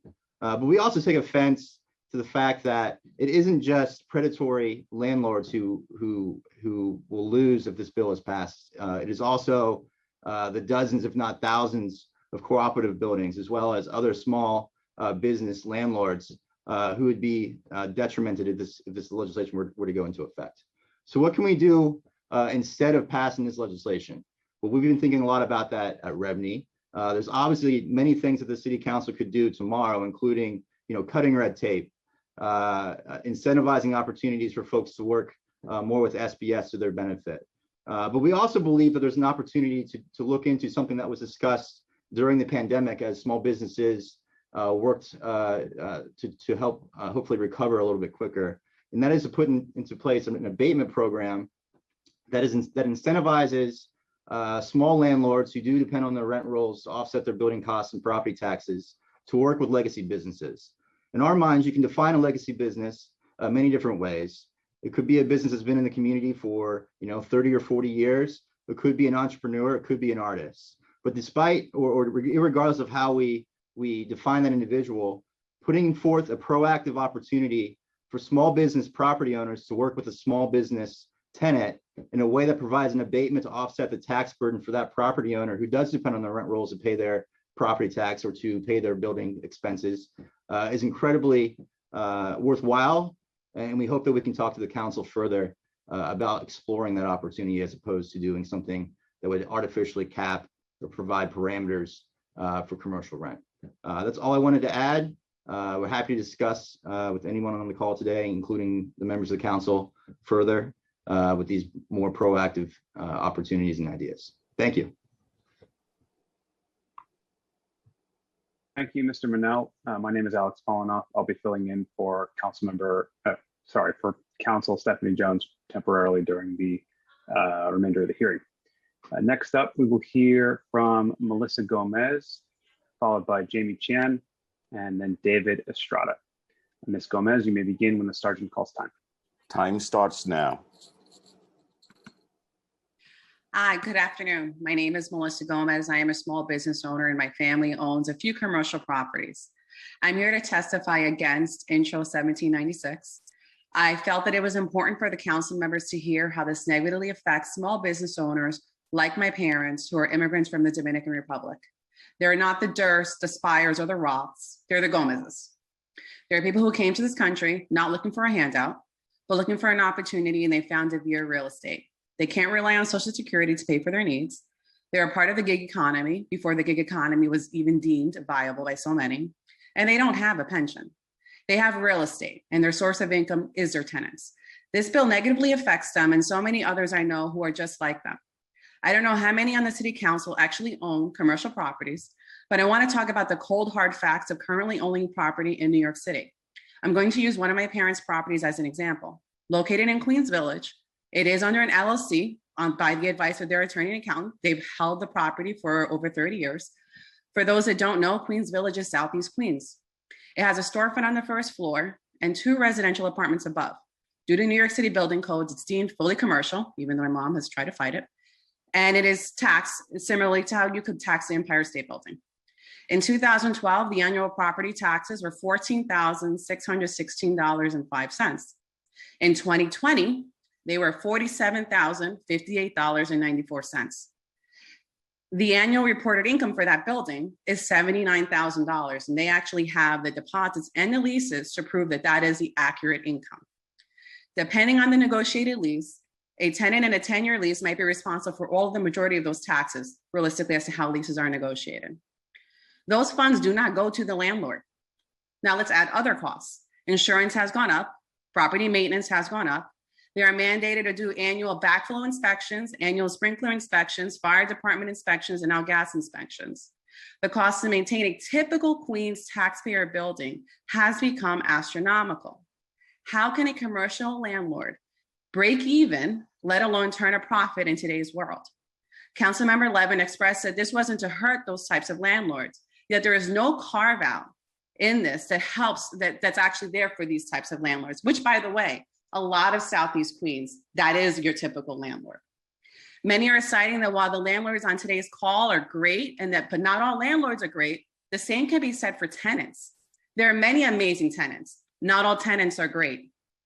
I do run a small business. I don't think the city has done enough. I can tell you that grant, the employee retention grant that was cited, I didn't qualify because I have 5 employees, not 4 or less. So how are you helping New York City? Additionally, we talk about e-commerce. Well, why doesn't the city tax e-commerce higher compared to small Time expired.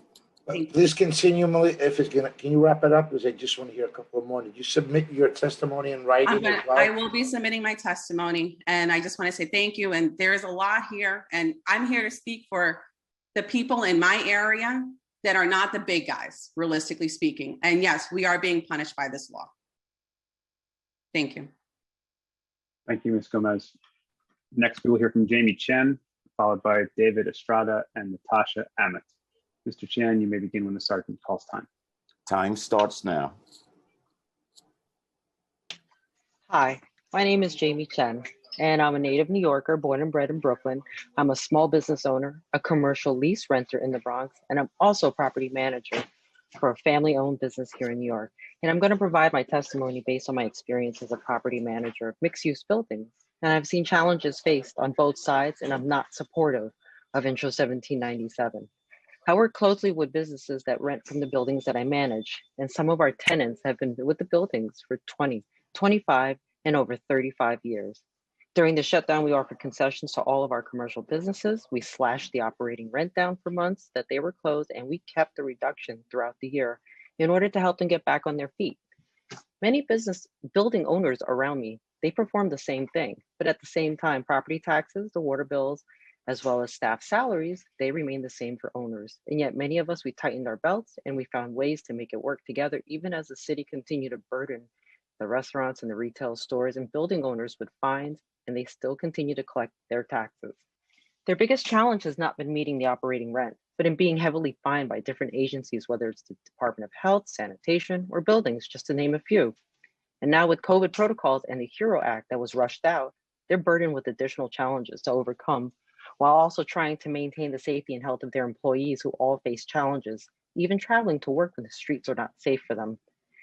In 2015, the mayor's office reported that New York City has over 6,000 rules and regulations that impact businesses, and there's over 250 different types of business licenses and permits. And it takes months, sometimes a year, to just open a business. And this is intimidating to any single entrepreneur to even attempt to start a business in New York City.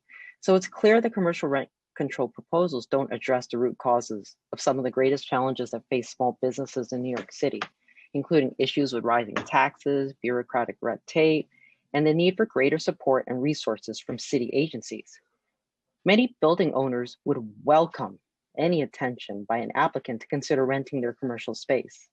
And we've heard from many potential renters that they don't feel the investment in the space is smart if there are landmark restrictions, liquor license restrictions, or any challenges that they can face with the community boards, which are some of the biggest challenges a startup has to overcome. Retail corridors are not empty just because of rent. It's a false rhetoric. It's also difficulties with New York City and New York State agencies, as well as a contentious community that has not shown any welcoming attitudes for some businesses to open. Just attend the community board meeting, hearing for a liquor license, listen to the neighborhood, provide as much negative testimony, not in favor, for these businesses to open. And I just want to thank you for your time. Thank you, Ms. Jan. Next, we will hear from David Estrada, followed by Natasha Ament, and then Josh Nakowitz. Mr. Estrada, you may begin when the sergeant's call time. Time starts now.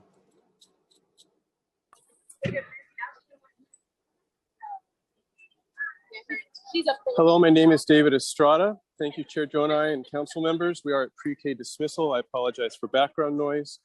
I'm speaking today on behalf of the New York City Bid Association, of which I'm co-chair, and the Sunset Park Bid, where I'm the director in Brooklyn. We represent the Bid Association's 76 districts throughout the city. We're stewards of diverse commercial corridors and neighborhood public spaces, and we support almost 100,000 local businesses. My spoken testimony here is abridged, and our written submission for the record will have specific positive suggestions and recommendations. We share a desire to stem the tide of storefront vacancies and the decline of mom and pop shops, but we must strongly caution against blunt policy instruments that may do more harm than good. The Bid Association strongly opposes Intro 1796, and we have issues, but we see great potential in 2299. First and foremost, we strongly encourage the council to conduct a robust vacancy survey and to establish a vacancy database as required by previous legislation. While we've heard and have many anecdotes and surely have heard many more today, our association would like any policy solutions to be based on thoughtful process and hard data.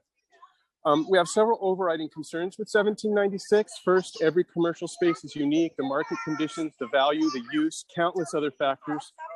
For a board of individuals to somehow set a rent cap would never encompass these unique factors and is therefore impossible to set commercial rent limits in a fair and equitable way. Furthermore, we believe this new board will be inclined to follow political winds and not hard data when setting rates, which again makes it impossible to responsibly govern. Last and most important, this is government overreach into private party transactions, and it does set a worrying precedent for our city's economy. Ultimately, this is the most blunt policy solution possible to an incredibly nuanced and complex challenge. There is unfortunately no silver bullet, as this legislation intends to be, and it's sure to have a chilling effect on the city's economy as we struggle to recover from this pandemic. If the City Council would like to help small businesses, there are far more effective ways to do so.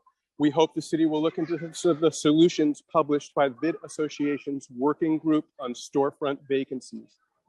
Intro 2299 is a proposal with good potential. We look forward to working with Borough President Brewer and Councilmember Rosenthal to improve it. We support requirements of written commercial leases that certain critical information be provided to tenants, and standard lease templates with language accommodation is a very good step. We're wary, however, of any mandatory lease renewal that sets rates, since this is yet another step towards government-enforced price controls. The Bid Association is committed to working with the council and administration to mitigate these challenges faced by commercial leaseholders. We would love to implement myriad budget and policy options that would offer true relief and support without broad commercial rent Time controls. expired. Thank you so much. Thank you, Mr. Estrada. Next, we will hear from Natasha Ament, followed by Josh Nakowitz, and then Lauren Gardner. Ms. Ament, you may begin when the sergeant's call time. Time starts now. Good afternoon.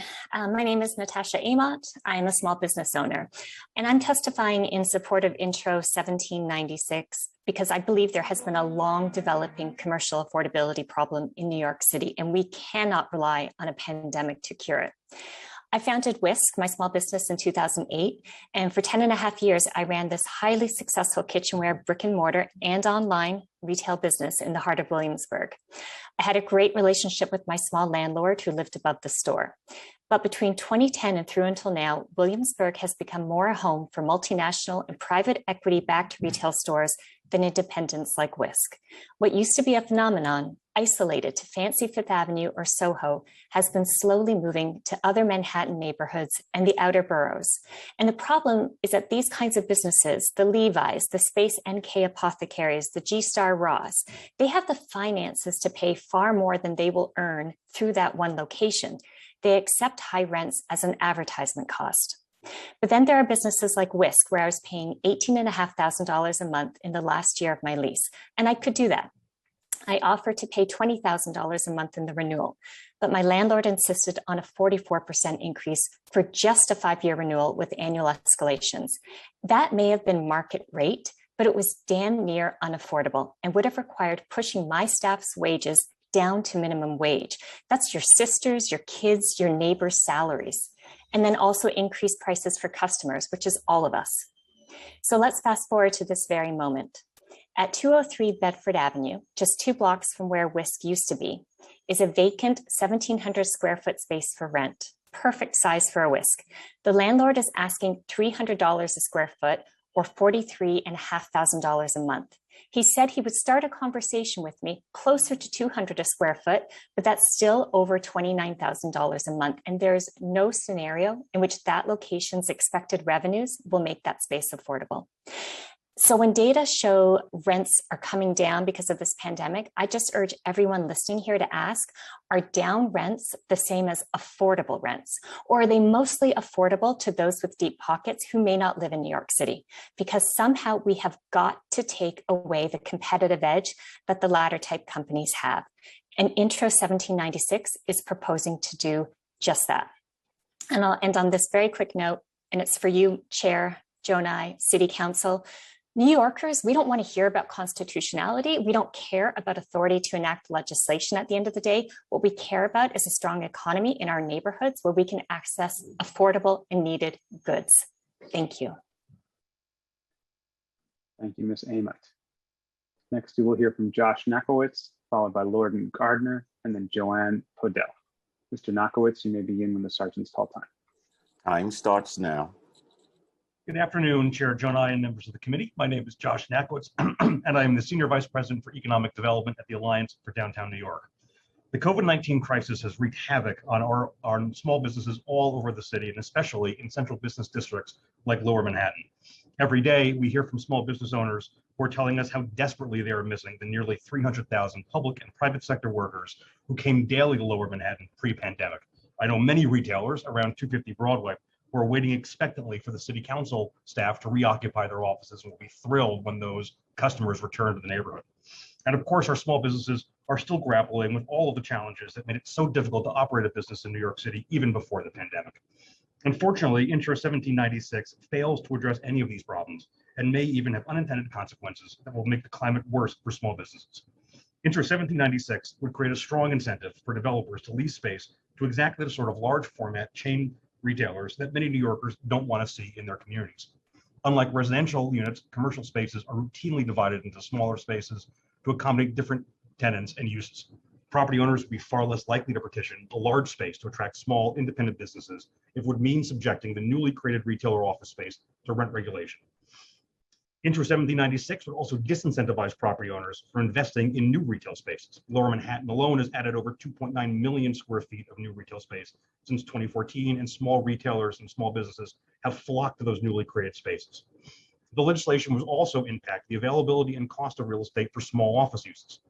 Since 2016, fully 71% of new office leases signed in our district in Lower Manhattan have been for spaces smaller than 10,000 square feet. These small office tenants are often the new startup businesses that are the driver of our city's innovation economy. And finally, there are serious questions around the council's authority to implement the sort of rent regulation regime proposed by Intro 1796. The legislation is almost certain to be challenged in court, creating confusion and uncertainty in a retail market that has been devastated by the pandemic. Lower Manhattan and other communities around the city already face a long and difficult road to recovery. Intro 1796 would only make their recovery more challenging and uncertain. There are alternative ways to promote healthy retail corridors in our city, including slowing runaway assessment increases, developing incentives that would encourage property owners to lease vacant space to local small businesses, and finally addressing overregulation and unnecessary red tape. We all care deeply about our neighborhood businesses. They're at the heart and soul of our city. I hope that the City Council will table these bills and continue to work with small business owners, landlords, and community leaders to develop a better set of solutions that would better address the 21st century problems facing our small entrepreneurs. Thank you very much for the time today. Thank you, Mr. Nakowitz. Next, we will hear from Lauren Gardner, followed by Joanne Podell and Barbara Blair. Ms. Gardner, you may begin when the sergeant's call time. Time starts now. Thank you so much. My name is Lauren Gardner. I am the director of Baby Castles. Baby Castles is a volunteer-run nonprofit focused on increasing the diversity of voices that contribute to video game and new media culture. We operate a cultural space located on 14th Street between 6th and 7th Avenue in Chelsea. Baby Castles started as a group of people who just wanted to celebrate art. And so we made a space in the basement of Silent Barn back in 2009. Over the past 12 years, we've done a ridiculous amount of work to champion video games and support our mission. We became a nonprofit. We've hosted thousands of events and shows. We've built community. We've worked with institutions like MoMA, Museum of Art and Design, Museum of Natural History, the Gate Lyrique in Paris, and the Victoria and Albert Museum in London and in Scotland to curate events and installations, all featuring local New York City artists. We found success, but it's not sustainable. In the past 12 years, we've moved 8 times, and each time it's exhausting. It's always the same. We build out a space. We build relationships with the community, and then we get hit with the rent increase that we can't afford, or we're just told that we have to move because, commercial tenants have no right to renew or negotiate a new lease. So we scramble. We look for another place to set up that we can't afford. We raise money to move. We move. We build out that space. We launch our programs, and we repeat 8 times in 12 years. It's important to have space. And since we shifted online in 2020, I can personally attest that none of our successes would have happened or been possible if we didn't have a physical space for people to gather. Even in our virtual form, even existing still, having the space that we have creates possibility. Artists continue to use our space to produce, to access our equipment, and we host a community organization since the summer of 2020 that's used our space to warehouse PPE, food, clothing, and other necessities so that they can distribute it to people in need, now, especially during the flood. Having access to a space creates opportunities. What's going on now in New York City is not sustainable. It's exhausting. It burns through cash, burns through people, right? We're a DIY space and we're volunteer run, and that's the only reason that we're still around. Because there's always a new group of people with the energy and optimism to make it happen.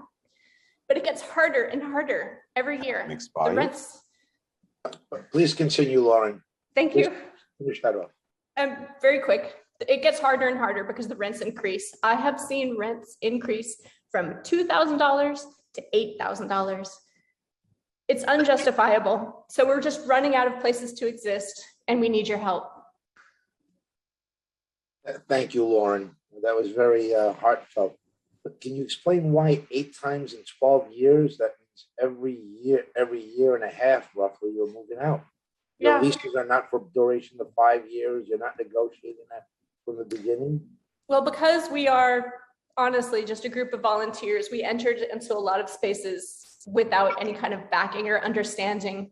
So a lot of them were subleases. And we just took whatever kind of spaces that we got. It really took us a few years to kind of understand how to negotiate contracts.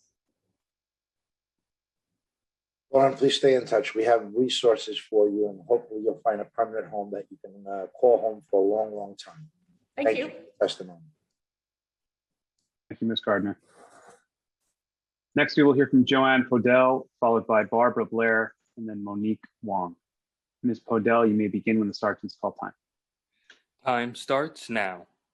Good afternoon, and thank you very much for giving me the opportunity to speak with all of you. I have a different perspective. I'm a former retailer, and today and for the last 25 years, I have been a retail broker in New York City. And so I hear the perspective of landlords and tenants every time I put together a deal. And let me give you a little bit of perspective from the landlord's point of view, as well as what the tenant is dealing with. It's hard to be a retailer. That's the first thing. And it's not just about being able to pay the rent. They've got to be a good merchant. They've got to compete with other retailers. They have to understand the market around them.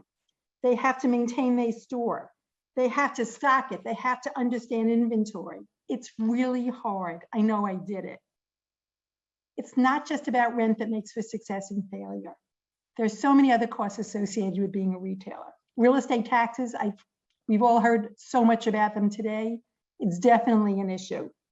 Employees and the cost of benefits, insurance, maintaining the premises, the cost of power, electric, water. All these things contribute to allowing a tenant to be able to stay in a space. They got to pay all those bills. Well, what happens? The landlord looks at this and says, what kind of a tenant do I have here? With my help, can they continue to operate? Can they stay here? It's much more expensive today, and always has been, for a landlord to go find a new tenant. If I'm hired by someone to go ahead and lease their store, the first thing I tell them is it's going to take a year. That's a very long time, but in fact, that's how long it takes. That means that the landlord has no income for 1 year. Aren't they better off to turn to the tenant that they've had in their space, who first has been timely in paying the rent, who has maintained their premises and then honored the obligations? Aren't they better off to keep them? One would think yes. And the fact is they do. And by the way, they also have to pay me and pay the tenant improvement money, and there are all the other costs associated with it. Landlords don't want empty stores. It's a misnomer. They really don't. I know because I talk to them every day. The solution is for the landlord and the tenant to talk to each other. And what we've learned from COVID is that's exactly what's happening. I spent the last year renegotiating deals. Why? Tenants could not make the numbers work. It was impossible. We all know why. Landlords understood it. And I would tell you that every landlord, without limitation, every landlord I've worked with has said, how can we work together? We have abatements, we have deferments, we have all kinds of opportunities on ways that we can work together in order to facilitate this. It's not as simple as everybody thinks, but there's a solution, and it does come from working together. Thank you, Ms. Podell. Next, we'll hear from Barbara Blair, followed by Monique Wong, and then Mary Ann Rothman. Ms. Blair, you may begin when the sergeant calls time. Time starts Chairman, now. Chairman Genoy, I apologize. I was not planning to testify today. Thank you, Barbara. Did you submit your testimony in writing? No, I was not planning on testifying. Thank you, Chairman. Okay, next we will hear then from Monique Wong, followed by Mary Ann Rothman. Ms. Wong, you may begin when the sergeant calls time. Time starts now.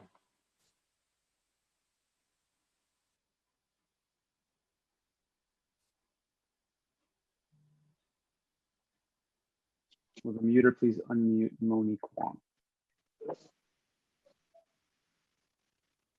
It appears she's having some technical difficulties, so we'll move on for the time being. Let's move to Mary Ann Rothman, and then we'll come back to Ms. Wong when she's ready. Ms. Rothman, you may begin when. Thank you. Good afternoon, Chair Jonai and members of the City Council, and thank you for this opportunity to testify. I'm Mary Ann Rothman, Executive Director of the Council of New York Cooperatives and Condominiums, which is the largest of several membership organizations for housing co-ops and condominiums in our city. At least 1,000 New York co-ops and condos located throughout the 5 boroughs have commercial space which would be covered by Intro 1796. These buildings are not owned by large real estate companies. Resident owners in New York co-ops and condos are average citizens, families, and voters who would be greatly impacted and harmed by any commercial rent control regime, and even more so by one as blunt and all-encompassing as Intro 1796. These homeowners simply want the best possible commercial tenants in their building, tenants who will enhance the neighborhood and will comply with all city laws. Many of our members have reduced or foregone rent to help their commercial tenants during the pandemic, just as you have heard from several others of the people who testified today. But these co-ops and condo owners also need the income from their commercial space to offset continually rising operational costs of their buildings.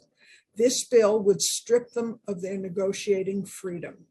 As such, our organization and membership strongly oppose Intro 1796, and we have concerns with Intro 2299. Intro 2299 has positive aspects, including the requirement of written commercial leases and the furnishing of certain important information to tenants. We do not oppose these measures. However, the provisions enabling commercial tenants to hold over its set rent rates will further complicate life and operations for our members. We look forward to working with the bill sponsors to improve this legislation, but we really support many of the alternative solutions proposed today and encourage the committee to look into these rather than continuing to promote commercial rent control. I've submitted more detailed testimony, and I thank you for this opportunity to share our thoughts. Thank you, Ms. Rothman. Next, we will hear from Catherine Merchek, followed by Sophia Harrison and Andrea Bowen. Ms. Merchek, you may begin when the sergeant's call time. Time starts now.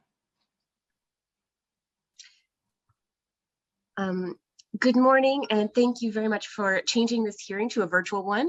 My name is Catherine Mersek, and I'm a worker owner at Samamkaya Yoga Back Care and Scoliosis Collective, and I'm a member of the New York City Network of Worker Cooperatives, also known as NCNOC. The worker co-op community is really appreciative of your continued support for co-ops, and we're now urging you to support Intro 1796 for commercial rent stabilization. Our community of democratic worker-run businesses is small but mighty, predominantly led by women and people of color, representing communities across all 5 boroughs and a wide array of industries, from cleaning to catering, manufacturing, media, childcare, and more. Access to affordable commercial space continues to be a major priority for our community. The majority of co-ops in New York City have never even been able to access a brick and mortar space because the costs of rents are just too prohibitive.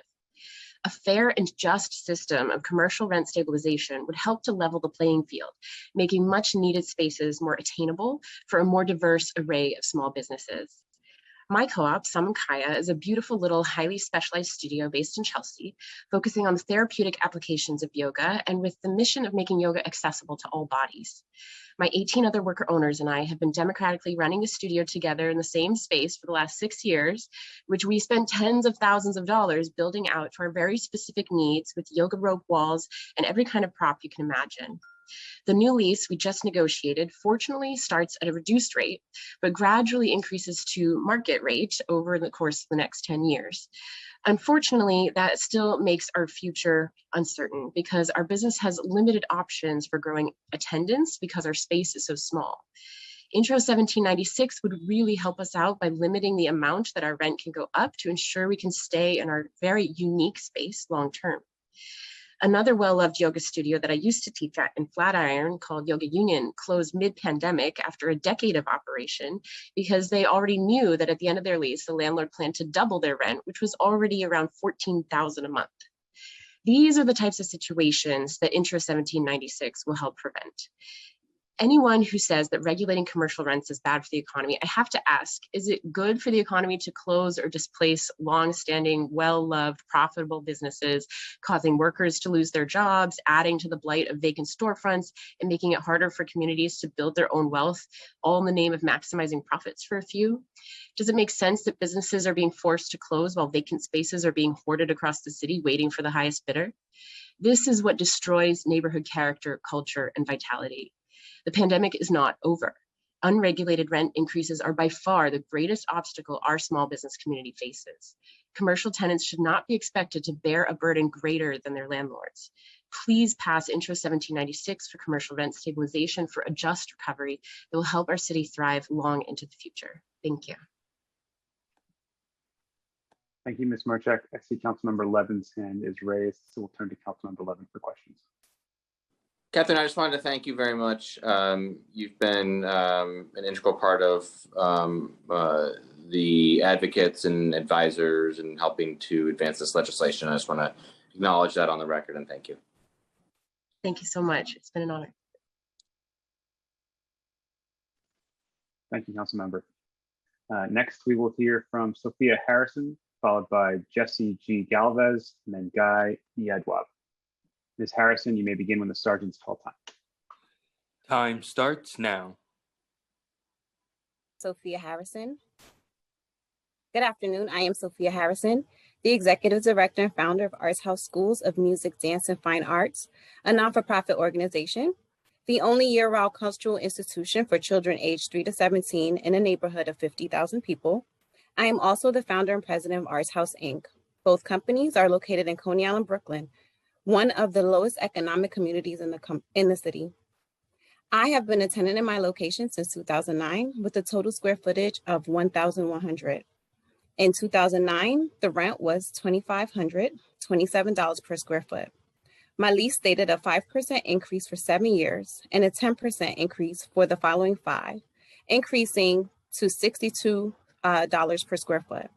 When my lease was up this year, I agreed to a 1-year lease of $6,000 a month at $65 per square foot.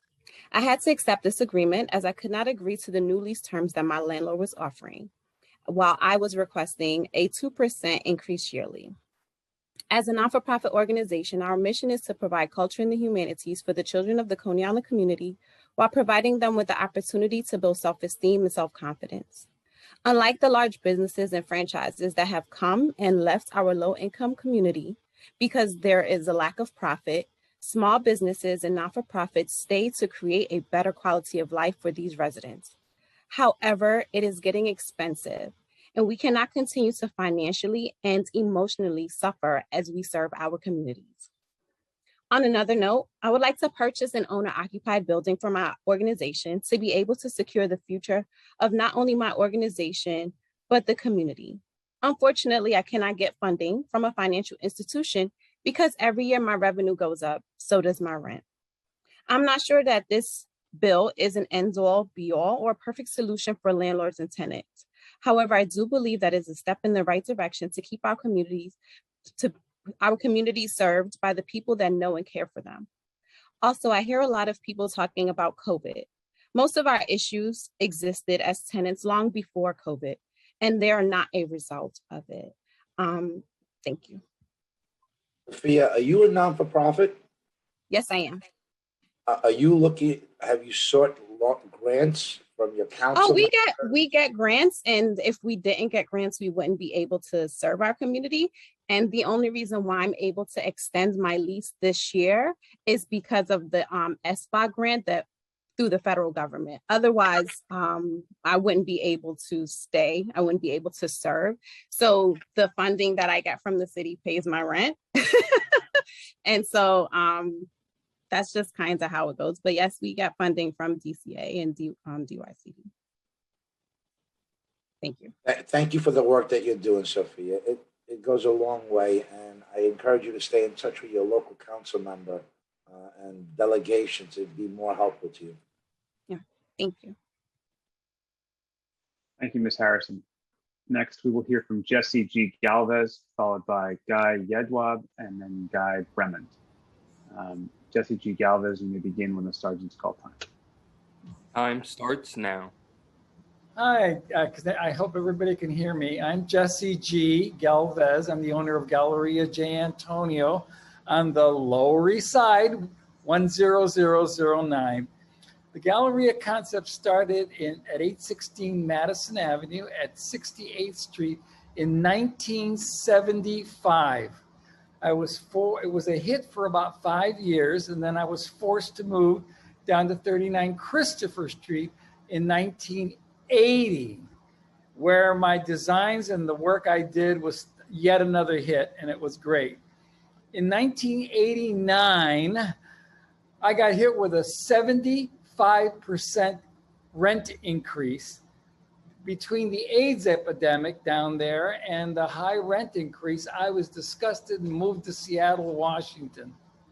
Now, in 2000, I moved back home and I found this place at 47 Avenue A, and I had a 15-year run there.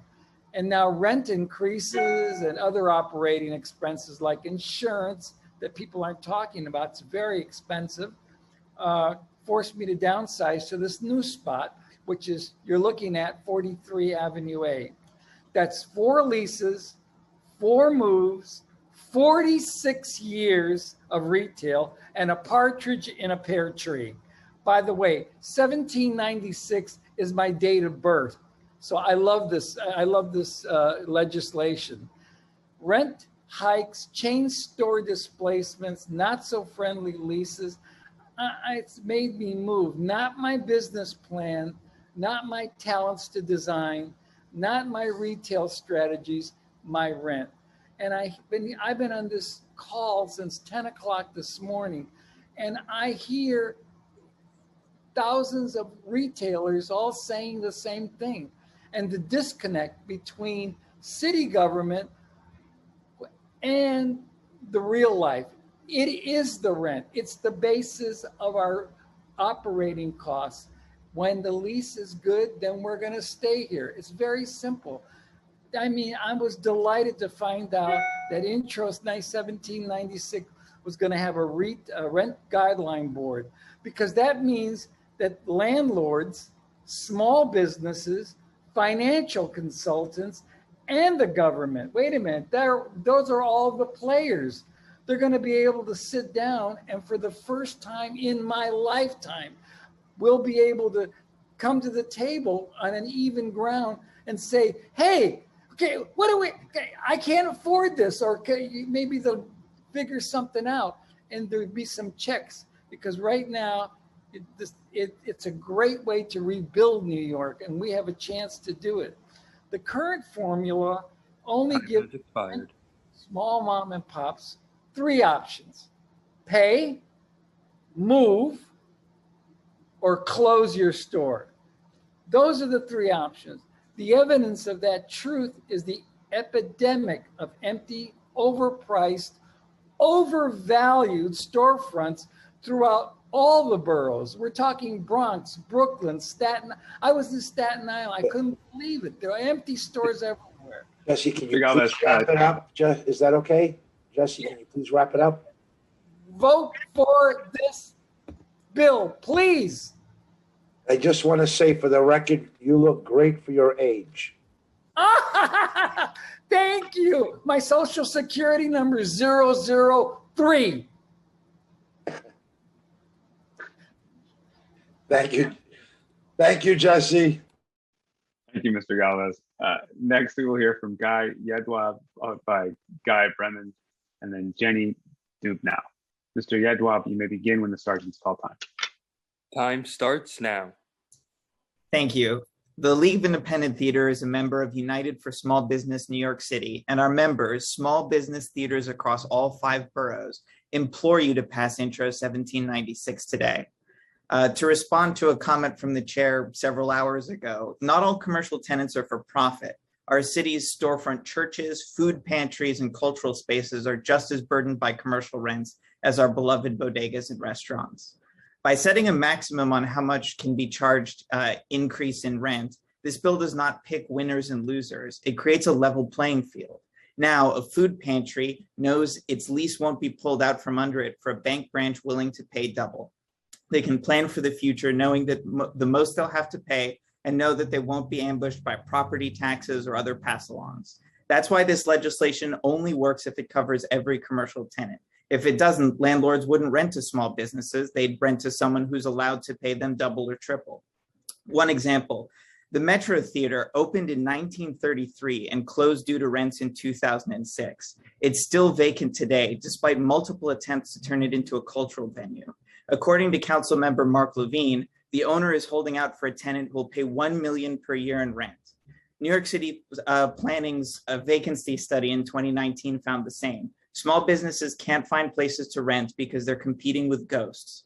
With stabilized rents, landlords will no longer have a reason to ignore small businesses while dreaming of exorbitant rents from big chains.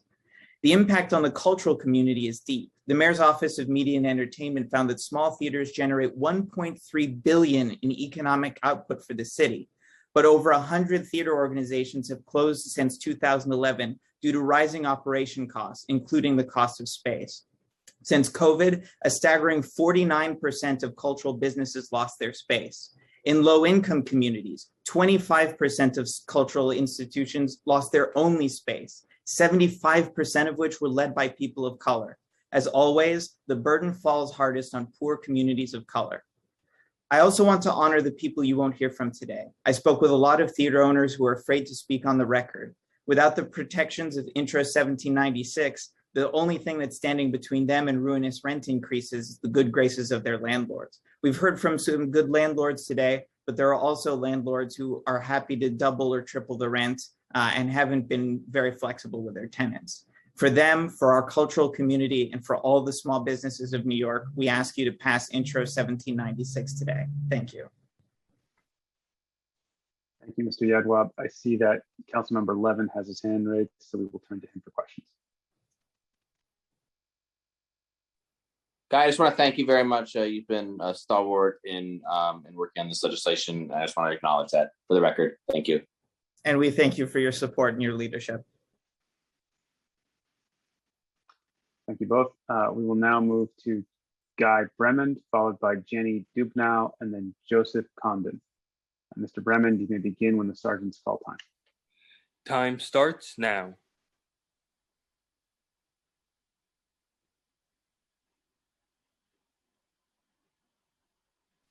It appears that Mr. Bremen is no longer here, so we will move to Jenny Dubnow, followed by Joseph Condon, and then Bill Montana. Ms. Dubnow, you may begin when the sergeant's call time. Time starts now. Good afternoon. My name is Jenny Dubnow. I'm testifying as a founding member of the Artist Studio Affordability Project. I'm also a longtime commercial tenant. I'm a working artist. I've been displaced numerous times due to rent increases. And I'm testifying strongly in support of 1796. The COVID economy is wreaking havoc on our city, but the commercial affordability crisis in New York was already at unsustainable levels prior to the pandemic. Each month, small businesses are issued eviction warrants, priced out, or their leases are simply not renewed.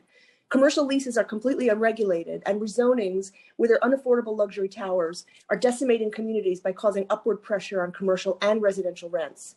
Even pre-pandemic, empty storefronts lined our streets, and hotels and high-end tenants are replacing jobs-producing manufacturers and working artists in our industrial zones. Make no mistake, many of these commercial tenants are not failed businesses. They just can't sustain the insane rents that landlords are demanding. Many of our neighborhoods are left without supermarkets, beloved restaurants, or hardware stores. Local businesses are going under at a rapid pace as gentrification spreads through all 5 boroughs. These local businesses are the lifeblood of our communities. They are a stepladder to the middle class for countless families, many of them immigrants and people of color, and provide vital jobs and services to neighborhood residents. The landscape of commercial renters is also a crucial arena for cultural expression. Without a doubt, the community of working artists in New York is at a tipping point, with virtually no affordable industrial neighborhoods left in the city. Many working artists, dance troupes, and musicians and theaters are losing their spaces, and some are leaving New York. But local businesses like restaurants, bodegas, dance schools, and barbershops are cultural too, just as cultural as artists. Small businesses help shape and express the cultural life of immigrant and Black communities. The streetscape is where New Yorkers really live, and we cannot allow our community cultures to be destroyed by landlord greed. The system is completely out of balance and cries out for regulation. New York City's neighborhoods are being hollowed out by hyper-gentrification, and the commercial rent crisis is a major factor. A crucial solution to this crisis is legislation that addresses the unsustainable rise in commercial rents, and this bill is what New York City needs right now. I would love to see this terrific bill passed immediately and strengthened in 4 ways. 1, by adding right to renew protections so businesses can remain in place. 2, by the removal of any square footage limitations. There are plenty of large spaces that need protection, like dance halls, supermarkets, and larger manufacturers. If the intent is to limit big box stores, that could be addressed with separate legislation. 3, commercial tenants need long leases in order to sustain themselves. I would like to see 10-year leases mandated in the bill if requested by the tenant. 4, improve the balance on the Commercial Rent Guidelines Board so at least half of the members are either commercial tenants or community activists. New York City had true commercial rent control from 1945 to 63, and it survived numerous court challenges. We can do this. Pass commercial rent regulation now. Thank you so much. Thank you, Ms. Dubnow. Next, we will hear from Joseph Condon, followed by Bill Monatana, and then Eric Gurel. Mr. Condon, you may begin when the sergeant's call time. Time starts now.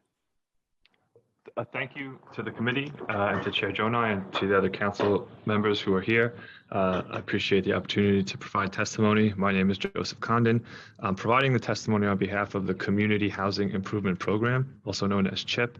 Our members are small and medium-sized residential property owners who provide rent-stabilized rental housing throughout the 5 boroughs.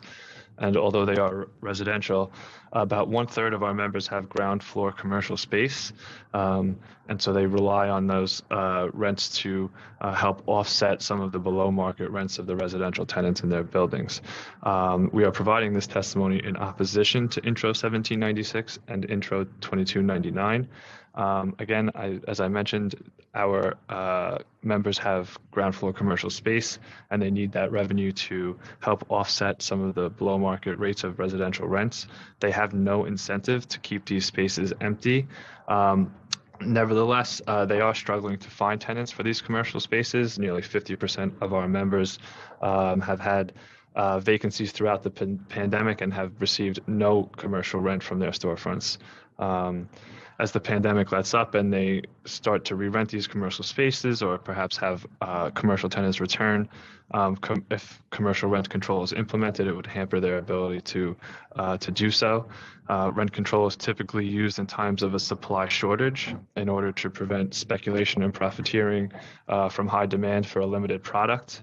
But as you've heard today, there really is no shortage of commercial space. Vacancy rates are high. There is an ample supply of commercial space for rent.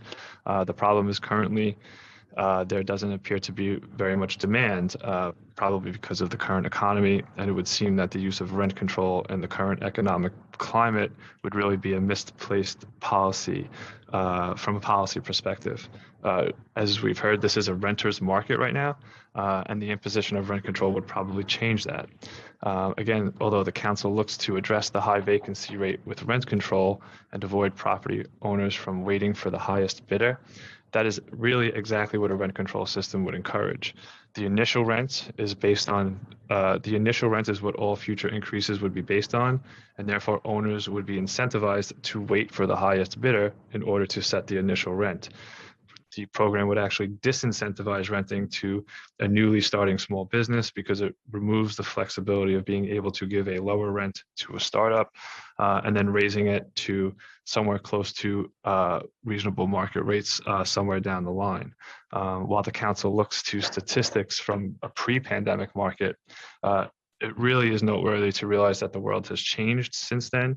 The issue is no longer empty storefronts while there is a robust economy chugging along, but empty storefronts because there is no economy. This committee should be looking at ways to incentivize property owners to rent to small businesses and to incentivize small businesses to have a storefront rather than just a website. Please wrap it up. Sure. That's it. I'm done. Just look forward to working with you, council members and the administration on trying to find better resolutions to the problems at hand. Thank you, Mr. Condon. I'm going to turn to Councilmember Levin for a moment because it looks like he has his hand raised, Chair. Sure. Thank you very much, Mr. Condon. A quick question. Among your members, what are the rental increases that they are imposing upon a new lease on average? Do you have a sense? A rental increase? I honestly, I have no sense. It's certainly something we can survey and get back to you. But for the new leases, most of these right now, a lot of them have had vacancies for a while. So these are all initial leases. They wouldn't be like renewal leases. Right. No, but my issue is like, if your members are not increasing rents exorbitantly upon a lease renewal or upon a new lease, then why would it hurt them? Why would it hurt a landlord who is not gouging a tenant? Because the whole idea here is that that's what we're trying to address is gouging. If landlords are increasing it, at a reasonable amount annually, say 5% or something like that, or whatever why is that? What if they're doing that? Then how would this bill hurt them? If they're doing that, I suppose it wouldn't hurt them. I think the concern is more the loss of the flexibility.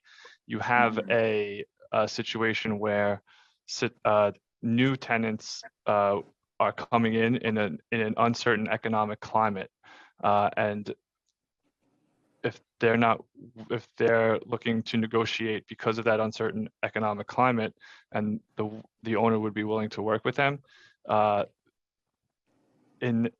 that might be reality here, but if rent control is imposed, it changes the dynamic. It changes the calculus because now they're locked in. They don't know what a reasonable rent is. Who knows what the rent guidelines board is going to do? There's a lot more. It changes the calculus in terms of the lease negotiation. I appreciate the response, and I just want to thank Chip also for you guys have worked with me on a couple of pieces of legislation, and I appreciate your willingness to work with me on bills. Thank you. Thank you, Councilmember. Thank you, Joseph. It's our pleasure. Alex, if we'll remind those that we called out that may not have been able to get on due to technical difficulties, that they'll have a chance toward the end. We'll go down the roster and allow those to speak that haven't been called on or missed their turn. So I don't want anyone to be discouraged. We want to hear from all of you. It's just going to be patience, please. Thank you. Of course, Chair. We'll save them for the end. The team is compiling the numbers at the moment. We should have the other people's names before the next panelist. Next, though, we will hear from Bill Montana, and then Eric Gural and Laura Sewell. Mr. Montana, you may begin when the sergeant's call time. Time starts now. I was going to say good morning in my prepared remarks, but good afternoon. My name is Bill Montana. I'm a real estate broker who only represents tenants. Look, I think everybody agrees it's good to help small business, but the idea of establishing a commercial rent guidelines board is a very, very bad idea. As has been said, the market for commercial real estate is currently very much in favor of tenants.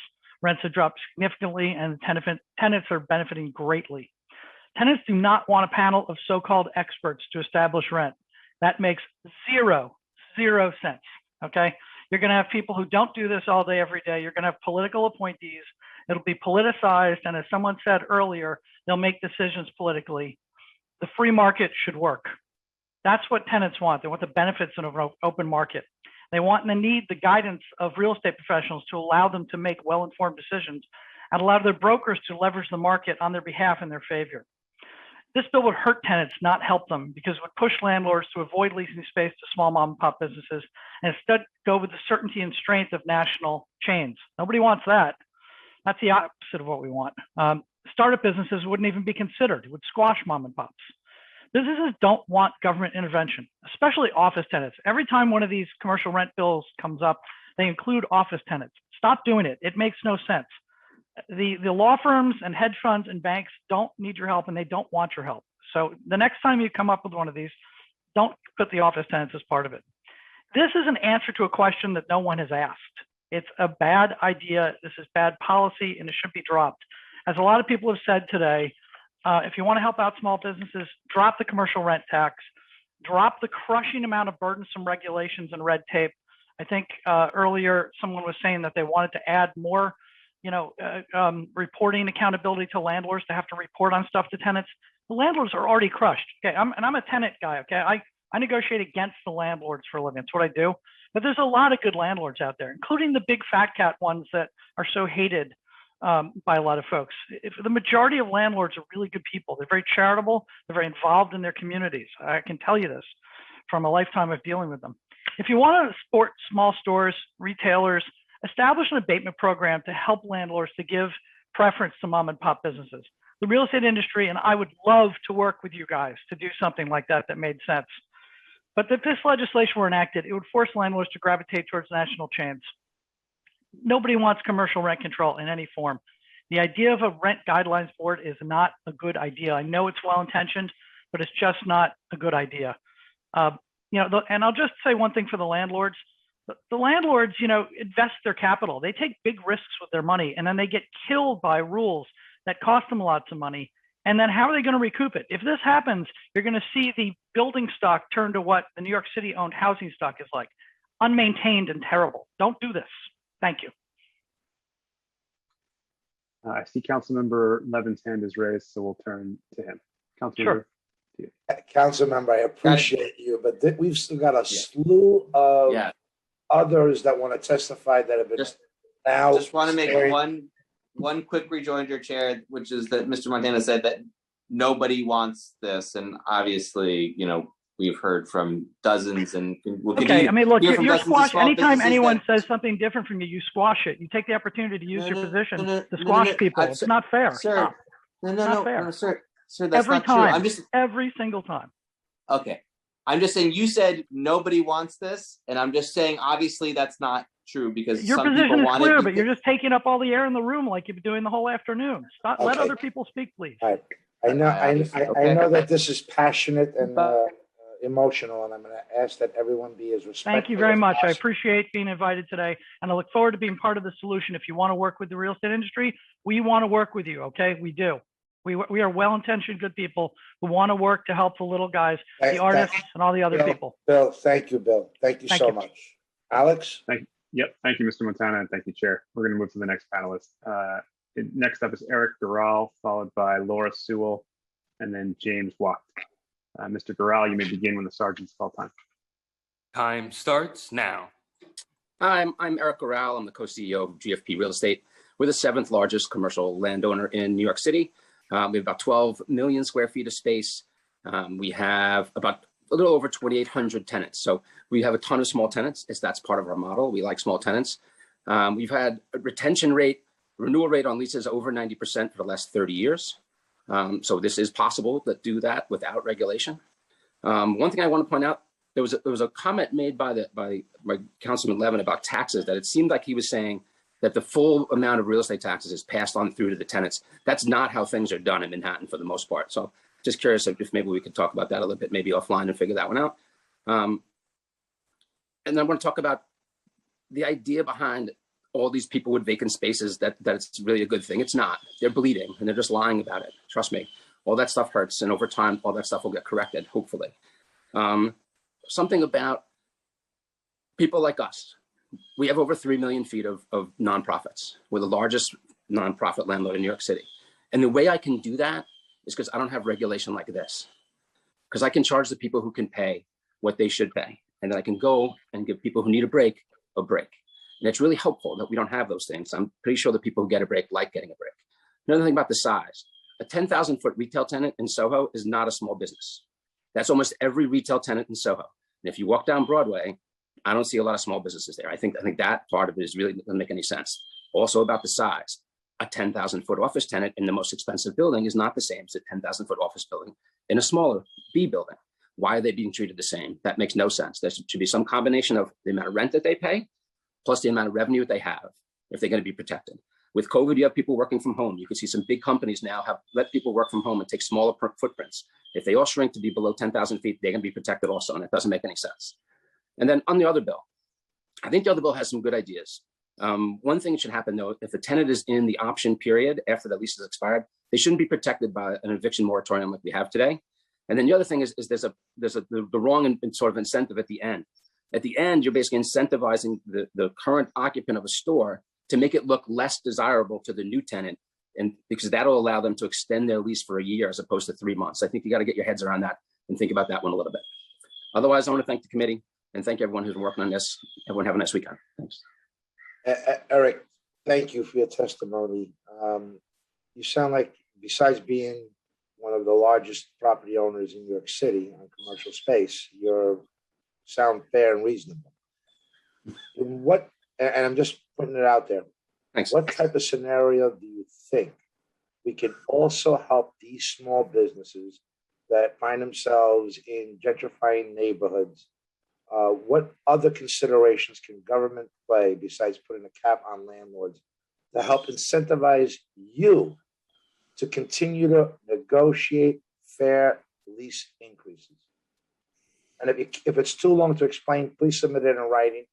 You obviously have the expertise here, institutional knowledge that would be worthy of putting on the record. Anything that you could come up with that would help shape this would be appreciated.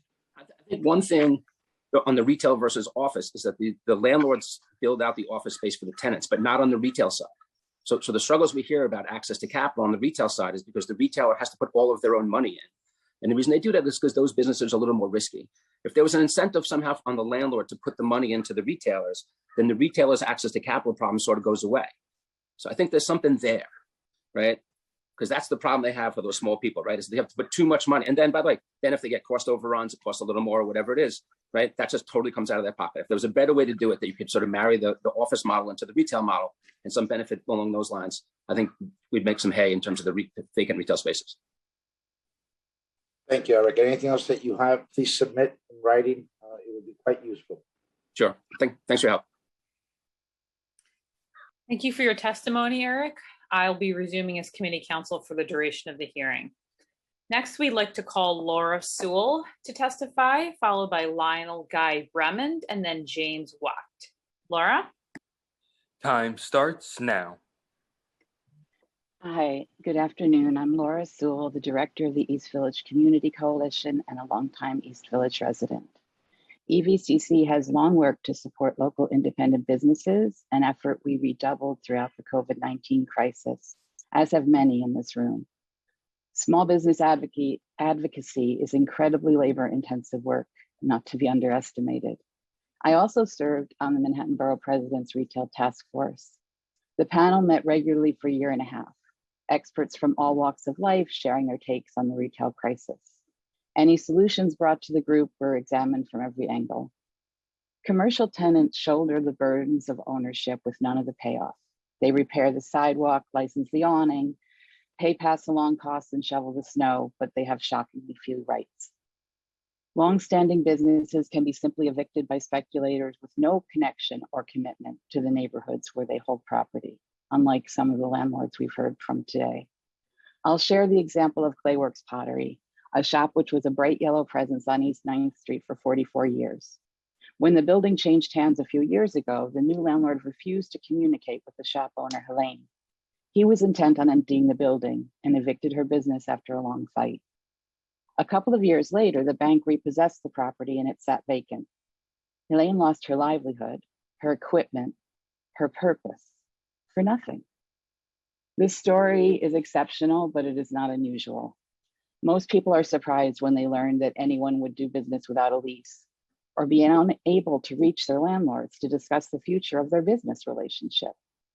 But without these basic protections, independent businesses are at a tremendous disadvantage. We have an opportunity to change that.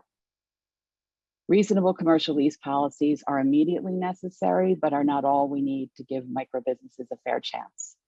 This is not a one and done situation. Independent businesses are also at a great disadvantage when it's time to renew their leases. After making good faith investments in their spaces and neighborhoods, business owners can be forced out when rent is doubled or tripled or worse. Some landlords charge whatever they believe the market will bear, whether or not that belief has any basis in reality, and our neighborhoods suffer. It's true, also we've heard about, the current climate. It's true there were some deals out there, but in our neighborhood at least, those relatively affordable opportunities are filling up and rents are going back up. If New York City does not make an effort to address this disadvantage now, when will we? Thank you. Thank you for your testimony. Next, we will be hearing from Lionel Guy Bremond, followed by James Wacht, and then Robin Abrams. Lionel? Time starts now. Hi everyone. My name is Lionel Guy Bremond. I own two restaurants in Brooklyn, Café Paulette and Petit Paulette in Fort Greene for the past 8 years. And I'm here because I wanted to share with you the difference between how the leases work in France versus New York. I'm not here to lecture anybody, of course, but I just want to share with you because I own restaurants in France and I own restaurants in New York City. And in France, the way it works is we have a lease that we buy from the tenants according to the value of his business. So let's say he makes €1 million a year, it's worth $500,000. But then once we own the lease is good for forever, which means I can run my restaurant or my store for 50 years and give it to my son if I want to. So I don't have to worry about the raise of the rent. So when my lease expires, like in New York City, like I have 2 years left on my lease right now, and I have no idea what's going to happen. I know Fort Greene is becoming a kind of a hotspot. So maybe my landlord will go, from 10,000, now it's 20,000, which happened to some friends of mine. So I would like you to maybe think about those things where the landlords in this country have so much power. And there's so many neighborhoods that are empty because they rather have an empty space and raise the rent and get a tax write-off when people are really putting their life dedicated. I work 7 days a week for the past 8 years, and I don't even know what's going to happen to me in 2 years from now. And it's really, really stressful. And I don't think it's fair because in the end, we have no safety nets. And that's very scary. So that's what I have to say. Thank you for hearing me. Lionel, thank you for that testimony and sharing with us your experience. But the idea, Lionel, and I just want to correct a statement. A tax write-off scenario does not benefit a property owner. An empty store does not benefit anyone. Just like yourself in the restaurant business, if you have an empty seat, it does not benefit you. You want every seat filled. You want to capitalize on your profit. You don't want, and it's all about the bottom line. So this concept of there's a benefit to an empty store is false. Properties that have empty stores pay real estate taxes as if they were occupied. So less revenue, but yet your expenses are the same. And I just want to point that out to you. Thank you, though, Lionel. Thank you. Thank you, Lionel. Next, we'll be calling James Wack to testify, followed by Robin Abrams and then Monique Wong. James? Time starts now. Yes, hi, good afternoon, and I appreciate the opportunity to testify today.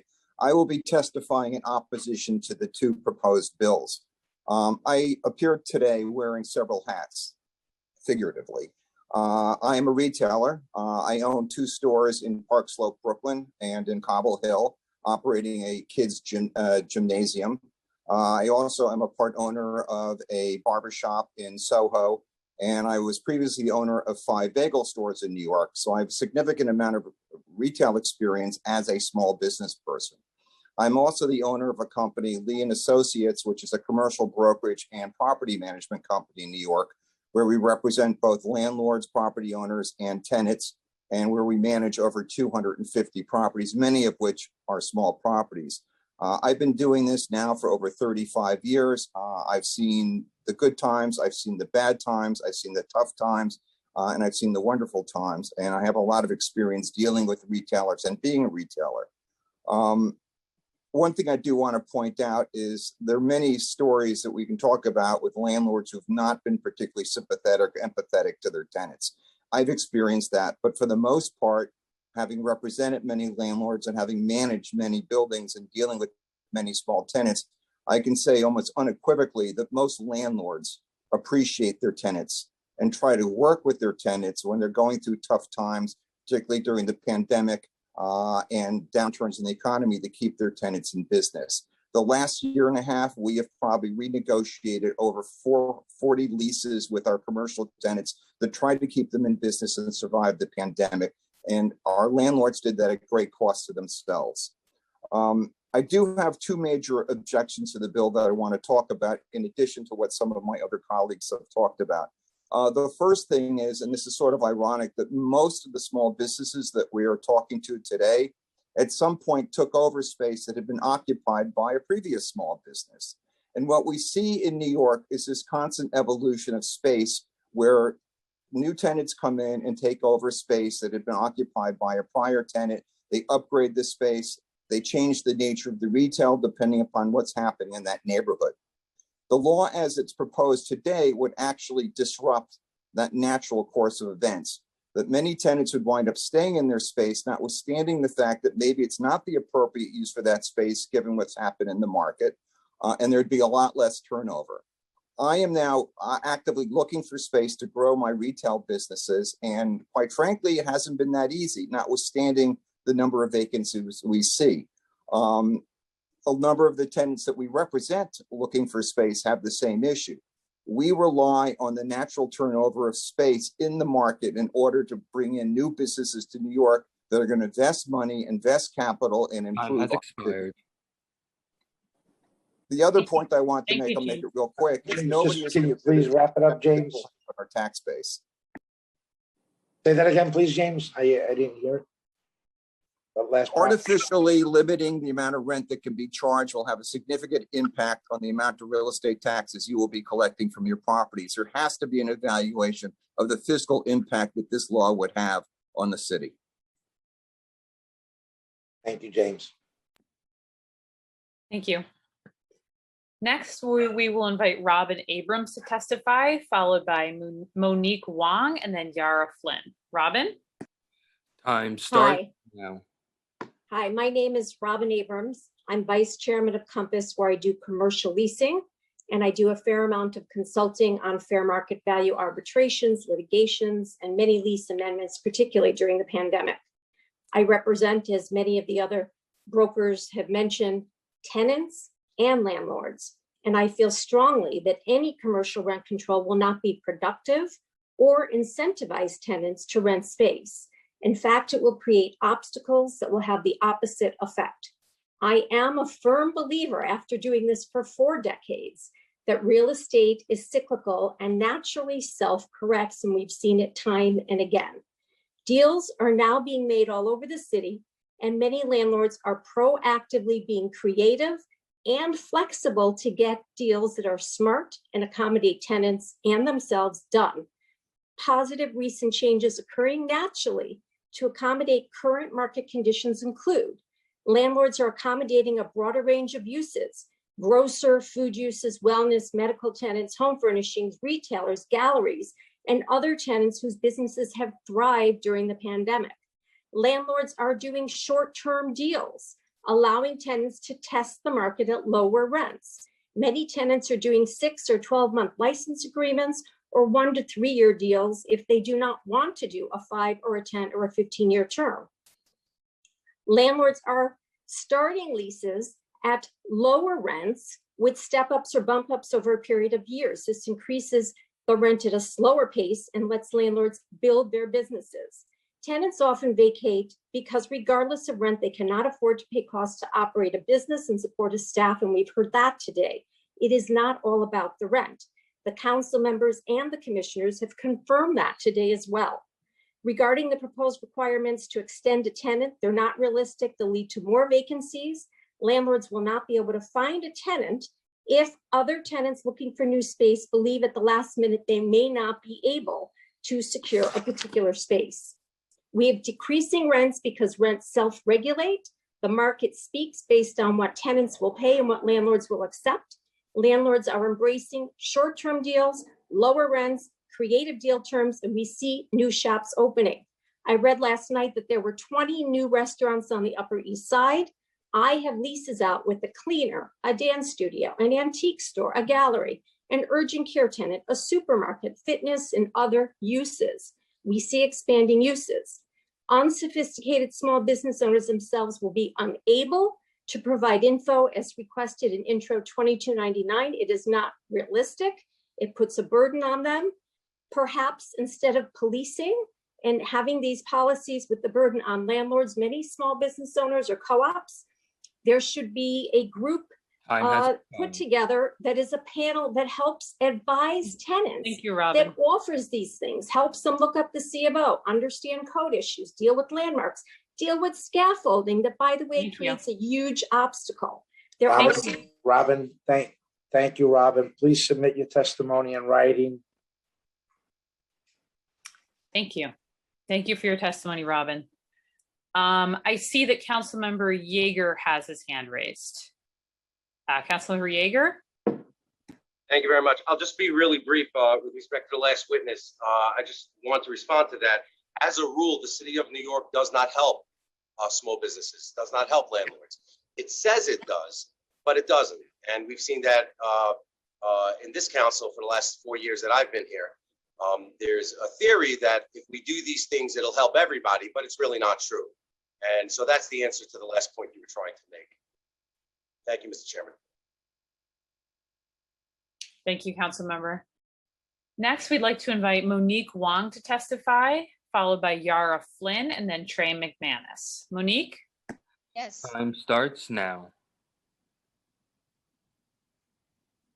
Hi, I'm located in the Garment District. My name is Monique. Thank you for the chance. And today we're talking about, the rent control. Actually, that's true. Why the housing, has the rent control and stabilize, it cannot apply to the commercial. And right now there's so many vacancies. Is that the government can contribute to have a chance of a group of people to buy a building together, and then we have our own space. So I think, they would say, oh, then you're making money off your space. No, the space will only good for those working in the manufacturing, in the restaurants and all that. And then we will using the space for our own use. And after we retire, we will have to sell it to the same people, manufacturing, restaurant, and all that, it carry on. So everybody will have their space to making a life, to make a living, and then contribute to the economy. Because we are all the base. We buy a coffee locally, we spend locally. That is how we support our local economy. Thank you. Thank you for your testimony, Monique. Next, we'd like to invite Yara Flynn to testify, followed by Mark Rybot, and then Trey McManus. Yara? Time starts now. Hello, everyone. I'm testifying in support in favor of this bill. It's perfect timing to go after Ms. Wong, as I am a New York City-based fashion designer and have been for 14 years. Here in New York City, I also grew up in New York City, so I've witnessed personally all the various changes to the environment, the retail environment, and the small businesses and designers. I'm actually personally lucky with my landlord in my studio space, who's been quite accommodating. I've also been a long-term tenant of theirs for 10 years, so it's not only charitable for them, but it's a smart investment for them to keep tenants who are long-lasting, well-paying. It's a sustainable model. So I've been very affected by commercial real estate rents in various ways.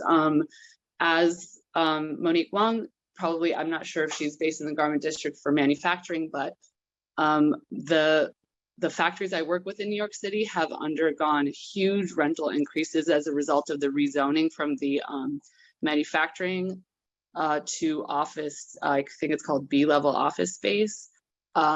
As I think that was a Bloomberg initiative to bring in more businesses to that area. But as a result, we just have a lot of, for example, tech companies coming in, doing huge capital, coming in for 2 years, going out of business, empty for a year, who knows what.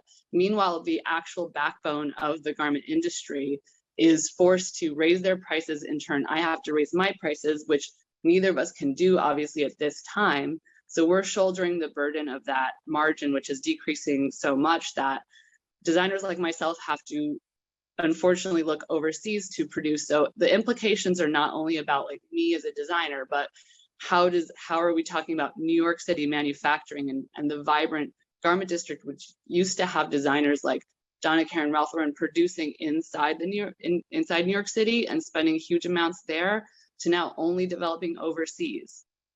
So I think the implications we have to think about are not only, okay, local businesses, like it's a charity exercise. We're thinking like, what makes New York City a tourist destination? For example, another way that I've been affected by commercial rent increases is that my largest retailer was Barney's, who obviously had to close their doors in 2019. So I believe that space is still vacant. And it's not only a loss for the city retail taxes, but it's a loss for tourism dollars, because we have less and less upscale boutiques, fashion destinations in New York City now. And that is a direct correlation to these unrealistic rent increases. So thank you so much for your time. I really appreciate it. Thank you so much for your testimony. Next, we'll be calling Mark Rybot to testify, followed by Trey McManus, and then David Eisenbach. Mark? Time starts now. Thank you for listening. I am a musician. I am a member of Music Workers Alliance. I'm a union member, and I have a long experience playing in this city and touring internationally. And I have listened with interest to what everyone is saying about how easy it is to secure for clubs, which are an essential part of our economy and our cultural life, to secure negotiations. But what I've seen is during the original big rises in rents that began in the 90s through the early 2000s, I saw a continental divide, bottom line, CBGB's, Knitting Factory, Cooler, Tonic, Brownies, Chine, Carmen Street Cafe. Those are just off the top of my head. I could go take up the whole 3 minutes. I saw them driven out by high rents. Then they told us, well, don't worry, the scene will recreate itself in Brooklyn. And it did. The problem is, at this, we work for a percentage of the door. So in Brooklyn, the scene recreated itself with us getting paid at half our previous rates, until the real estate boom hit in Williamsburg. And then Zebulon, Rose Live Music, 285 Kent, North 6, Death by Audio, Glasslands, Black Betty. Again, I could go spend the whole 3 minutes talking about naming the clubs that got shut down. Now they're reconstituting in Bushwick and Ridgewood, but at a half the rates of pay that existed, at half the market value that existed before. So I think when I see all the people talk about defending when I see all the people on the landlord side defending their right to earn value, a lot of the value of the most valuable retail spaces in this city, the Lower East Side, Williamsburg, were created by the cultural work of artists, musicians, fashion people, and other people. People don't move to the Lower East Side because they're moving to East Orange. Okay, so I'm saying that that is being driven out, and there are real consequences to that.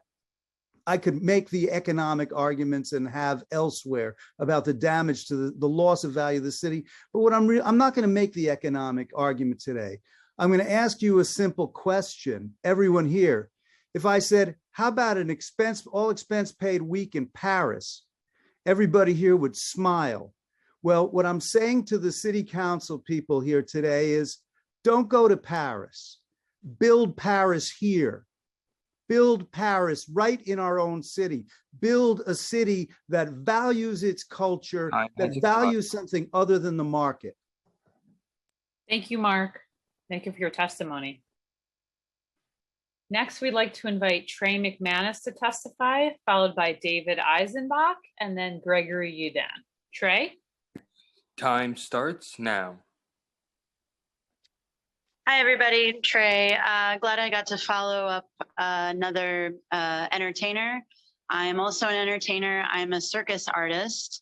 I'm an entertainer and an educator. I teach fire performers how to perform safely with fire. I'm FDNY certified, and I have a nonprofit. I'm on my second venue right now, and this whole eastward progression of art is a tale as old as time. I'm a third generation Brooklynite. My parents have retired out on Long Island, and I went from having spaces in Williamsburg, East Williamsburg, Bushwick, East Bushwick. Now I'm in Ridgewood, living in East New York because I keep getting priced out of my neighborhoods. To everyone saying that landlords do not benefit from holding spaces empty, I have to disagree because we're asking for 5 to 10 year leases. And right now, coming out of quarantine, my current landlord is doing short-term leases, but expecting it to double every time. And I see him advertising on Craigslist and other real estate sites, trying to get more money than what I'm paying. And now he's advertising that his warehouses are capable of doing circus arts. It had never occurred to him before, but his ceilings are high enough for aerialists, and the floors and walls are good for fire. So he is actively taking our business plan and putting it out on the internet. He doesn't realize how tightly knit the circus community is. So there are other aerialists that have gone to my landlord and asked to pay about what I pay. And then he comes back to me and lies and says that they're offering double. And when I told him I couldn't afford twice as much rent, he said, I'll raise it 5 times as much. So there are landlords in Brooklyn who think that this is a game, and there is no standardization. There's nothing to protect me. And I know that he just bought 2 hotels and is not living hand to mouth as I am. And this is all a joke to him. So, you know, I really need some protection for my community as a trans person, as a circus artist, as someone who promotes safety within my community and tries to create new and revolutionary art that keeps New York vibrant. You know, where is my protection? And that's my time. Thank you for your testimony, Trey. Next, we'd like to call David Eisenbach, followed by Gregory Udan, and then Laura Weber. David? Time starts now. Hi, my name is David Eisenbach. I'm founder of the Friends of SBJSA, the Small Business Job Survival Act. I'd first like to say, good seeing you, Chairman Mark Jonai and Steve Levin. It's been a weird 3 years since we were together for the SBJSA marathon public hearing of 8 hours. And of course, the problem has gotten worse. I worked closely, as you know, with Speaker Johnson, both in preparation for that hearing and in the months afterwards on the Small Business Job Survival Act, and he dropped it. Why he dropped it, I never got an answer. My hope is because he has now gotten behind this bill. New York City desperately needs it, not to become Paris, but just to become New York. We are losing our neighborhoods. And I want to just clarify a number of myths that have been used to attack this bill. This is not a bill that pits small landlords versus small business. This is a bill that will affect real estate speculators, the LLCs, the real estate investment trusts, the multi-billion-dollar real estate corporations that are driving what's known as high rent blight. We would not be having these kind of disappearance of small business in our business corridors, even very wealthy neighborhoods. Madison Avenue devastated, Broadway on the Upper West Side devastated, right? Without this phenomenon where real estate speculation is making it so that the incentives are for them to hold these storefronts empty for sometimes years on end.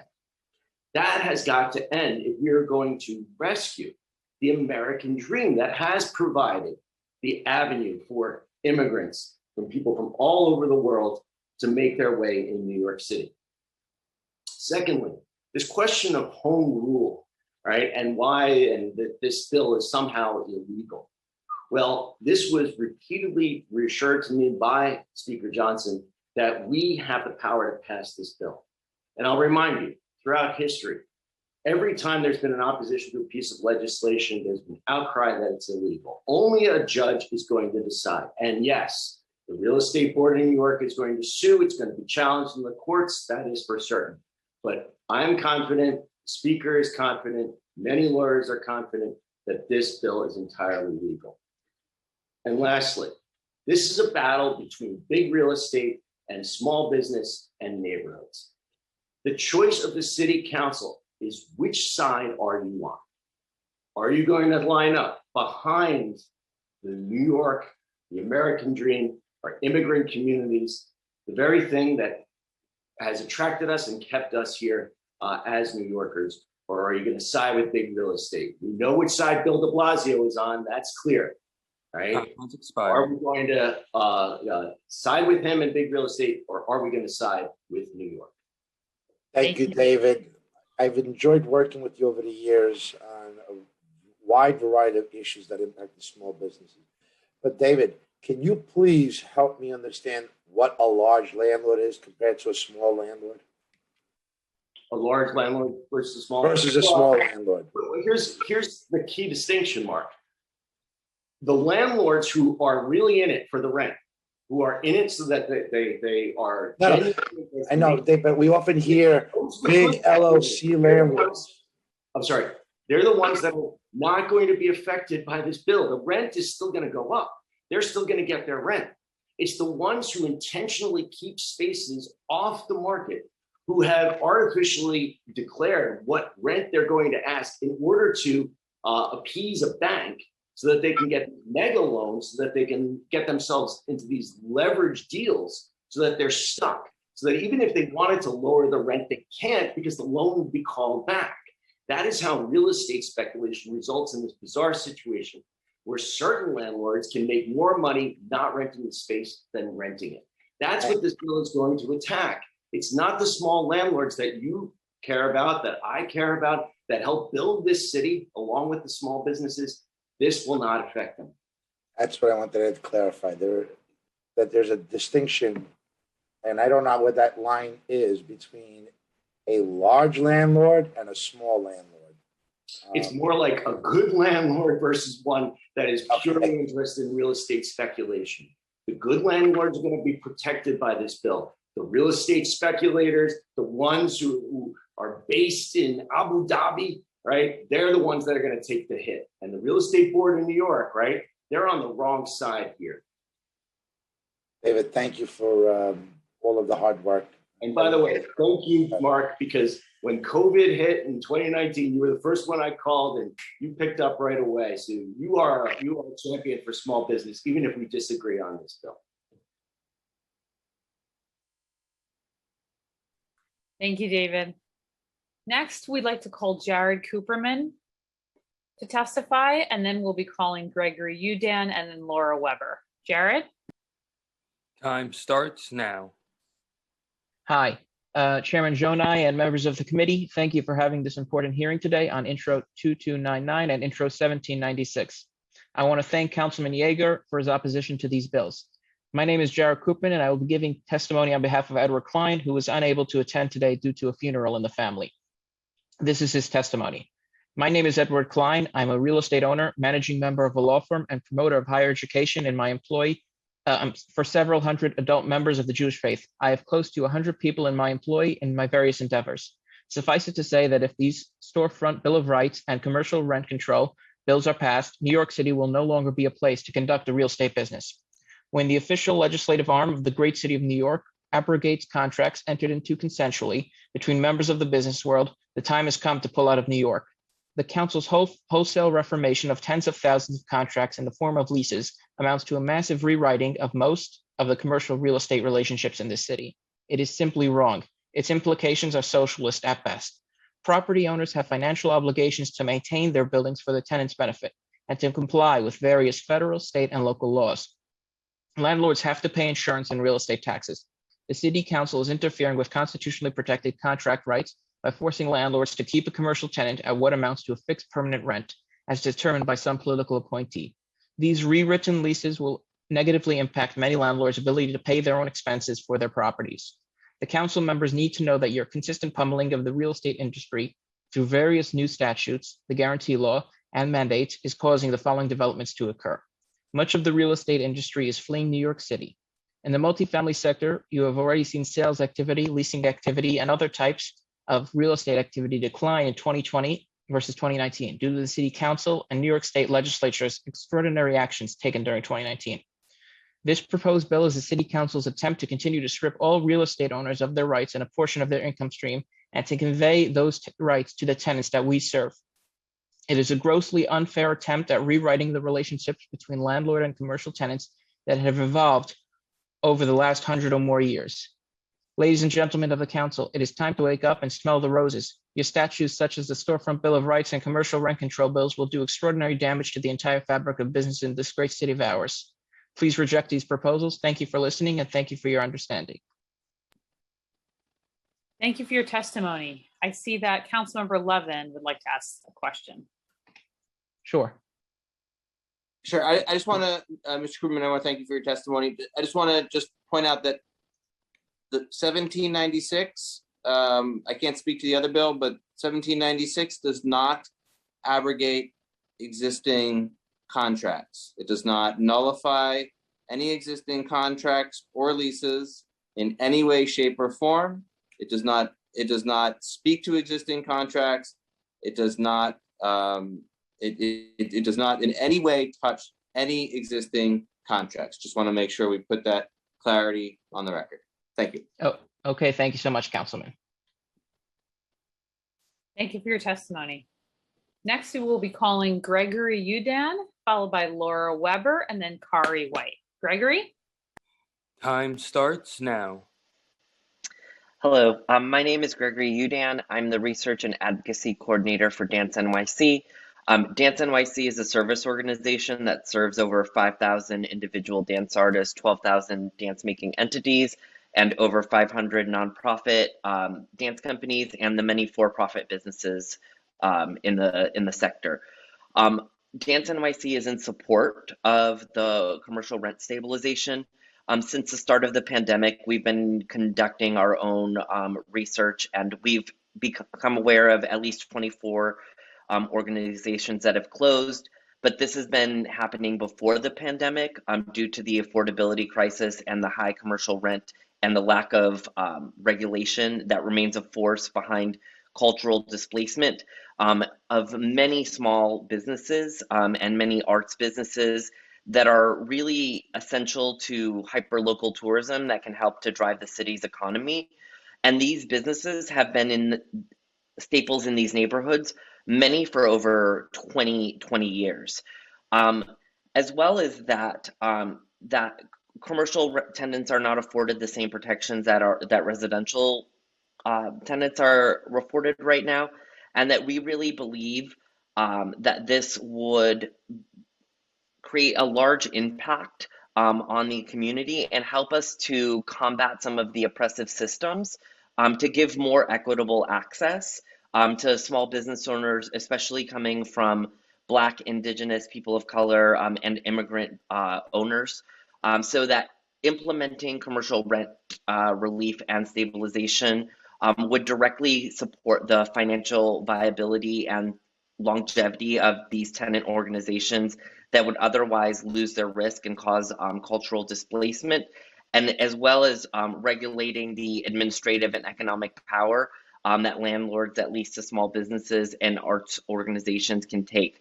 Many of our arts businesses have closed due to these high rents, and this has been happening not just because of the pandemic, and then they're kind of seen without a way to kind of continue their business. Thank you very much for allowing me to testify today. Thank you, Gregory.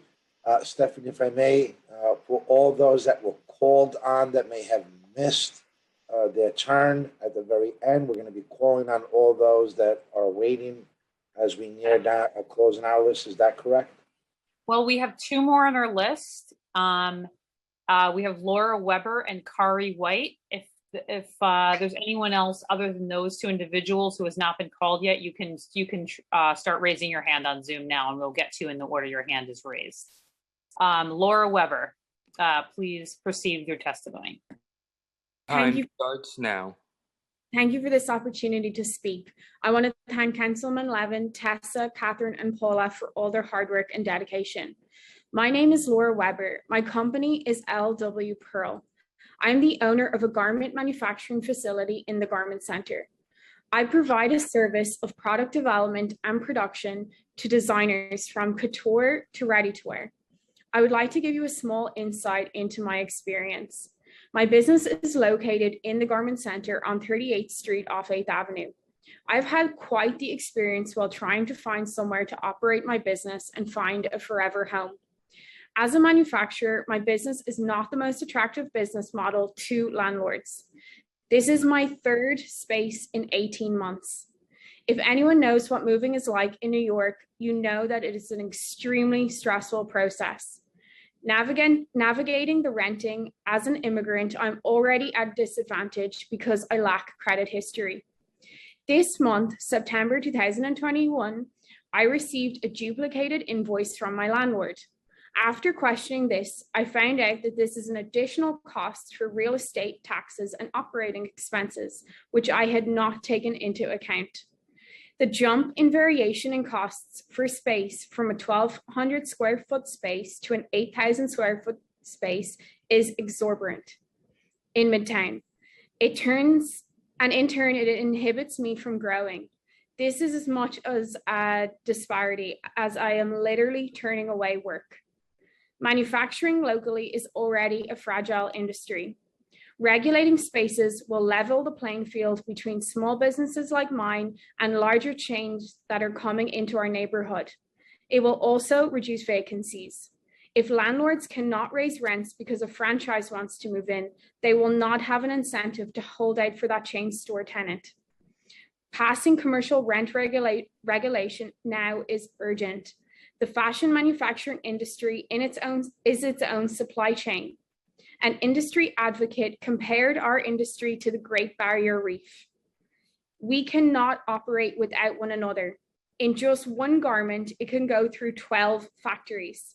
The grading factory, the fusible factory, the cutting room, the sewing room, the buttonhole factory, the zipper vendor, and the embroidery factory.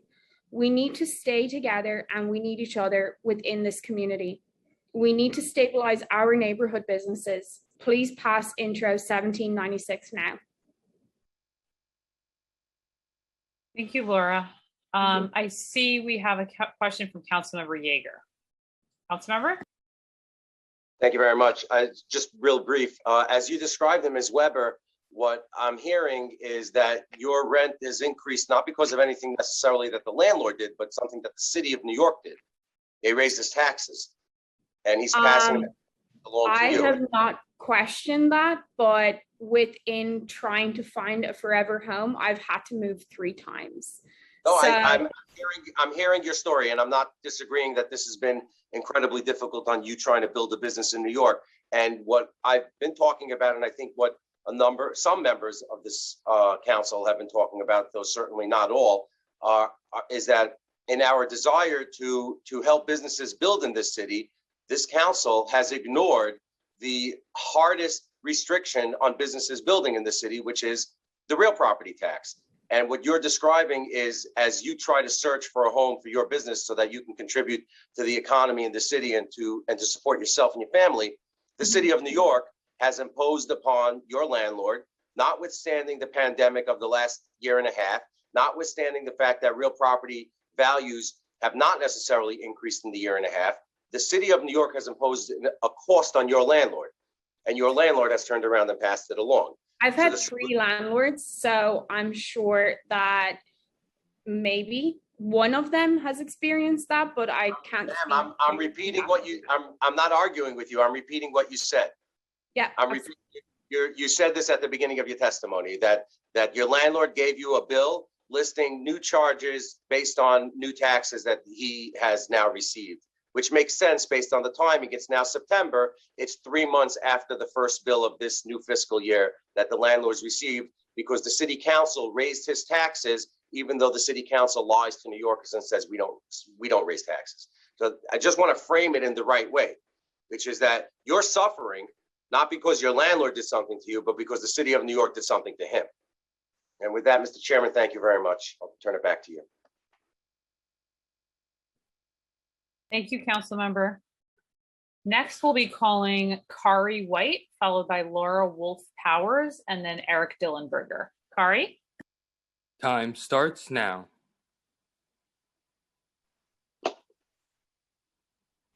Good afternoon, Chairman Joe Nye and the rest of my esteemed guests on this call today. My name is Kari White, and I am the chair of the NAACP Jamaica Branch Economic and Development Committee. In this committee, we identify economic injustices, which often stagnates the economic advancement in our local Black and Brown communities. In the past months of March, April, and May of 2021, we worked to find additional resources that would help service our local small businesses in Southeast Queens, who are in dire need of funding since the beginning of the pandemic. On Friday, February 19th, 2021, we, the Jamaica Branch Economic Committee, held a meeting and discussed some of the challenges small business owners face. As a result of this meeting, we decided to promote and inform local business merchants on the Paycheck Protection Program. As the Paycheck Protection Program neared depletion on May 11th of 2021, the Jamaica Branch NAACP conducted a final community walk promoting the Paycheck Program protection loans to local small business owners. As we canvassed these small businesses in Southeast Queens, the area that particularly comes to mind is a small business owner who managed 2 organic Caribbean food health restaurants on Merrick Boulevard. He told me he was unable to maintain both and was forced to close one of the locations because the rent was too high. This is the same sentiment that was shared throughout the day from the mouths of many business owners I encountered. This one example of how unregulated rent adversely affects our small business owners. We can allow predatory landlords to increase rents, forcing mom and pop shops out of business. Is it fair that currently many business owners whom are slowly recovering from a lackluster of sales to no sales at all due to the pandemic must now be burdened with the possible increase of rent? With unregulated rent laws, small businesses will not be able to survive. In closing, during the house crisis of 2008, Southeast Queens was the epicenter of housing foreclosures, which mainly affected minorities. We cannot allow this to happen again to our small businesses. Small businesses are the heartbeat of our community. They are the wheels that drive our local economy, and we must at all costs do what we can to protect them. We need to stabilize our neighborhood businesses. Please pass Intro 1796 now. Thank you. Thank you, Kari. Thank you for your patience, for your Thank you. testimony. We will be calling on Laura Wolf Powers next, and then Eric Dillenberger. Laura? Time starts now. Hello, everyone. Thank you so much, Chair Gionai, for having this hearing, and thank you for all the activists who organized it. I'm Laura, and I'm an associate professor of urban policy and planning at Hunter College, which is part of the City University. I've been teaching and studying economic and community development at the graduate level for several decades, and I acted as an informal consultant on Comptroller Scott Stringer's 2019 study of retail vacancy in the city. The views I'm expressing here are my own and not those of my employer. The first point I'd like to make is that Intro 1796 is not a commercial rent control bill. It's been called that many times today. It's a commercial rent stabilization bill, and that is an important difference. The second thing I want to say is that small landlords who are willing to work with their tenants on a good faith basis would not be hurt by this bill. They would be fine with this bill, assuming that the council gets the details right. And I understand that there are still some way to go in making sure that this stabilization board would be structured in a fair and efficient way. Arguments about good landlords being hurt by this bill are really distracting council members from the issue at hand. And the issue at hand is a system that puts the interests of real property owners over the livelihoods of small business proprietors who are predominantly immigrants and people of color. It's a system that elevates the interests of property owners over the stability of the unique small businesses, restaurants, and artist premises and districts that give communities their character. It puts property owners' interests over the interests of low and middle income consumers who depend on being able to afford goods and services in their neighborhoods. As you've heard today, hundreds of locally owned businesses are displaced by high rent every year, and many more are in danger of being displaced. The small businesses that have survived the COVID crisis of the last 18 months desperately need relief from untenable rent costs that far exceed what is necessary to maintain their properties, pay their city taxes, and deliver a reasonable return on investment to the property owner. And I say that as somebody who teaches real estate finance. The bill considered here presents an opportunity to create a new system of rules that can stabilize small businesses and small business districts at this crucial moment in a similar way to how residential rent regulation has stabilized households and neighborhoods. Are there details to be worked out? Yes, and I appreciate the complexities that Ms. Korchak alluded to earlier. Will there be unintended consequences, as Mr. Kirkpatrick warned? Yes, and I have faith that the City Council and the new board will deal with those and make changes accordingly. As a previous testifier said, an alignment of interest between small business tenants and good faith property owners is the goal of this legislation. As much as opponents of the bill want you to believe otherwise, this legislation is not unfair to property owners. It creates a level playing field. A fair and just recovery from COVID in New York City. Thank you. Laura, can you wrap it up? Yeah, I just did. Yeah, I'm just saying we need stability and we need to pass Intro 1796 now. Thank you so much. Laura, I have a question for you because you have expertise and knowledge firsthand and what you have experienced. Do you think rent regulation for commercial properties will entice development and building of new space? Can you clarify your question? New construction. Will it have an impact on new construction, new commercial space construction, whether it be manufacturing or storefronts? I don't really have the expertise to speak to that. I think that what people are concerned about here overwhelmingly is the existing businesses that are in small spaces that would be covered by this law. I think that the majority of new construction actually wouldn't be covered by this legislation because it's the retail spaces in that new construction most of them would be over 25,000 square feet. No, because it's based on individual tenants, so the unit size is what's going to determine whether or not there would be a rent protection. And the answer would be obviously economics 101 dictates supply versus demand, dictates the price. The more supply, the more the supply that's out there, the lower the demand, the lower the rent. And we want to continue to entice development as well. We've also Well, seen that. Chair Gionai, it's very well known among economists that the laws of supply and demand don't apply in the real estate market, either commercial or residential. It's been shown over and over again that even though people think of that as economics 101, that's not actually how it works in practice, and that's been empirically proven. Laura, I thank you for that, but I do come from real estate. I was a previous real estate broker, and I'm a small business owner, and I understand both sides of the argument.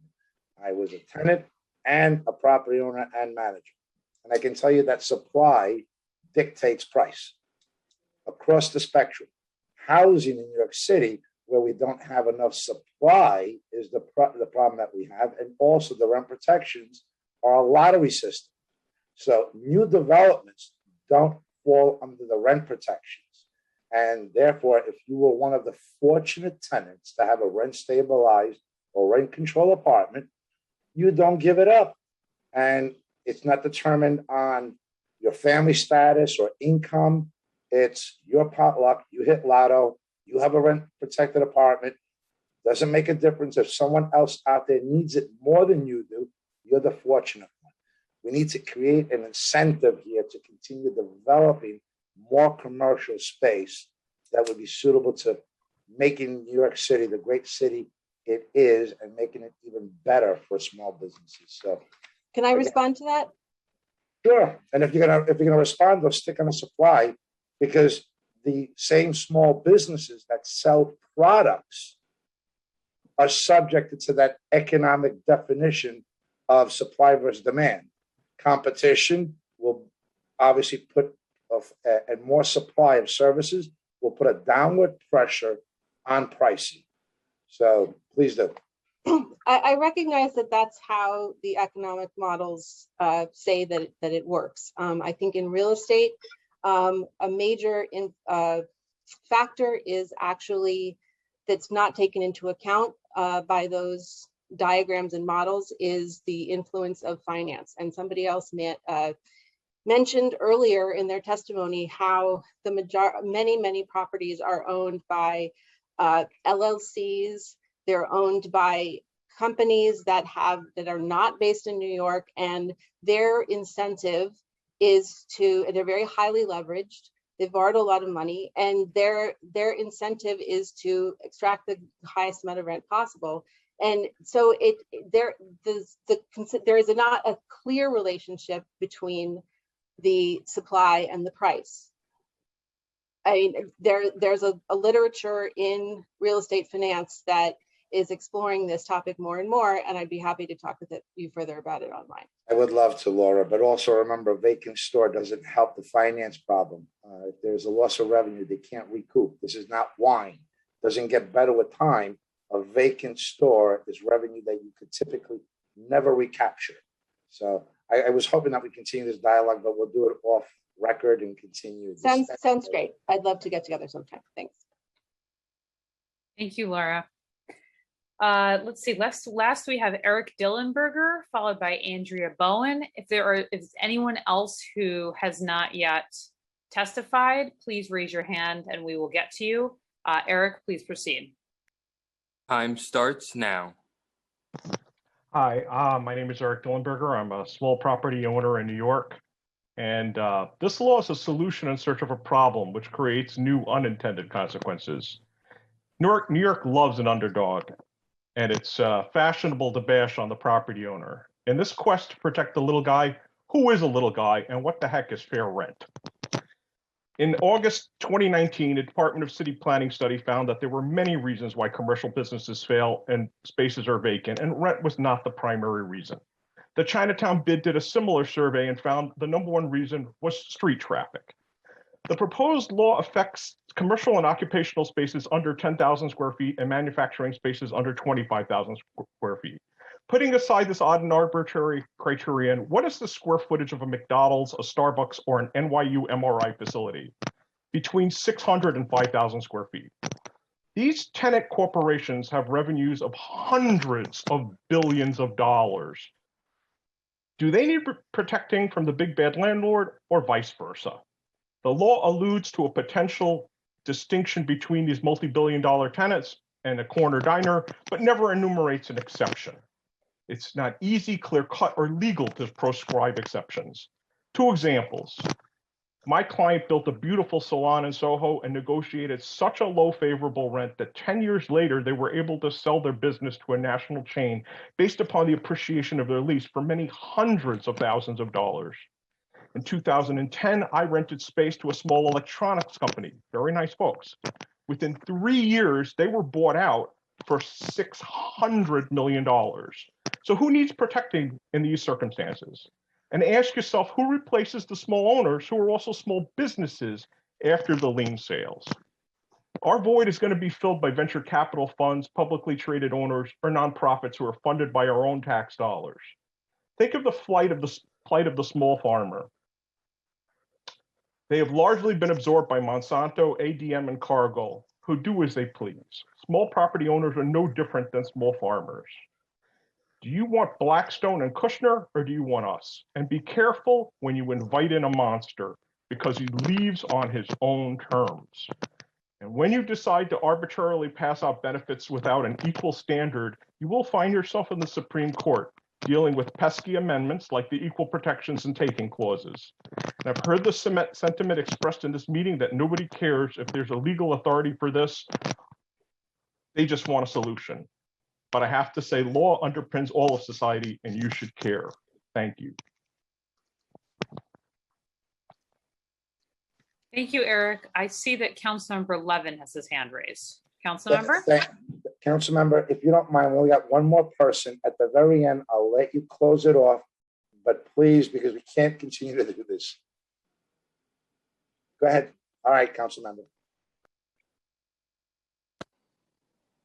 Mr. Dillenberg, I just want to say first off that I obviously I've been focusing on the legal aspect and legal authority of this legislation throughout the entire hearing. So I've brought it up numerous times and have sought to discuss it pretty extensively in the hearing.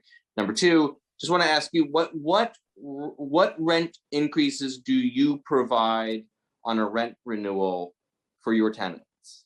I mean, on a lease renewal for your tenants. That's interesting. It's a 2-part question. The very first part is I've had tenants that have stayed with me for more than 30 years. Some of them have died in our place and we've had to move out their stuff and dealt with their estates. Okay. In some cases, we provide 0 increases.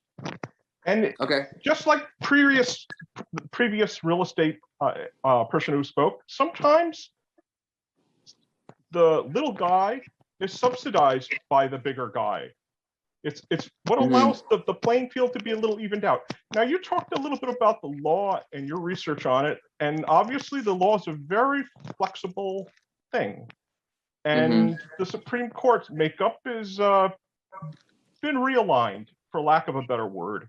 I don't know whether I don't know what this is. For one thing, it would go to the New York State Court of Appeals. It's not a federal jurisdiction question. This is a state law jurisdiction question. So I don't think the makeup of the Supreme Court isn't exactly relevant. But my point. I disagree with you very much on that, by the way. I do feel that there's been a precedent that the federal government always has jurisdiction over the state in certain matters, especially when the state has acted illegally. So this question of but this isn't the state acting. This is a matter that would go to the New York State Court of Appeals if it were litigated. For sure. Initially, but sure.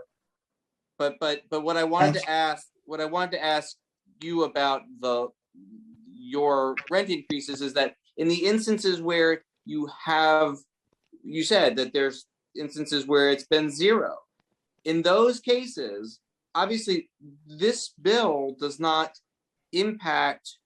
It's only affecting the double, triple digits, 25, 45% increases. That a stabilized rent increase does not deprive a landlord of a rental increase.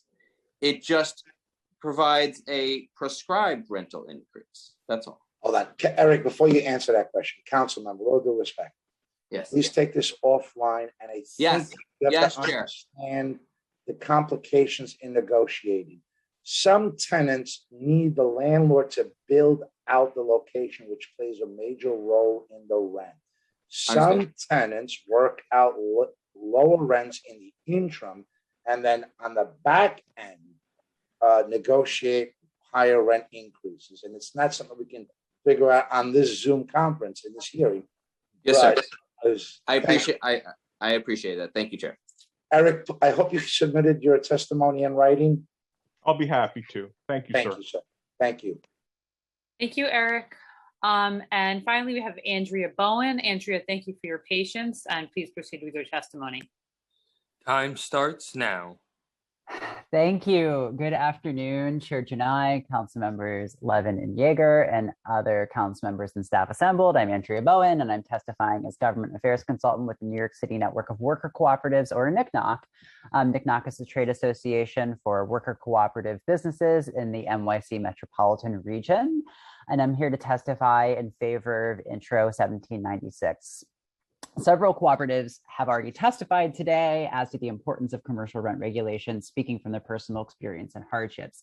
I want to highlight the importance of worker cooperatives to the New York City economy. Our cooperatives are businesses owned and managed democratically by people working there. And that offers workers greater control of their job conditions and fruits of their labor. The worker owners of worker cooperatives are predominantly from BIPOC communities, predominantly from low-income communities, and predominantly from immigrant communities. While BIPOC people, women, and immigrants are frequently exploited throughout our economy, the worker cooperative structure allows workers, as they are also owners, to determine wages, benefits, and job stability. And this has allowed the worker cooperative sector to be significantly more stable during the COVID-19 crisis than a lot of other businesses. Councils recognize the importance of worker co-ops by increasing the funding of the City Council initiative that supports co-ops in the Schedule C. And so we're really grateful for that. Individual co-ops and NCNOC are all members of United for Small Business for NYC and support Intro 96 because it's incumbent upon our collective power to ensure that rents don't drive out BIPOC women and immigrant-led worker owners, don't drive them out of business. Increases in commercial rent threaten the well-being of businesses, but also the social fabric of affordable communities and community institutions like co-ops, social services, and more that have long served affordable communities. Small businesses are a lifeline of the city, and USB NYC is a coalition fighting gentrification and displacement of small businesses, inclusive of the folks who work for them. It's also worth noting that when NCNOC and other cooperatives supported Intro 1796 in its municipal policy platform, and that platform was supported by council members Gibson, Levine, and Powers, among other primary election winners, who are highly likely to be part of the next government of the New York City in various roles. We thank council member Gibson for co-sponsoring 1796 and look to council members Levine and Powers to follow suit. We have an internationally notable system of worker cooperatives here in New York City, but the survival of that system is dependent on neighborhood affordability.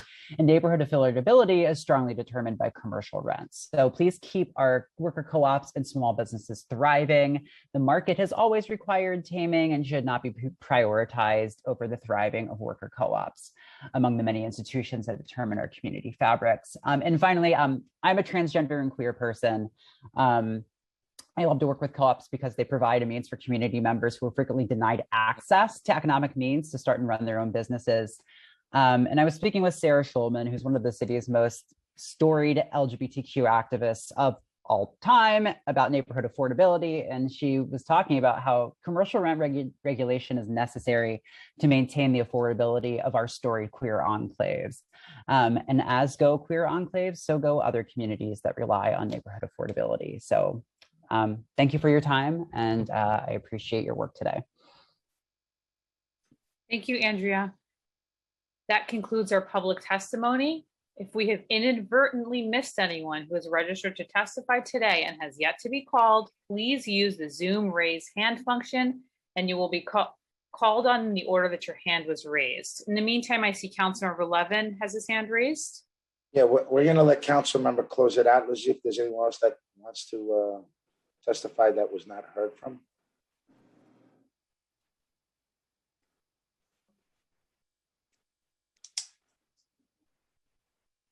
Chair, it appears there's no further testimonies to be called at this time. Stephanie.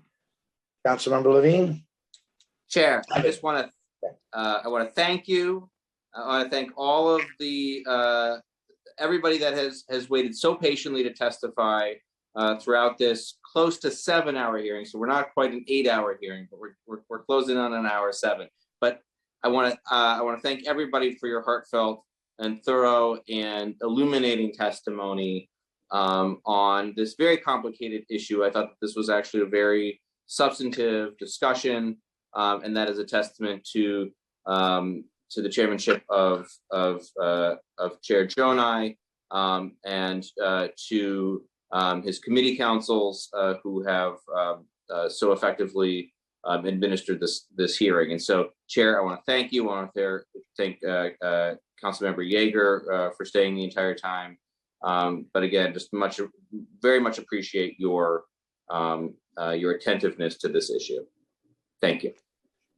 Councilmember Levin, thank you. And again, I thank you for your passionate commitment to this important issue. And I want to thank all of those that have testified. I'm not sure if Councilman Yeager wants to also close this out. He's been there for the duration.